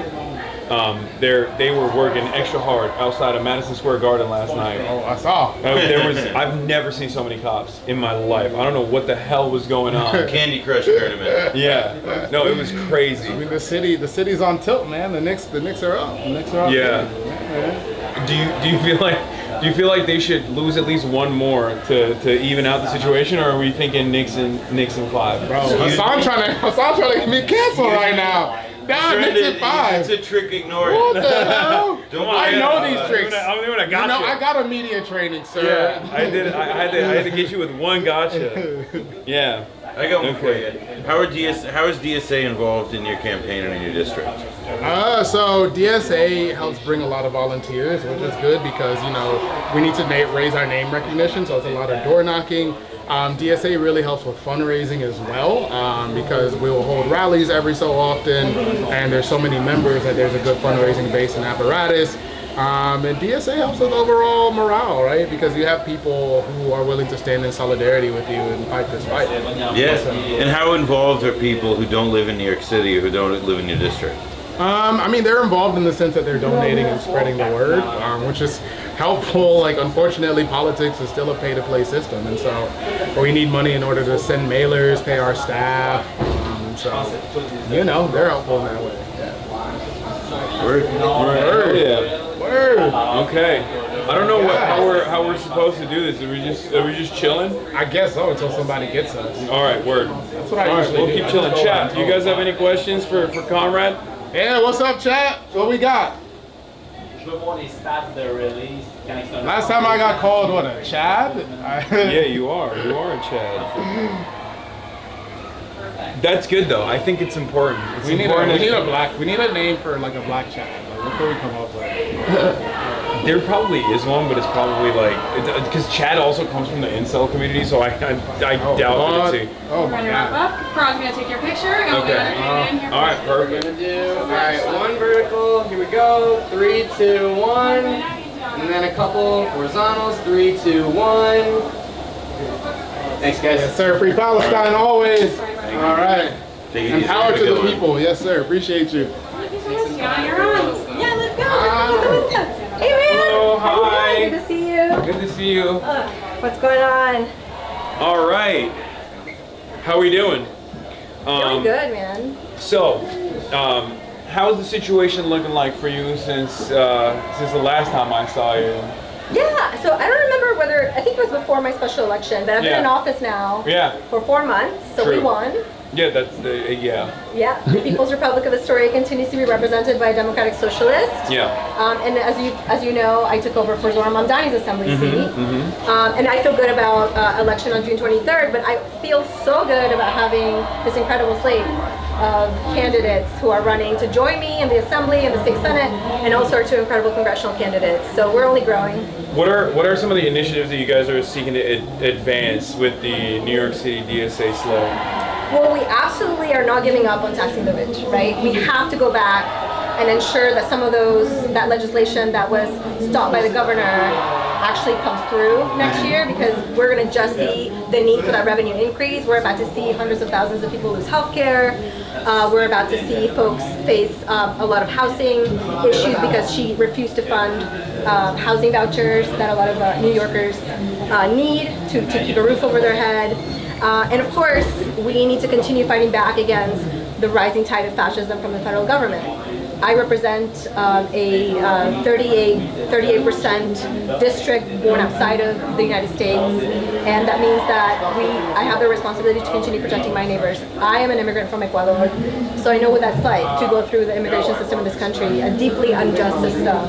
that both Democrats and Republicans have been complicit in creating an agency like ICE. What are some of the ways in which there could be like community defense implemented, which is somewhat decentralized, but then also like how can you aid and abet in that process as a representative? That's a great question. I think that the difference, the DSA difference, if you will, is that those of us who are in office from DSA, we're organizers first. And so we've done this work before. Actually, my background is in immigrant rights organizing, and so I worked with a lot of undocumented workers to fight against wage theft, to fight against labor exploitation, even when they quote unquote didn't have documentation to work in this country. And it's the same thing when it comes to fighting for your rights as an undocumented person against ICE. What we can and must do and are already doing is being in communication with each other as elected officials to make sure that we're the first line of defense when one of our constituents is taken. And I have to tell you, what is super helpful to that for me is that I have a congresswoman who in my district is AOC. So when you have someone good in Congress, it really matters because she has been able to help get people out of detention. And that is why it is imperative to elect people like Claire Valdez, like Daria Lisa to Congress.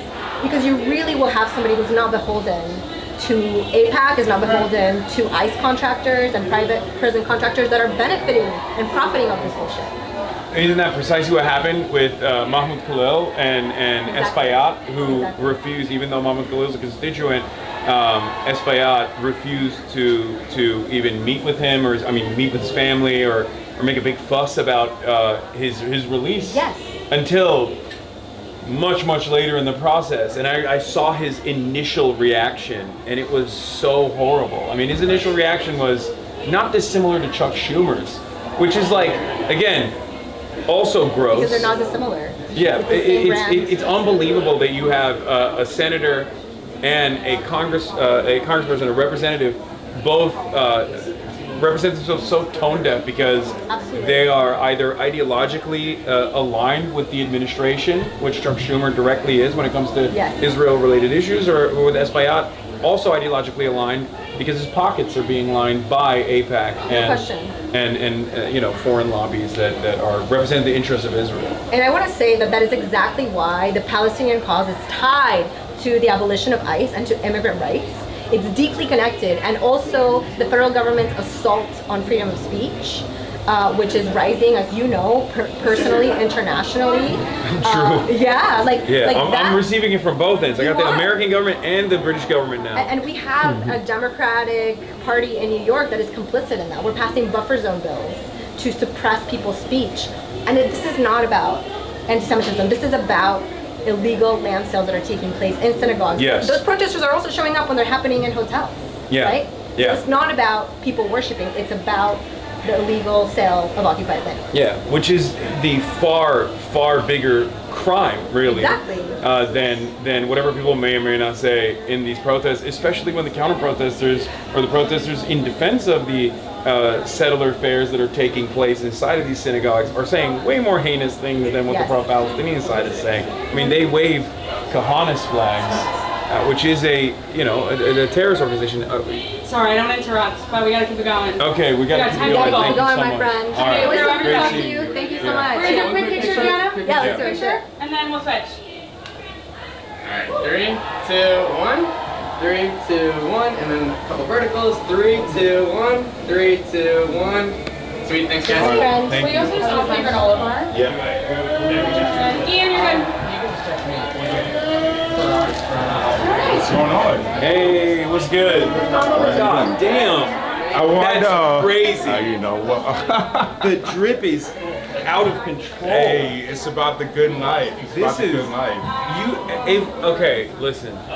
The New York City DSA slate is actually showing up. Oh, absolutely. In ways that I like. Look, I've been involved with DSA and other socialist initiatives for the past 10 years. I've never seen anything like it. I've never seen anything like this before. Normally, it's as Brace likes to call it, out of shape guys in medium t-shirts. That they should not be wearing. They should be wearing XLs. That's what Brace's initiative is. But you guys are No, is crazy. Well, we're running on delivering on the good life, and how can people trust you if you look like if your fit looks like trash? Yeah. So you got to show up and you got to like match the aesthetics of what you're running on.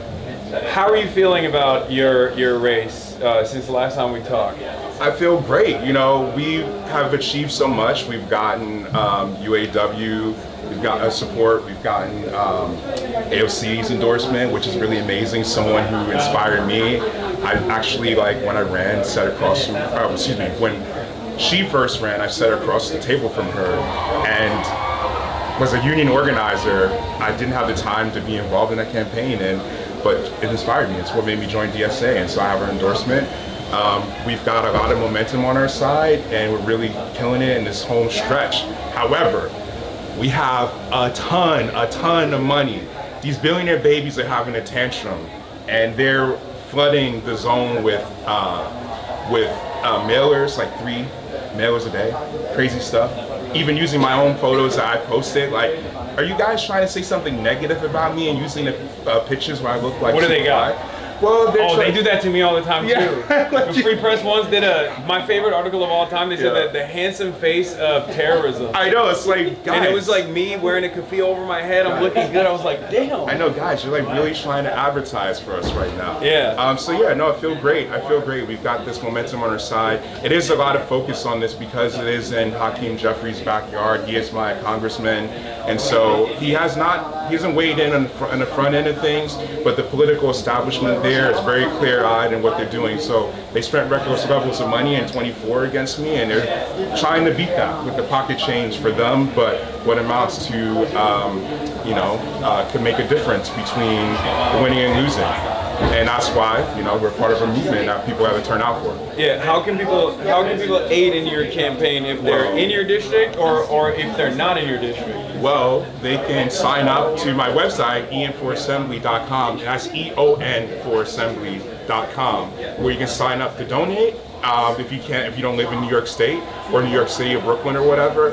But you can also sign up for canvases there as well. And phone bank, if you're outside of New York but you want to contribute to this movement and support a very exciting campaign in Brooklyn that's really putting it to the establishment that they are losing their mind, you should check out some of the comments on my videos. GLC has a great video calling out my opponent and all the spending she has from the Israel PACs and the real estate lobby. You know who you should get? You should get Hasan's endorsement. Not me. Not me. I already have endorsed you. Hasan Kwame Jeffries. Oh, okay. There we go. There we go. Do you know, his brother. You know his brother's base. I always bring this up because I follow him on Twitter. His brother is like actually based. Yeah, perhaps it'll be a secret mailer. I also wanted to highlight this too. If you can canvas, we have these dope ass bandanas. I wanted to bring you one too, but we didn't have any more. But you can get this. Alright, look here, 3, 2, 1, and then a couple verticals, 3, 2, 1. Amazing. Thanks, guys. Thank you. Appreciate it. Seeing you. Yeah. Take care, y'all. Oh my God, he's literally going on right now. Well, look who the frick it is. Look who it is. Welcome. Thank you for having me.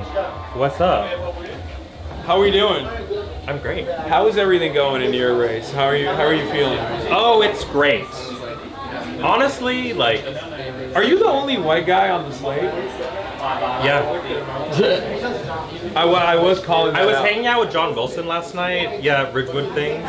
And it was like, I was like, when we're together, it's like the quirked up white boy Olympics. Yeah, you are, because everyone always is like, DSA's so white, DSA's all white boys. Yeah. And I was thinking back and I was like, I've had a lot of candidates on my stream. I think you're one of the only white guys on and what is that? Like nationally. How should I? It's good. It's representation. It's important.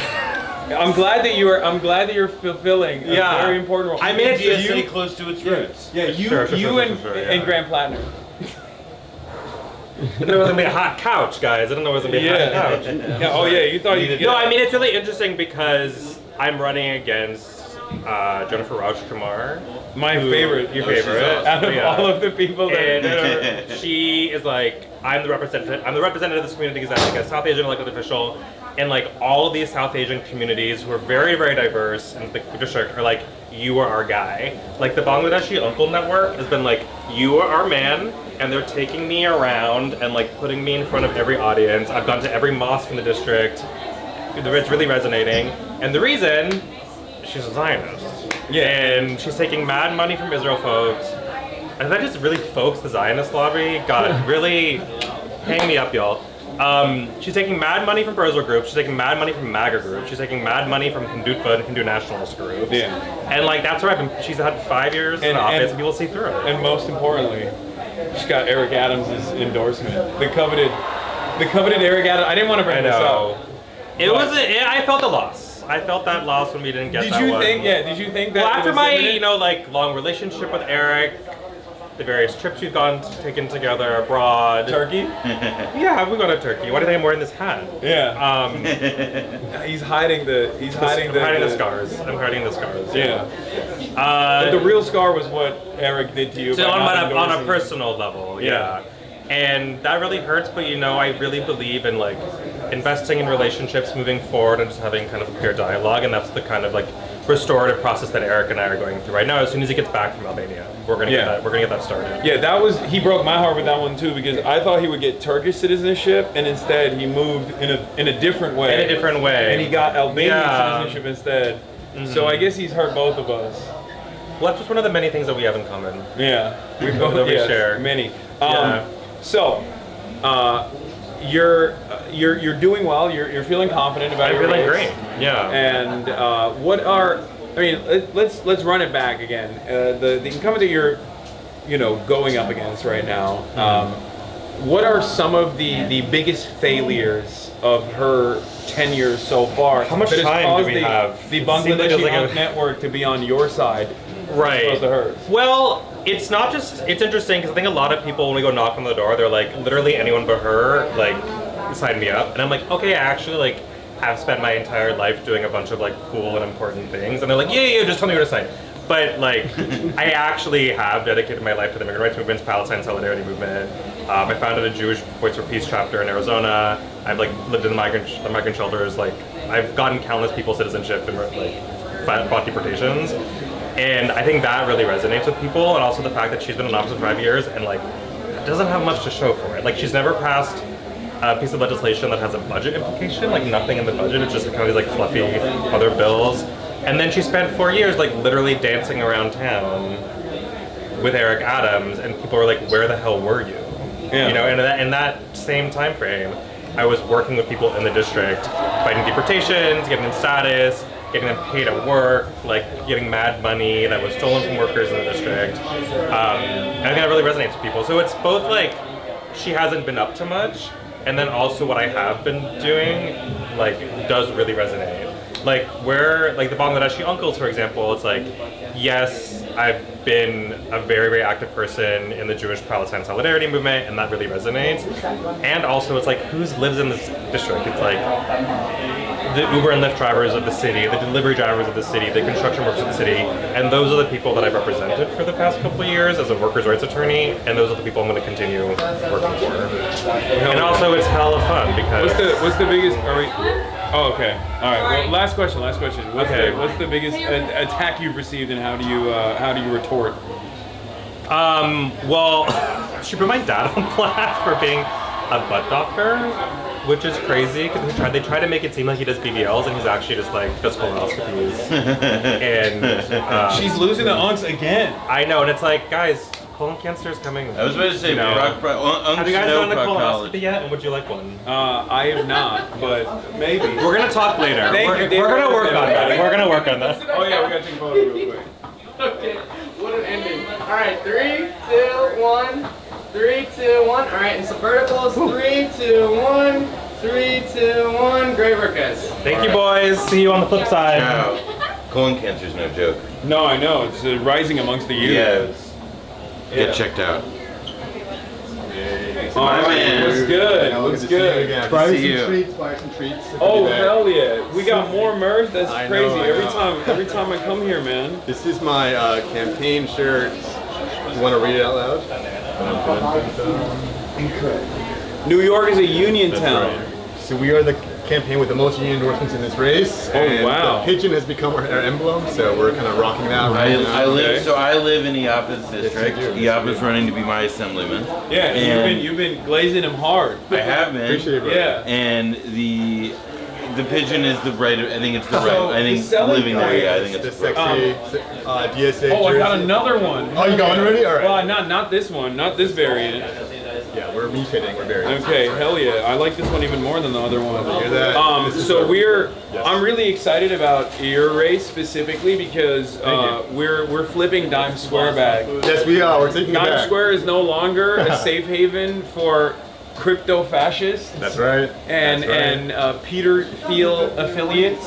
Completely. And it's going to become a Socialist utopia. It's a socialist utopia, and it's very important. It's very I important completely agree. to get that across. I completely agree. So tell me a little bit because I did the DSA slate. You weren't there. Yeah, my race didn't exist yet. Yeah, your race had not existed. So who are you running up against? Like, Yeah, what are exactly. some of the biggest problems caused by the incumbent here?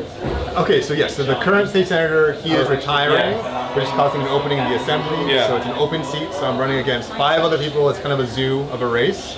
And the majority of them belong to Democratic clubs, all of whom endorse Dan Goldman, the APAC candidates. So the majority of these candidates are part of the problematic clubs, so I'm completely against that as a candidate, as a socialist, as an organizer. And I'm a housing organizer here in Lower Manhattan, anti-ICE activist as well. And down here we have Chinatown in my district, as you know where you live, and so a lot of families are scared to show up to school every day, to take out their kids every day. So it's very felt. This very rich immigrant district is very felt. Okay. And so, aside from the Dan Goldman, like who's the biggest op? Who's the most difficult?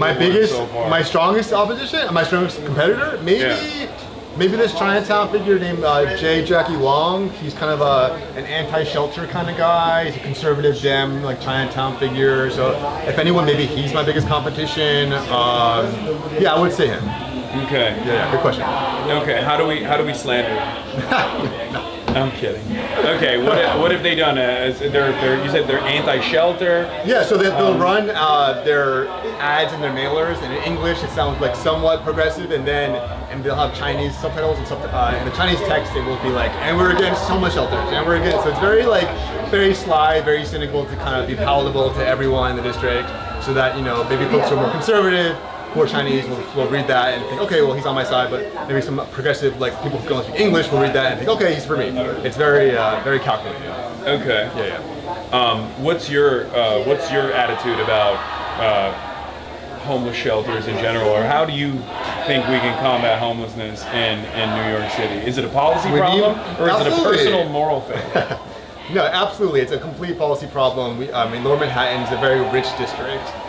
We need more housing, we need more affordable housing. We've seen opportunities for real low-income housing, like under $30K a year housing, be blocked by our legislators. It's not okay. We need to always be on the forefront of this. That's why I'm supporting a bill to pass the Social Housing Development Authority, which is Emily Gallagher's bill, which would create a new authority to create new housing. It's super relevant in downtown. We're very dense, not a lot of space, and so we gotta start building up, I guess. Yeah. Before we let you go, where can people find your stuff, and how can they help out? Yes, of course. So iapa.nyc/events if you want to sign up for a phone bank or you want to come door knock with me. Only 2 weeks left or so. Early voting is this Saturday. We're very excited, and if you want to follow me, it's at IAPA NYC, ILLAPA NYC. And thank you for having me. So good to meet you. Of course, nice to meet you. Appreciate it. See you around. Good to see you, man. Take it easy. Oh, wait, photo.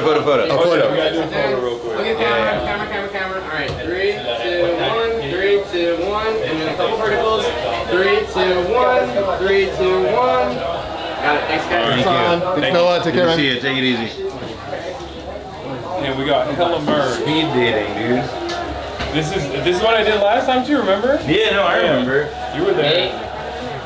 Oh, we got another DSA hat. Hey, what's good? What's good? How you doing? How's it going? Dude, everyone is far better dressed for the occasion than I am. Let's be real. I feel like we had that pattern last time too. Oh my. Okay. I just like you don't assumed you were need about to- to come ready because we had the whole interaction. That's why I'm wearing a suit. I would have brought you something if you had just texted me. Yeah, I didn't realize. What's going on? How have things materialized since the last time we had you on stream? Things are good. Things are good. We've been doing the work. I mean, that early feels like voting is forever. starting. Yeah, day after tomorrow. Okay, who's your biggest op and what's their biggest issue? This is his new lead question. It's like, who's your biggest op and what's the worst thing about them? Yeah, tell me. Give me the tea. I mean, the easy answer is Eric DeLong, right? Uh-huh. The man whose job I want. But I mean, look, the reality is like he's not even my biggest op, right? He's like an appendage of the problem. Right? The problem is the entrenched capitalist society that we live in. The problem are corporate politics that buy out folks on the left and the right. He's an appendage of that problem, right? He's not even out here plotting for himself. He's that power system operates through him. Yeah, he's a servant of capital. 100%. And you see it in the way that those power interests show up to defend him, right? Billionaires are putting in hundreds of thousands of dollars into super PACs in this race just to drown out the message, to drown out our message, the world we're trying to build. What are some avenues of attacks you've received so far, and how do you retort against them? Yeah, I mean, honestly, like, what's interesting is that this year it's more of a shapeshifter than an attack, right? Last time this guy was challenged, he lashed out in the most ugly, transphobic way. Yeah. And this time he's shapeshifting. This time he's pretending he was fighting with us the whole time for universal child care, right? I have noticed that a lot. There are a lot of candidates that are they're fake progressives, and it's even happening in some of the races that I'm working with, like in the Senate, with Abdul Sayed in Michigan. Like, I've noticed that there's two different lines of attack. Either you have the cookie cutter, do nothing establishment Democrat that's like, we have to be conservative, these guys are crazy. Or you have this more insidious version now, where I feel like some people will come in and be like, no, I love Zora. Yeah, I know. And I think it's because Zoran spoon-fed them the messaging. Yeah. Right? They're not even connected to community enough to know what people are caring about in this moment. Yeah. But Zoran spoon-fed it to them so easy that even they could understand. And now you hear them just like parroting back the same lines, the same promises, even though they've been in power for generations. The person I'm running against been in power for 25 years. So don't tell me now you care about affordability, what you've been doing for 24 years. Yeah. No, but they figured out the colors in the ads. They got the same. They did, they the font. figured. No. It's it's what the I've retro learned. layer. What I've learned is that the mailers that you got to trust the least, and the posters you got to trust the least, are the ones that are most made to imitate Zorans at this point. Yeah, walking ads, walking and talking ads, like.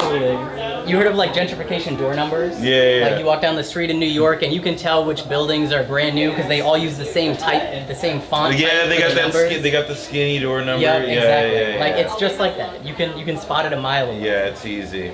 100%. All right, are we rolling through? What's up?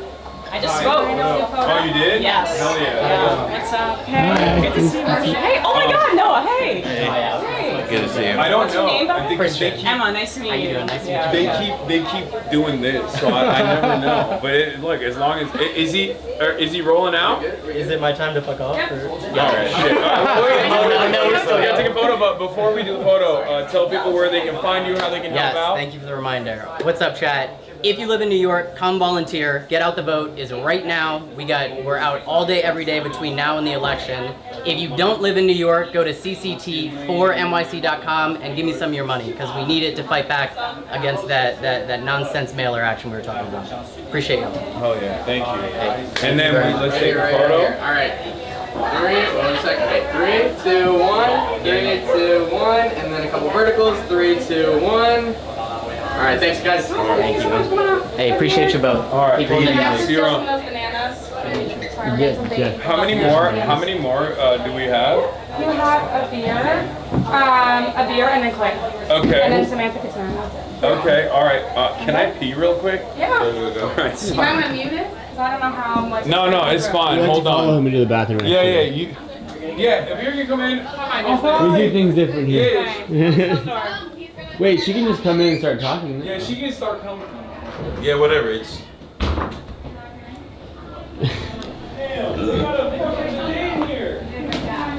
Keep shouting. Oh yeah, water is. I like the speed dating thing. It's cute. Yeah. Nice. I'm fighting every demon to like not. I know, dude. I was like, you know what? No, I can't. I got willpower. I'm sorry, Reese's. I can say no to that. Oh. Cute. Yeah. So far, so good. How we doing, chat?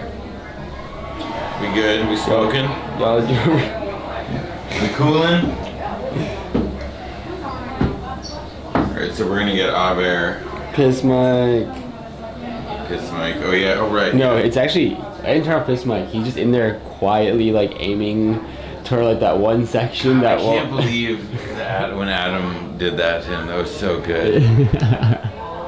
No, I forgot about that. I was in the room for, not in the bathroom, but I was in the room for that one. That was so It's good. happened a couple of times. We've had a couple instances on the record. At this point, you just gotta remember, like if it's not your There mic. have been times I've intentionally set him up for failure. Well, that's different because it's you. You can bring her in now. Yeah, yeah. Here. Let's do that. Yeah. Here. Whoever come in. Yeah. He's ready? Yeah. It'll be out in a second. You just have her talk to camera too. Hey, how you doing? Good. Let's do it. It's fine. No, it's How you doing, my friend?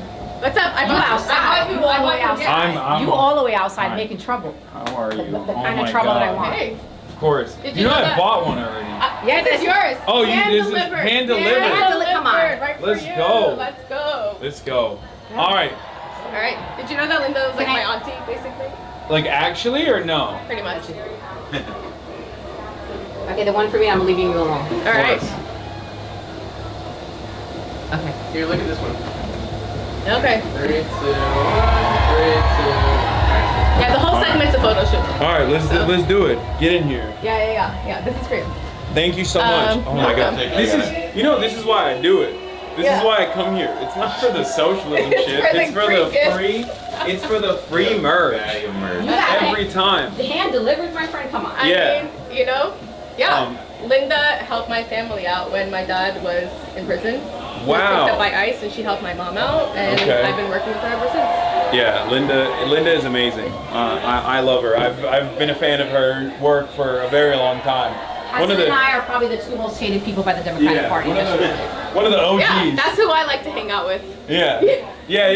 Well, you know, hated, but also at the same time, we do have a lot of fans as well. I mean, that's right. And We're building a movement. Exactly. There's Honestly, a lot of fans of justice. Linda helped build to this moment. I would say. Absolutely. 100%. I would say. And I will say, Linda knows this. When she was going hard for Bernie in 2016, I was like working for her, and I was like, this electoral crap. I don't believe in this. Oh, you I were was like, more- what's Linda about? What's Linda? You started getting everybody to commute to call him Uncle Bernie. I'm Uncle Bernie. Because I was a little bit more skeptical about electoral politics, you know. Yeah. But And look at you now.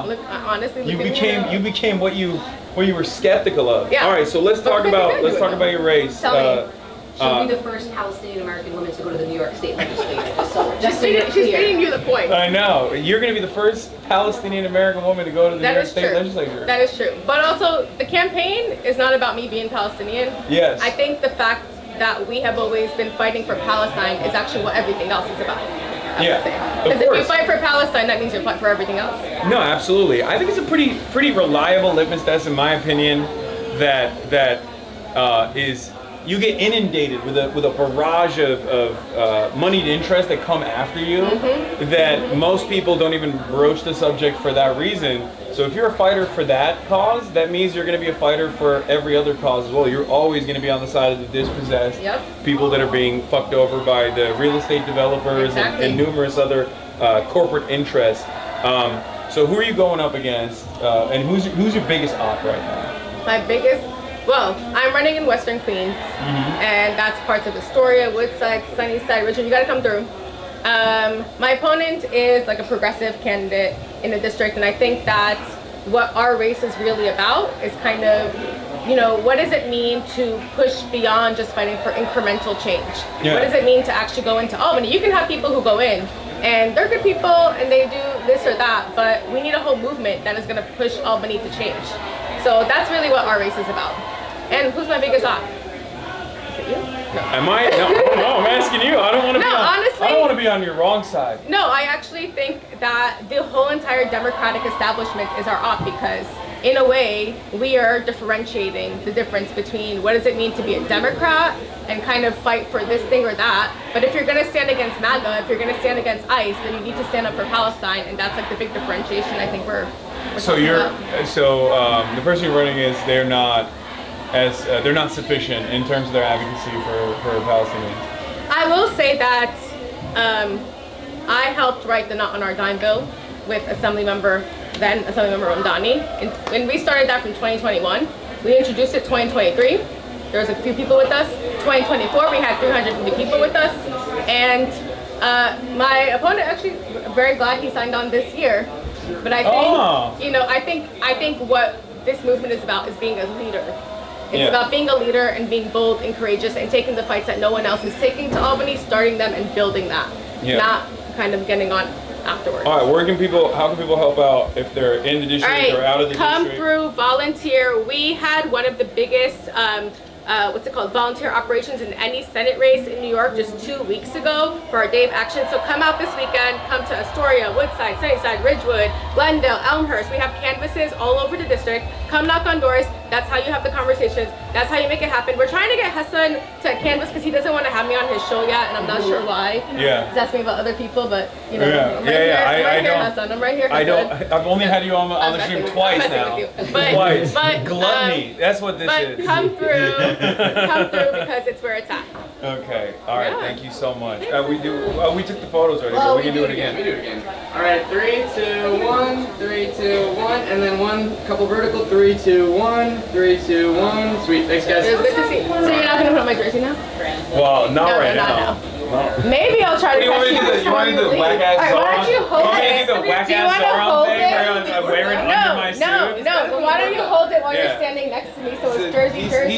He's so unk coded. Who's going, me or him? Yeah, you. All right. All right. Good to see you. Two more. Alright. Okay. Two more. All right, perfect. Hello, hi. Hi. How are you doing? Good. How are you? All right. We met before. Yes. How are things progressed since last time I saw you? How are you feeling about your race? You got early voting starting on Saturday. Yeah, in a couple days. Feeling good. I mean, my race is a little different from the rest of the slate because I am running to fill Claire Valdez's current seat. It's like an open seat. Yeah. That is already held by a DSA member, so I'm more like just showing that we're still here and that we're still strong. So Can't get too confident. Can't you get too gotta, confident. We're running you gotta it fight like a you're normal- down 30. Exactly. Like the Knicks last night. Yes. You know? Exactly. You gotta have that Brunson mindset. There was an incredible moment of Zoran coming. So I live in Ridgewood. Claire and David Organ and I all live in Ridgewood. Like a 5-minute walk from each other. Zoran came out to Ridgewood last night, like at halftime during the game, and then it like turned around, like as soon as he walked into the bar, and everyone was so excited to see him. Like the game completely turned around, and it felt like a Ridgewood blessing. Yeah. Zoran blessing. So that Hell was yeah. exciting. Yeah. What are some of the initiatives you're going to be pushing for that will expand upon what Claire was doing as well? Yeah, well, so my background is in housing organizing. Worked a lot with tenants. I've helped start tenant associations, done a lot of like fighting for stronger tenant protections at the state level. And what I'm specifically interested in is social housing. And like finding ways to decommodify housing. I've done a lot of that kind of work, like making it easier for tenants to organize my favorite and talk. gain ownership of their buildings. Yeah, we can talk about it. Where does that fall? I'm asking for myself because I always say like I don't understand the NIMBY distinction. Well, I do, but for me, I'm like I don't care. I just want public housing. Yeah. So where would you say that falls on the NIMBY distinction? Is it as prominent here in New York as it is in San Francisco? Are a little different here, Yeah. and in, I know like in California it's really interesting. San Francisco is like yeah. Shia Sunni. Yeah. Like Protestant Catholic. Yeah. They're warring. It's a warring faction thing. There are definitely diehard like let's not build anything people here. I want more housing options. Like if the housing situation is so bleak here. Yeah. and like definitely part of the solution is to build more housing. The way we do affordable housing at the city level is like very terrible. We just build like a few units of not very affordable housing in otherwise market rate buildings. It's like basically what we do. I think we can get more creative at the state level. And there are already bills that that DSA electeds are moving that would be expanding like different forms of decommodified housing. I'm excited for it. Why? I feel like this was not a major consideration, even though housing is the biggest problem. And yet, like, we always talk about Medicare for all, but I feel like even within the DSA framework, like, this is the first time I'm hearing like more and more electeds and more candidates running that are now talking about an alternative vision, which is not necessarily an alternative vision when you think about like all of the other implementations of this in other countries, and even some version of that, albeit busted, here in the United States of America. What do you think that changes? And I mean, do you feel like this is? I mean, you're out there. Yeah. You're door knocking for other candidates, for yourself as well. I'm sure. What is the attitude from the public when they hear this? Do they take a Matt Iglesias style approach where they're like, wait a minute, that's not feasible? What about the bottom line of real estate developers? There's a little bit of that. Well, there but is. I do think that people are generally like, wow, housing is my biggest expense and it's like out of control. And like there is nothing like the way that people are talking about affordable housing, like in New York City, like when the city builds affordable housing, is like not satisfying to people. And so they know that we need something different. I don't know, it's like you don't really get so into the nuts and bolts of like what social housing means when you're at the doors, but I think people like in a general sense are like, yes, we should be trying something different. Permanently and more deeply affordable housing sounds very appealing to people, so it's, I think it's resonating. Okay, hell yeah. All right, perfect. And what do you want to, how can people help your candidacy? Oh yeah, I don't think I even said my name. I'm Samantha Catan, running for State Assembly in Queens. You can go to SamanthaForQueens.com and read more about me and donate and sign up to Canvas. All right, perfect. And we snap pics real quick. All right. Oh. Right here. Yeah. Okay, some verticals. Well, this is horizontal. All right, 3, 2, 1, and then some verticals. 3, 2, 1. Awesome. Thanks, guys. All right. Thank you. Nice to see you again. Yeah, good to talk. That's fun. All right. What up? What's good? How's it going? Oh, that's cooler in here. Hi. Oh. It is hot in here. It's a little warm. God damn. Like, A little warm. are you wearing a suit? All right. Everybody's been asking him that. The legend. Damn. Last time I saw Claire, I asked her if she was wearing the OG Yamamoto, and she's like, no, it's, what did you say it was? Cost. Oh, it's COS. I mean, it's still swag. Yeah. You got, what's up with DSA with cool glasses? What's going on there? This is that a deliberate? This is a new development. Yeah. In DSA. We've like reached a new threshold where the requirement is cool ass glasses. You have to have swag, and you have to have cool glasses, or they beat your ass. That's what they told me. Sorry. They told me when they get together, they're all right. So you have a, never mind. You have a very interesting race. That's you and Daria Lisa both are running up against maybe not similar problems, because in her race she's running up against the establishment machine. In your race has actually turned a little sour, surprisingly, considering that it's supposed to be a DSA candidate, yourself, DSA cadre, DSA rank and filer with a union background, going up against the Working Family Party endorsed person that's like, I guess, leaving outbound. Didi Velasquez endorsed your opponent. How do you feel about it? Like, I mean, is this a real fissure at all? Were you surprised that it turned a little bit sour? You know, I think this is just a moment of clarity. You know, when coalitions change, they change race to race. That's not a big deal. It's not a problem. Sorry, it's a funny thing happening outside. For me, it's like, here's what I am. Here's who I am, what I am. Yes. Democratic socialist, proud unionist, anti-war activist, out in front of the genocide, calling for a ceasefire, the end of U.S. complicity, years before my opponent. Stayed silent, stayed on the sidelines. And I think what voters have a choice between is exactly that. progressive except for Palestine, and someone who has a real vision for international solidarity, true peace, and democratic socialism that spans borders. What do you think changed in the calculation or the mindset of your opponent for finally coming out and making the slightest nod in the direction of Palestinians only recently, as a matter of fact, after almost 2.5 years, almost 3 years of genocide? That's and 75 years of occupation and apartheid before then. Well, I mean, who's counting? Yeah. You know, I think it's a question for him. I don't know that he's given a satisfactory answer, to be totally honest. I haven't seen it. I haven't seen it either, and I think we're in a new political moment where it's much easier to be out on this issue. And when I was running for assembly in 2024, 2023, I had $40,000 spent against me by the local version of AIPAC called Solidarity Network, WHO. And so many Democrats stayed on the sidelines, condemned people who were standing up for Palestinian human rights, and this is not the district for that shit. It's not. This is New York 7, it's the heart of the Common Corridor. It's a district where people have been mobilized and outraged by the genocide, want to see real action on it, and don't want to see us sending, writing blank checks to an apartheid state. One of the things that I personally love about your candidacy, about your platform, has been how unbelievably outspoken you've been, and how you're unafraid to show your moral compass on the issue of endless, ceaseless militarism overseas. Do you feel like there's hope that there are more and more candidates that are now running in this way, openly and outwardly calling out American imperialism in a way that I certainly have never seen? I mean, even some of the more bold, progressive champions of the last decade have always shied away from criticizing America's actions or American intervention against our designated foreign enemies, our foreign adversaries. And yet, you are charting a very bold path here.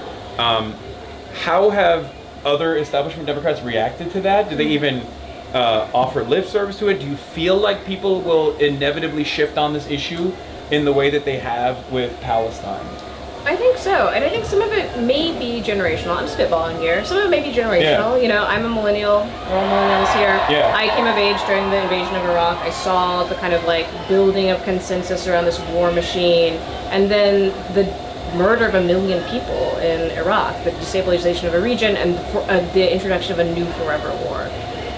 I'm sick of it. That was my introduction to kind of foreign policy and U.S. empire. And that was the same story as so many people in my generation. And now we're coming into power, we're coming into politics, we're coming into a place where we're leading the conversation, and we know what that was. And so we're not going to stand for another illegal war. We're not going to stand for billions and billions of dollars being spent bombing water treatment plants and refugees, and instead of giving us health care, And I think that there's a much, right now, especially with the bombing of Iran, there's such a straight line between international politics and foreign affairs and domestic policy and real pocketbook issues. It's much easier to draw those connections. So do you feel like in your canvassing and your door knocking, do you see people making that connection? Because foreign policy and domestic policy are technically inseparable, and yet for the longest time, I think we've partitioned it off because it's uniparty, really. Democrats and Republicans alike have always found consensus on this issue and rarely ever cared about the democratic process or the opinions of the masses, and they still kind of don't. Israel is the greatest example of this, where there's this massive divergence between what the base wants and what the Democratic Party is willing to concede on. But as far as the people that you talk to, when you tell them, we don't want to spend money on bombs and endless destruction of schools and civilian infrastructure, we want to build our schools here, does that connect with the population, or are they going, actually, you're wrong, I do want to blow up schools in Iran instead? Thankfully not in New York 7. In New York 7 it's resonating, and people agree, I think it's both the fact that I think this particular war is actually really directly hitting people's pocketbooks, rising gas prices, rising prices of other things, and we're at a moment when something like 450,000 New Yorkers are about to lose their health care because of Medicaid cuts. Thousands of New Yorkers are about to lose their SNAP benefits because of SNAP cuts. There's this reckoning with the idea that we are, the investments we're making are political choices. We're choosing to wage war and rain down death rather than just affirm life here at home and make our lives a little bit easier. And I think that connection is very clear, and people, again, are really outraged by it. What's the craziest attack you've received from your main opponent so far? I think he said that only rich people live in Ridgewood. I saw that. Which Really? is Yes. wild. But it's his it's the district that he's like trying to win. Well, it's also and Williamsburg, which is where he's from. It's Yeah. crazy. So what's that about? I've seen this like new meta, this new shift, the narrative of gentrifiers, right? And it's oftentimes coming from people who are like, with Espaillat, I mean, he's directly in the pocket of the same people that have allowed this gentrification to happen. But in your circumstance, like, where is this argument coming from? Why did they find this to be a salient point? I don't know. I mean, this is like classic kind of like divide and conquer politics. It's like the things, when they called us Bernie bros before, and just like, oh, only like white men support Bernie, which is just like, okay, like me erasure specifically, but I think it's about like dividing working class people against each other. And like, look, bosses and billionaires are doing a really good job of that. Like we need people who are going to unite the working class and who are going to acknowledge that like, if you are a DJ and Bushwick and you have 5 roommates in a 1-bedroom apartment or whatever, like, you're not rich, and like you're trying to eke out your life. Maybe rich in culture, rich in beats. Yeah. But you're trying to eke out your life same as your next door neighbor. You're still tenants, you're still going up against the landlord lobby and the REBNY in New York City. And we need to be united if we're going to take on those interests. That's why I'm not taking any money from real estate. So you're feeling confident? I've never felt confident my entire life. But, we've got, 12 days left, so it's time to hit the doors, it's time to lock in. I was about to say, how can people help? Go to clayvaldezforcongress.com, sign up for a shift. We have 12 days left, and at 9:01 on June 23rd, the worst feeling in the world is thinking, fuck, why didn't I sign up for one more shift? So now's the time to lock in. This race is winnable. All these races are winnable. We just gotta put in the work. All right, Claire Valdez, thank you. We're taking a photo. All right. And then it's on your own stage. 3, 2, 1, and then some verticals. Oh, amazing, thanks guys. Yay. All right. Oh my god. Ready on the stage? Yeah. All right, let's do it. Let me talk. I got it. All right.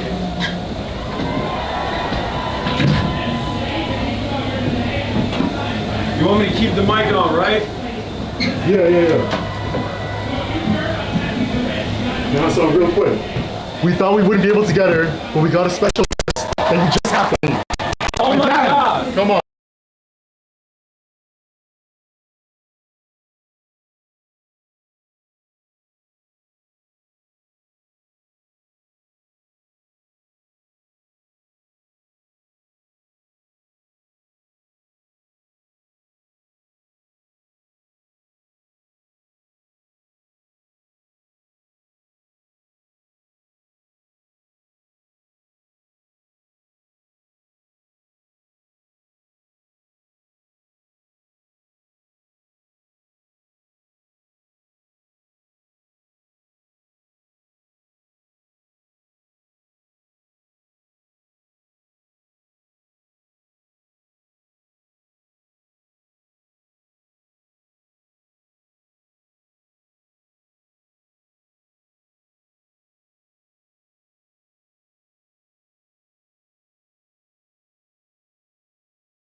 them from the start.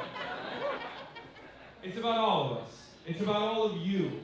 It's to make sure that we have enough power, enough asses and seats at the state level, at the local level, to ensure that this agenda continues. Because let's be real, Kathy Hochul is not going to accomplish taxing the rich all on her own.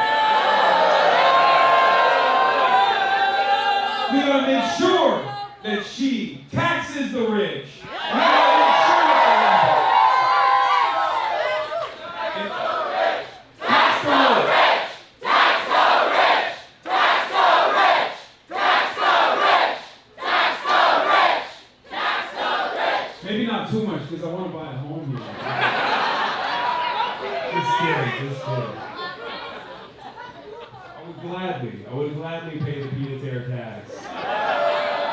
I don't know what these guys are worried about. But yeah, I'm very excited, and I'm really glad that you guys are here, and I'm really honored to also introduce two congressional races that are coming up with Claire Valdez and Daria Lisa Avila-Chevalier. Because we're going to make sure that we are undeniable as a force in not only New York politics, but politics across the entire country. All right. Is that enough? Is that good? I have a speech too later. Don't worry. I wrote it. You wrote it? Did you really write it this time? Yeah, I wrote it. I did. Oh. And on that note, one of my favorite candidates, and I'll be honest with you guys, I like her a lot more than I like Zoran. And I really like Zoran! Claire Valdez, ladies and gentlemen!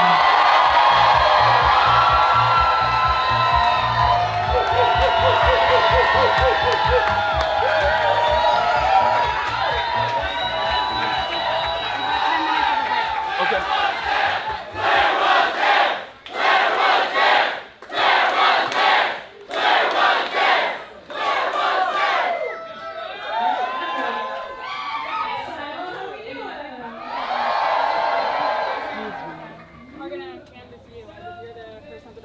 Okay, perfect. Yeah. All And right. then you get your 10-minute speech. You guys love doing that to me. God damn it. I'm sorry. Okay, I sent it ahead. it's fine. It's fine. I didn't say it. Hassan?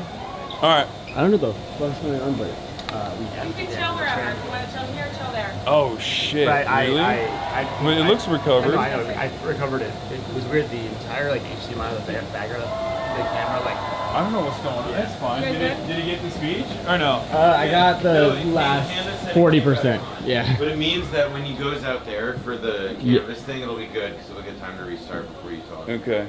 Yeah. For some reason, transiting is like fucking with it. 3/4. Okay. All right. Well, it is what it is. I mean, I'm sure other people are. But, I mean, it was not the main speech. So. Yeah, it's not. This was just a 5-minute introduction that I was supposed to give. But it's weird. The bag just goes like it stops being live. Yeah, you just gotta be on it. Yeah. I guess there's nothing else to do. Yeah.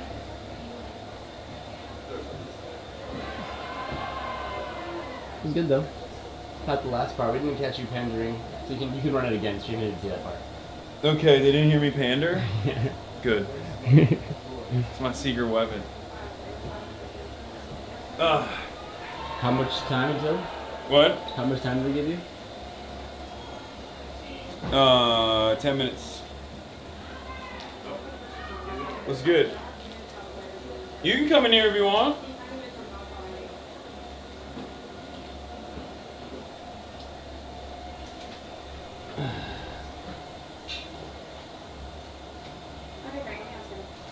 What's up? Are you good to go intro the video? Is there, Sure. like, special guests, like one Yeah. if you have a minute. Okay. Thank you. Yeah. Thank you. You happy? Yeah, no, Okay. it's great. Are you guys happy? It's a real question. Is I have no everything idea good? what's going on. Very sweaty. Chat, I'm gonna be watching you. Tell me if it F's the second it F's, okay? It's very hot.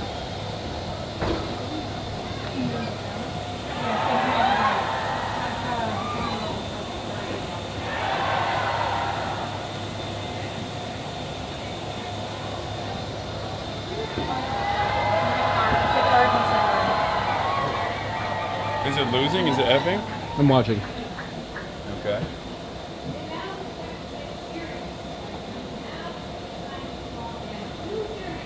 Also, how was the volume up there, chat?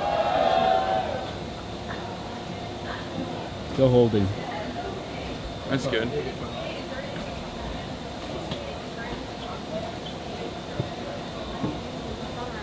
was fine. Volume was good. Saying the volume is good. I meant like up there on stage with the crowd and stuff. Was it like loud as fuck or was it good? Stage volume good, okay. All good, strangely. That's why I changed it. I'm changing like 10 settings at once when we transition to the fucking stage.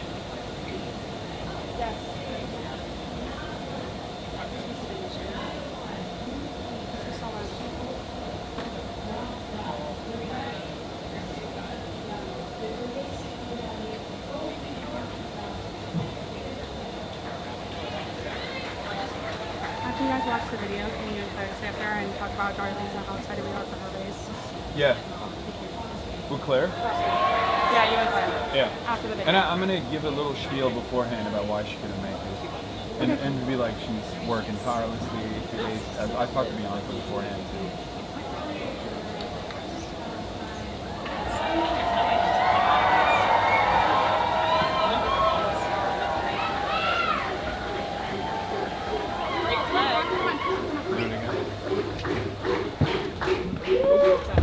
Give it up for Claire!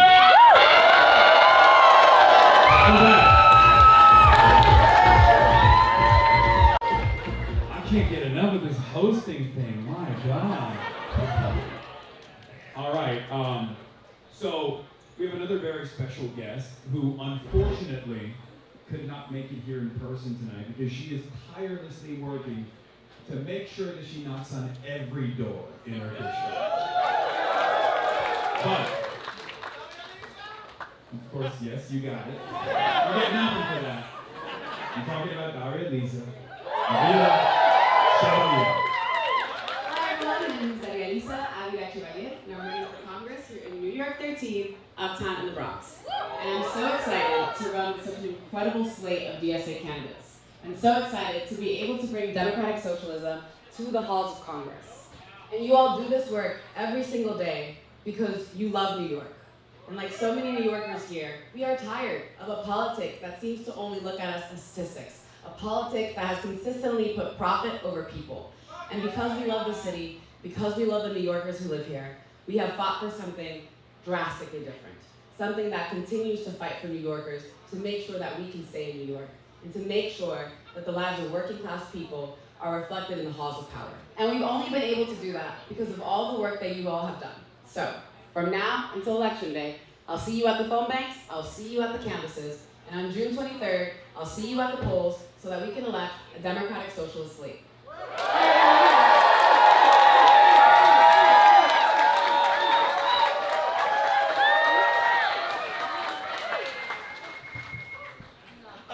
You go first.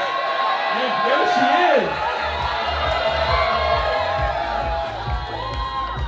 Is that real life size? Is that what it?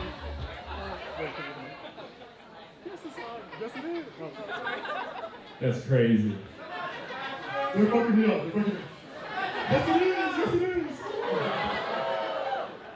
Yeah, like as I was saying earlier, unfortunately Dara Lisa couldn't make it here tonight because she is literally knocking on every single door in her district personally. But that's why it's incredibly important because look, she's going up against the party machine, an establishment Democrat, a do-nothing Democrat. Okay. Not a lot of España fans in the building.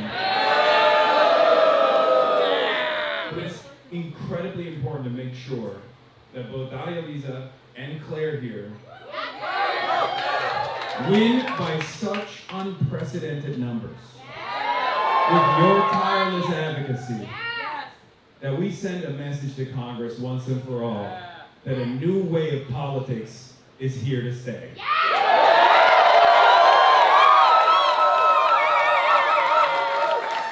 Look, I'm serious. Look, I've been doing this stuff for quite a while. You know, a a lot of you probably also were around in 2016, and you went through the Bernie Sanders process, and you were like, wow, there's an old guy who's saying things that I didn't ever hear from another Democrat before. That's awesome. And yet, the reality is, even with all of the previous progressives that we've all gotten elected all around the country, I have never seen a crop of talent as bold and as brave as the New York City USA Senate.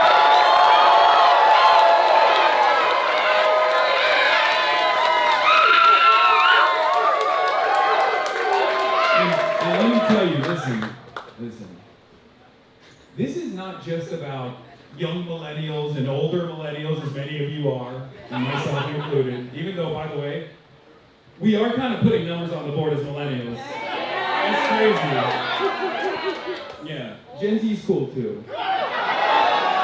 But one thing I will say, look, I'm a socialist. I don't believe in generational politics. I don't think that's real. However, one thing that I have seen from visiting different protests all around the country, going to these No Kings rallies that people always poo-poo and say, oh, they're all liberals, whatever, is that the Barbaras and Debras are ready for this too. Yeah. If you think people in this room are radical, you should listen to a 75-year-old named Gertrude, who's out there and wants to basically criminalize being a Republican.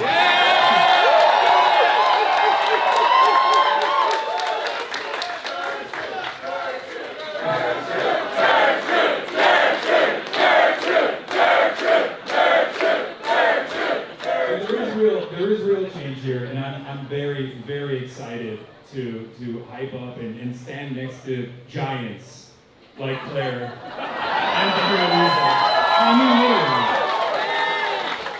literally. Because, you know, I've rarely ever seen such tremendous ideological representation at such an important level. I mean, a congressional seat is tremendous amounts of power. So to have someone like yourself, to have someone like Daria Lisa really advocate for not just the things that we've been demanding, like Medicare for all, but to have a much more bold vision about American foreign policy, for example, in a place where you will be able to make an impact, is unbelievably important. And that's precisely the reason why they are spending so much money to make sure that this doesn't happen. But they got the money, but we have the people.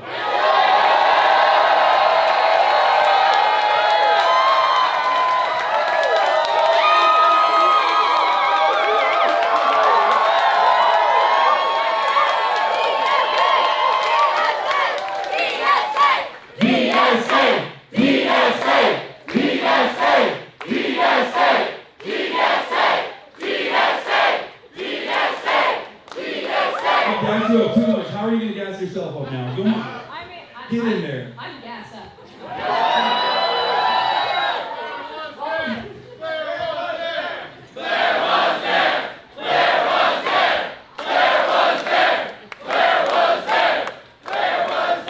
And I just have to say again, what an honor it is to be joined by Daria Lisa.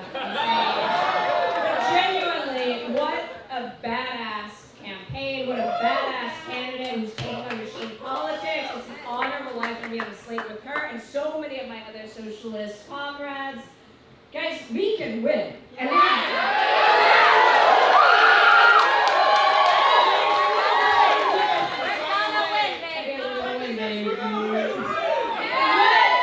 what is so different about us is that we're doing it together. And this is about solidarity and cooperation, building power, and not about individual politicians trying to get theirs. Yes. This is about a movement. Yes. That's why the slate is so important and why, again, I'm so proud to be here. My slate mate, Daria. Let's go. Well, thank you, everybody. I'm getting a wrap-up signal. Give us the hook. Right? Good? All right, solidarity for everyone. Oh, sorry, we have a special. Wait, what is that? I'm hearing someone knocking on my door in my mega mansion. Doxed by the New York Post, by the way. Who's that at my door? Hi, my name is Adriana. And I'm Sebastian. Is this? Oh, sorry. I was gonna say, is this Hank Piker?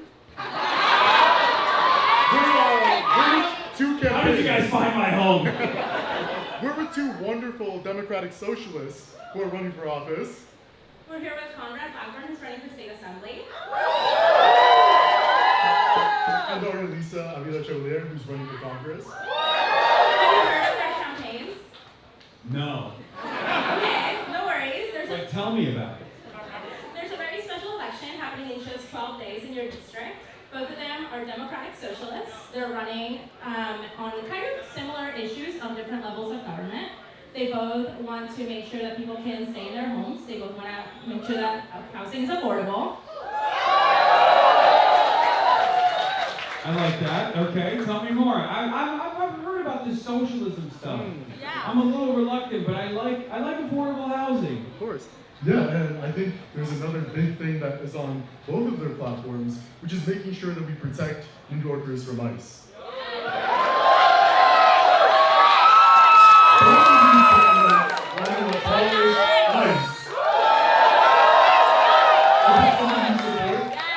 I'm interested, because I voted for Espaillat over and over again. That's okay. What's Espaillat's take on ICE? Well, he said dismantle it 1 year ago, didn't say anything 5 years ago. I don't know what he believes. Well, there was a guy in the district, I'm forgetting his name, Mahmoud Khalil, I think.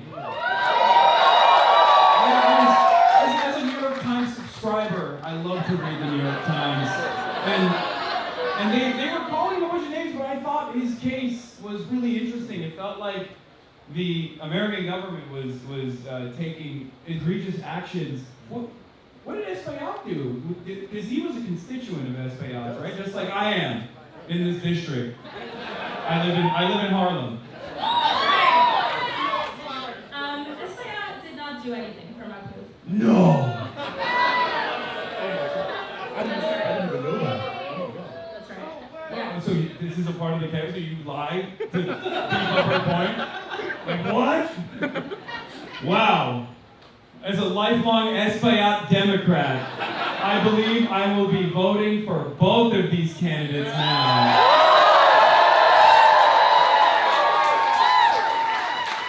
Amazing. The primary is on June 23rd. Okay, you can find your poll site at VOD.NYC.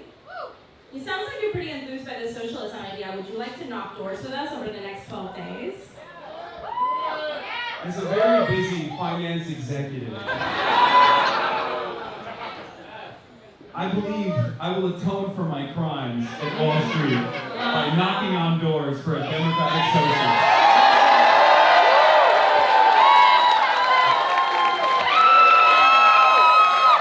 Listen, if you want to sign up, you can go to Canvas with 2 S's, .socialist.nyc, and you can sign up for a Canvas near you. If being a finance executive makes you too busy to leave your home, you can also phone bank. You can also sign up for phone banks at canvas.socialist.nyc. Is there a QR code? Is that a real thing? The address is on the board. This will happen at your Canvas site. Yeah, they bring a whole thing at every door. So, when we were asking, it sounded like a lot of you said yes on behalf of Hank.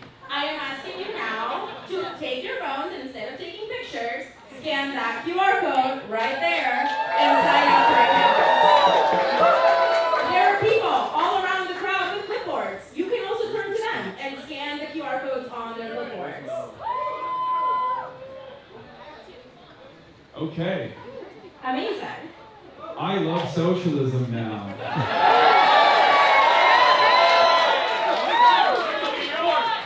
And make sure to take your lit to learn more about the candidate, Mr. Becker. Thank you so much. Wow. He's got swag too. How fun. All right.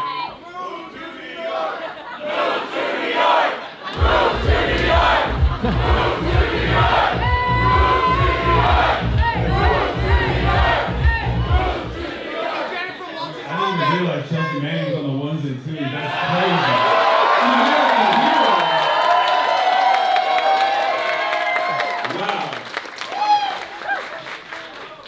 All right, I wrote a speech. Well, I got Noah to write most of it, so shouts out to Noah. Hello, New York City, DSA. Can you hear me?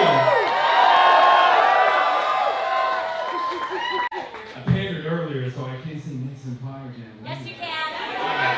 Nixon 5! Nixon 5! Nixon 5! Nixon 5! Nixon 5! Nixon 5! Nixon 5! There is no place I'd rather be than with all of you here tonight in New York City. Thank you so much for being here. I really mean it. And thank you to New York City DSA for giving me the opportunity to talk to all of you tonight. Move to New York! You guys can't say that every time. I'm here to talk about serious things, okay? Maybe I'll move to New York City, but that's not so serious.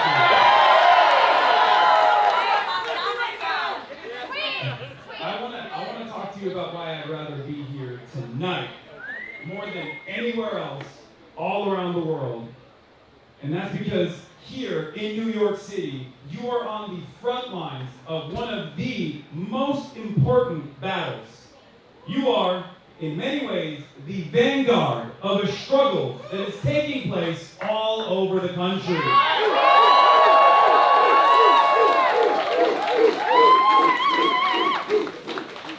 And every one of us in here, and even all around New York and all across the United States of America, can see what's going on.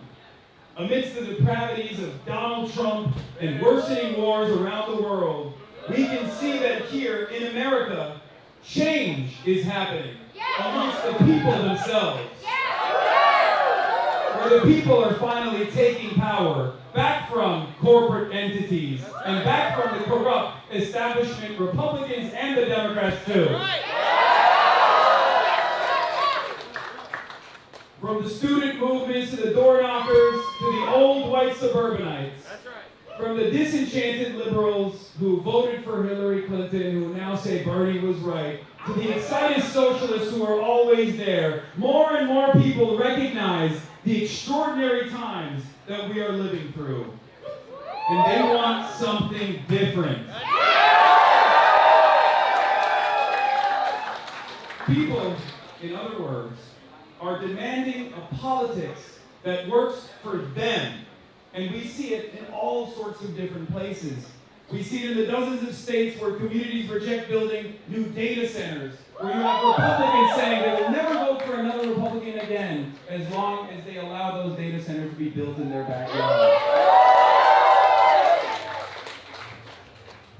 And we saw it in Minneapolis, or in the streets outside of Delaney Hall. More and more people are demanding a different politics, something not beholden to corporate or pro-Israel or imperialist interests.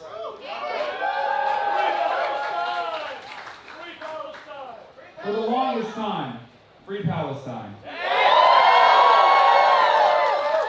For the longest time, I thought we were so far away from socialism, and we might still be far away from socialism, but we do have an opportunity right here, right now, more than ever before, and we must seize that opportunity, and you all must continue your own disciplined organizing for that to happen. That is the challenge.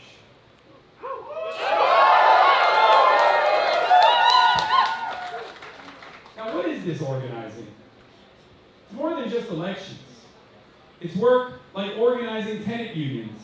It's work like international solidarity movements, whether that's donating funds to comrades in poor countries or participating in actual solidarity missions to Palestine or to Cuba and so on.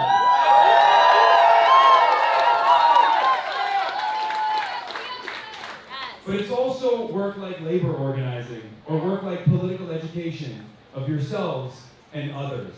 And let me tell you something from my own personal experience. If this organizing and this work was not impactful, the federal government would not be coming after people like myself.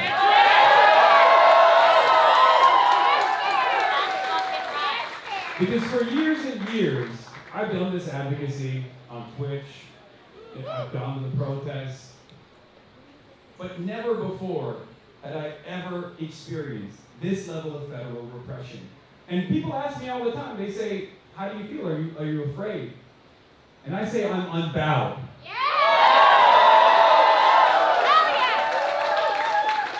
The reason why I'm not afraid is because I'm surrounded by comrades like all of you. Because if we did not have something real here, if we did not have something that threatens the halls of power, they would not be coming after people like myself. In the words of Donald Trump, they're not coming after me. They're coming after you. I'm just standing in the way.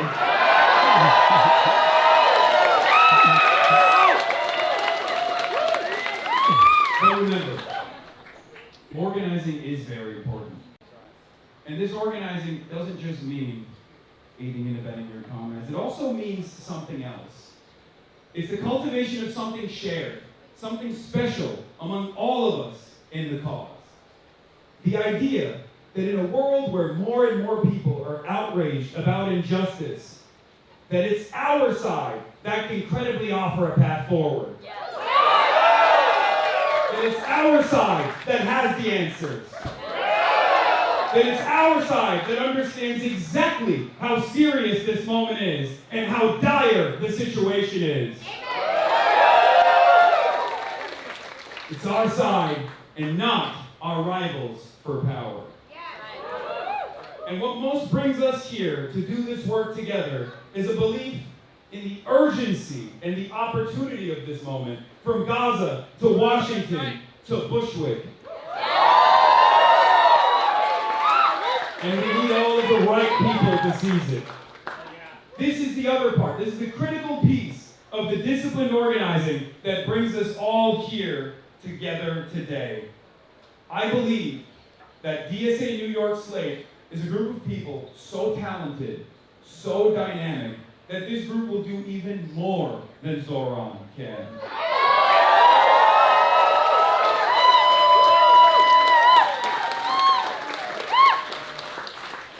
I hope that although Zoran was the first in New York City, by the end of these midterms, Zoran will seem unremarkable.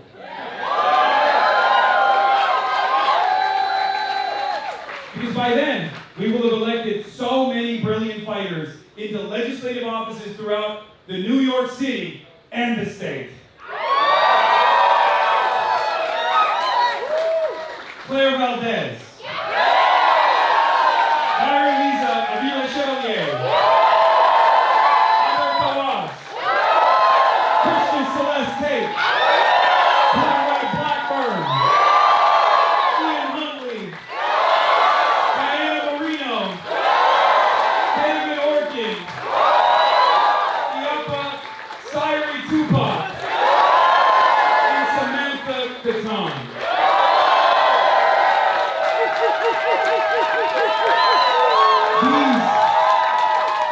These are your comrades. These are your fighters. And you've been out in the front lines with them at protests. You've been out in the front lines with them canvassing for other candidates. So you don't have to take my word on it. You know them better than even I do. Universal child care, Medicare for all, cutting out funds for Israeli apartheid and genocide. That's the platform. The platform and our ambitions are very clear. Take it from the New York Knicks. What's next? It's all about execution through adversity. So I must remind you, stay hungry, stay desperate, and we can win the future. Thank you.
Okay, so we're doing a quick video here. I'll just end our broadcast here, chat. I'll be live tomorrow.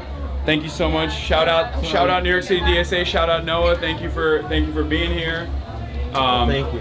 Yeah, this was great. What an incredible experience. I'm gonna go shoot some stuff with these guys right now. And yeah, I'll see you guys tomorrow as always. And we'll have some more special fun guests. I think we might be doing some tomorrow night, actually. Yes. We have a special thing that we're doing tomorrow night. We're going to a kitchen, right? Where there's like a food culinary Still working out the details, but yes. culinary experience late at night tomorrow. That's right, you heard it here. Hasan mukbang. Yeah.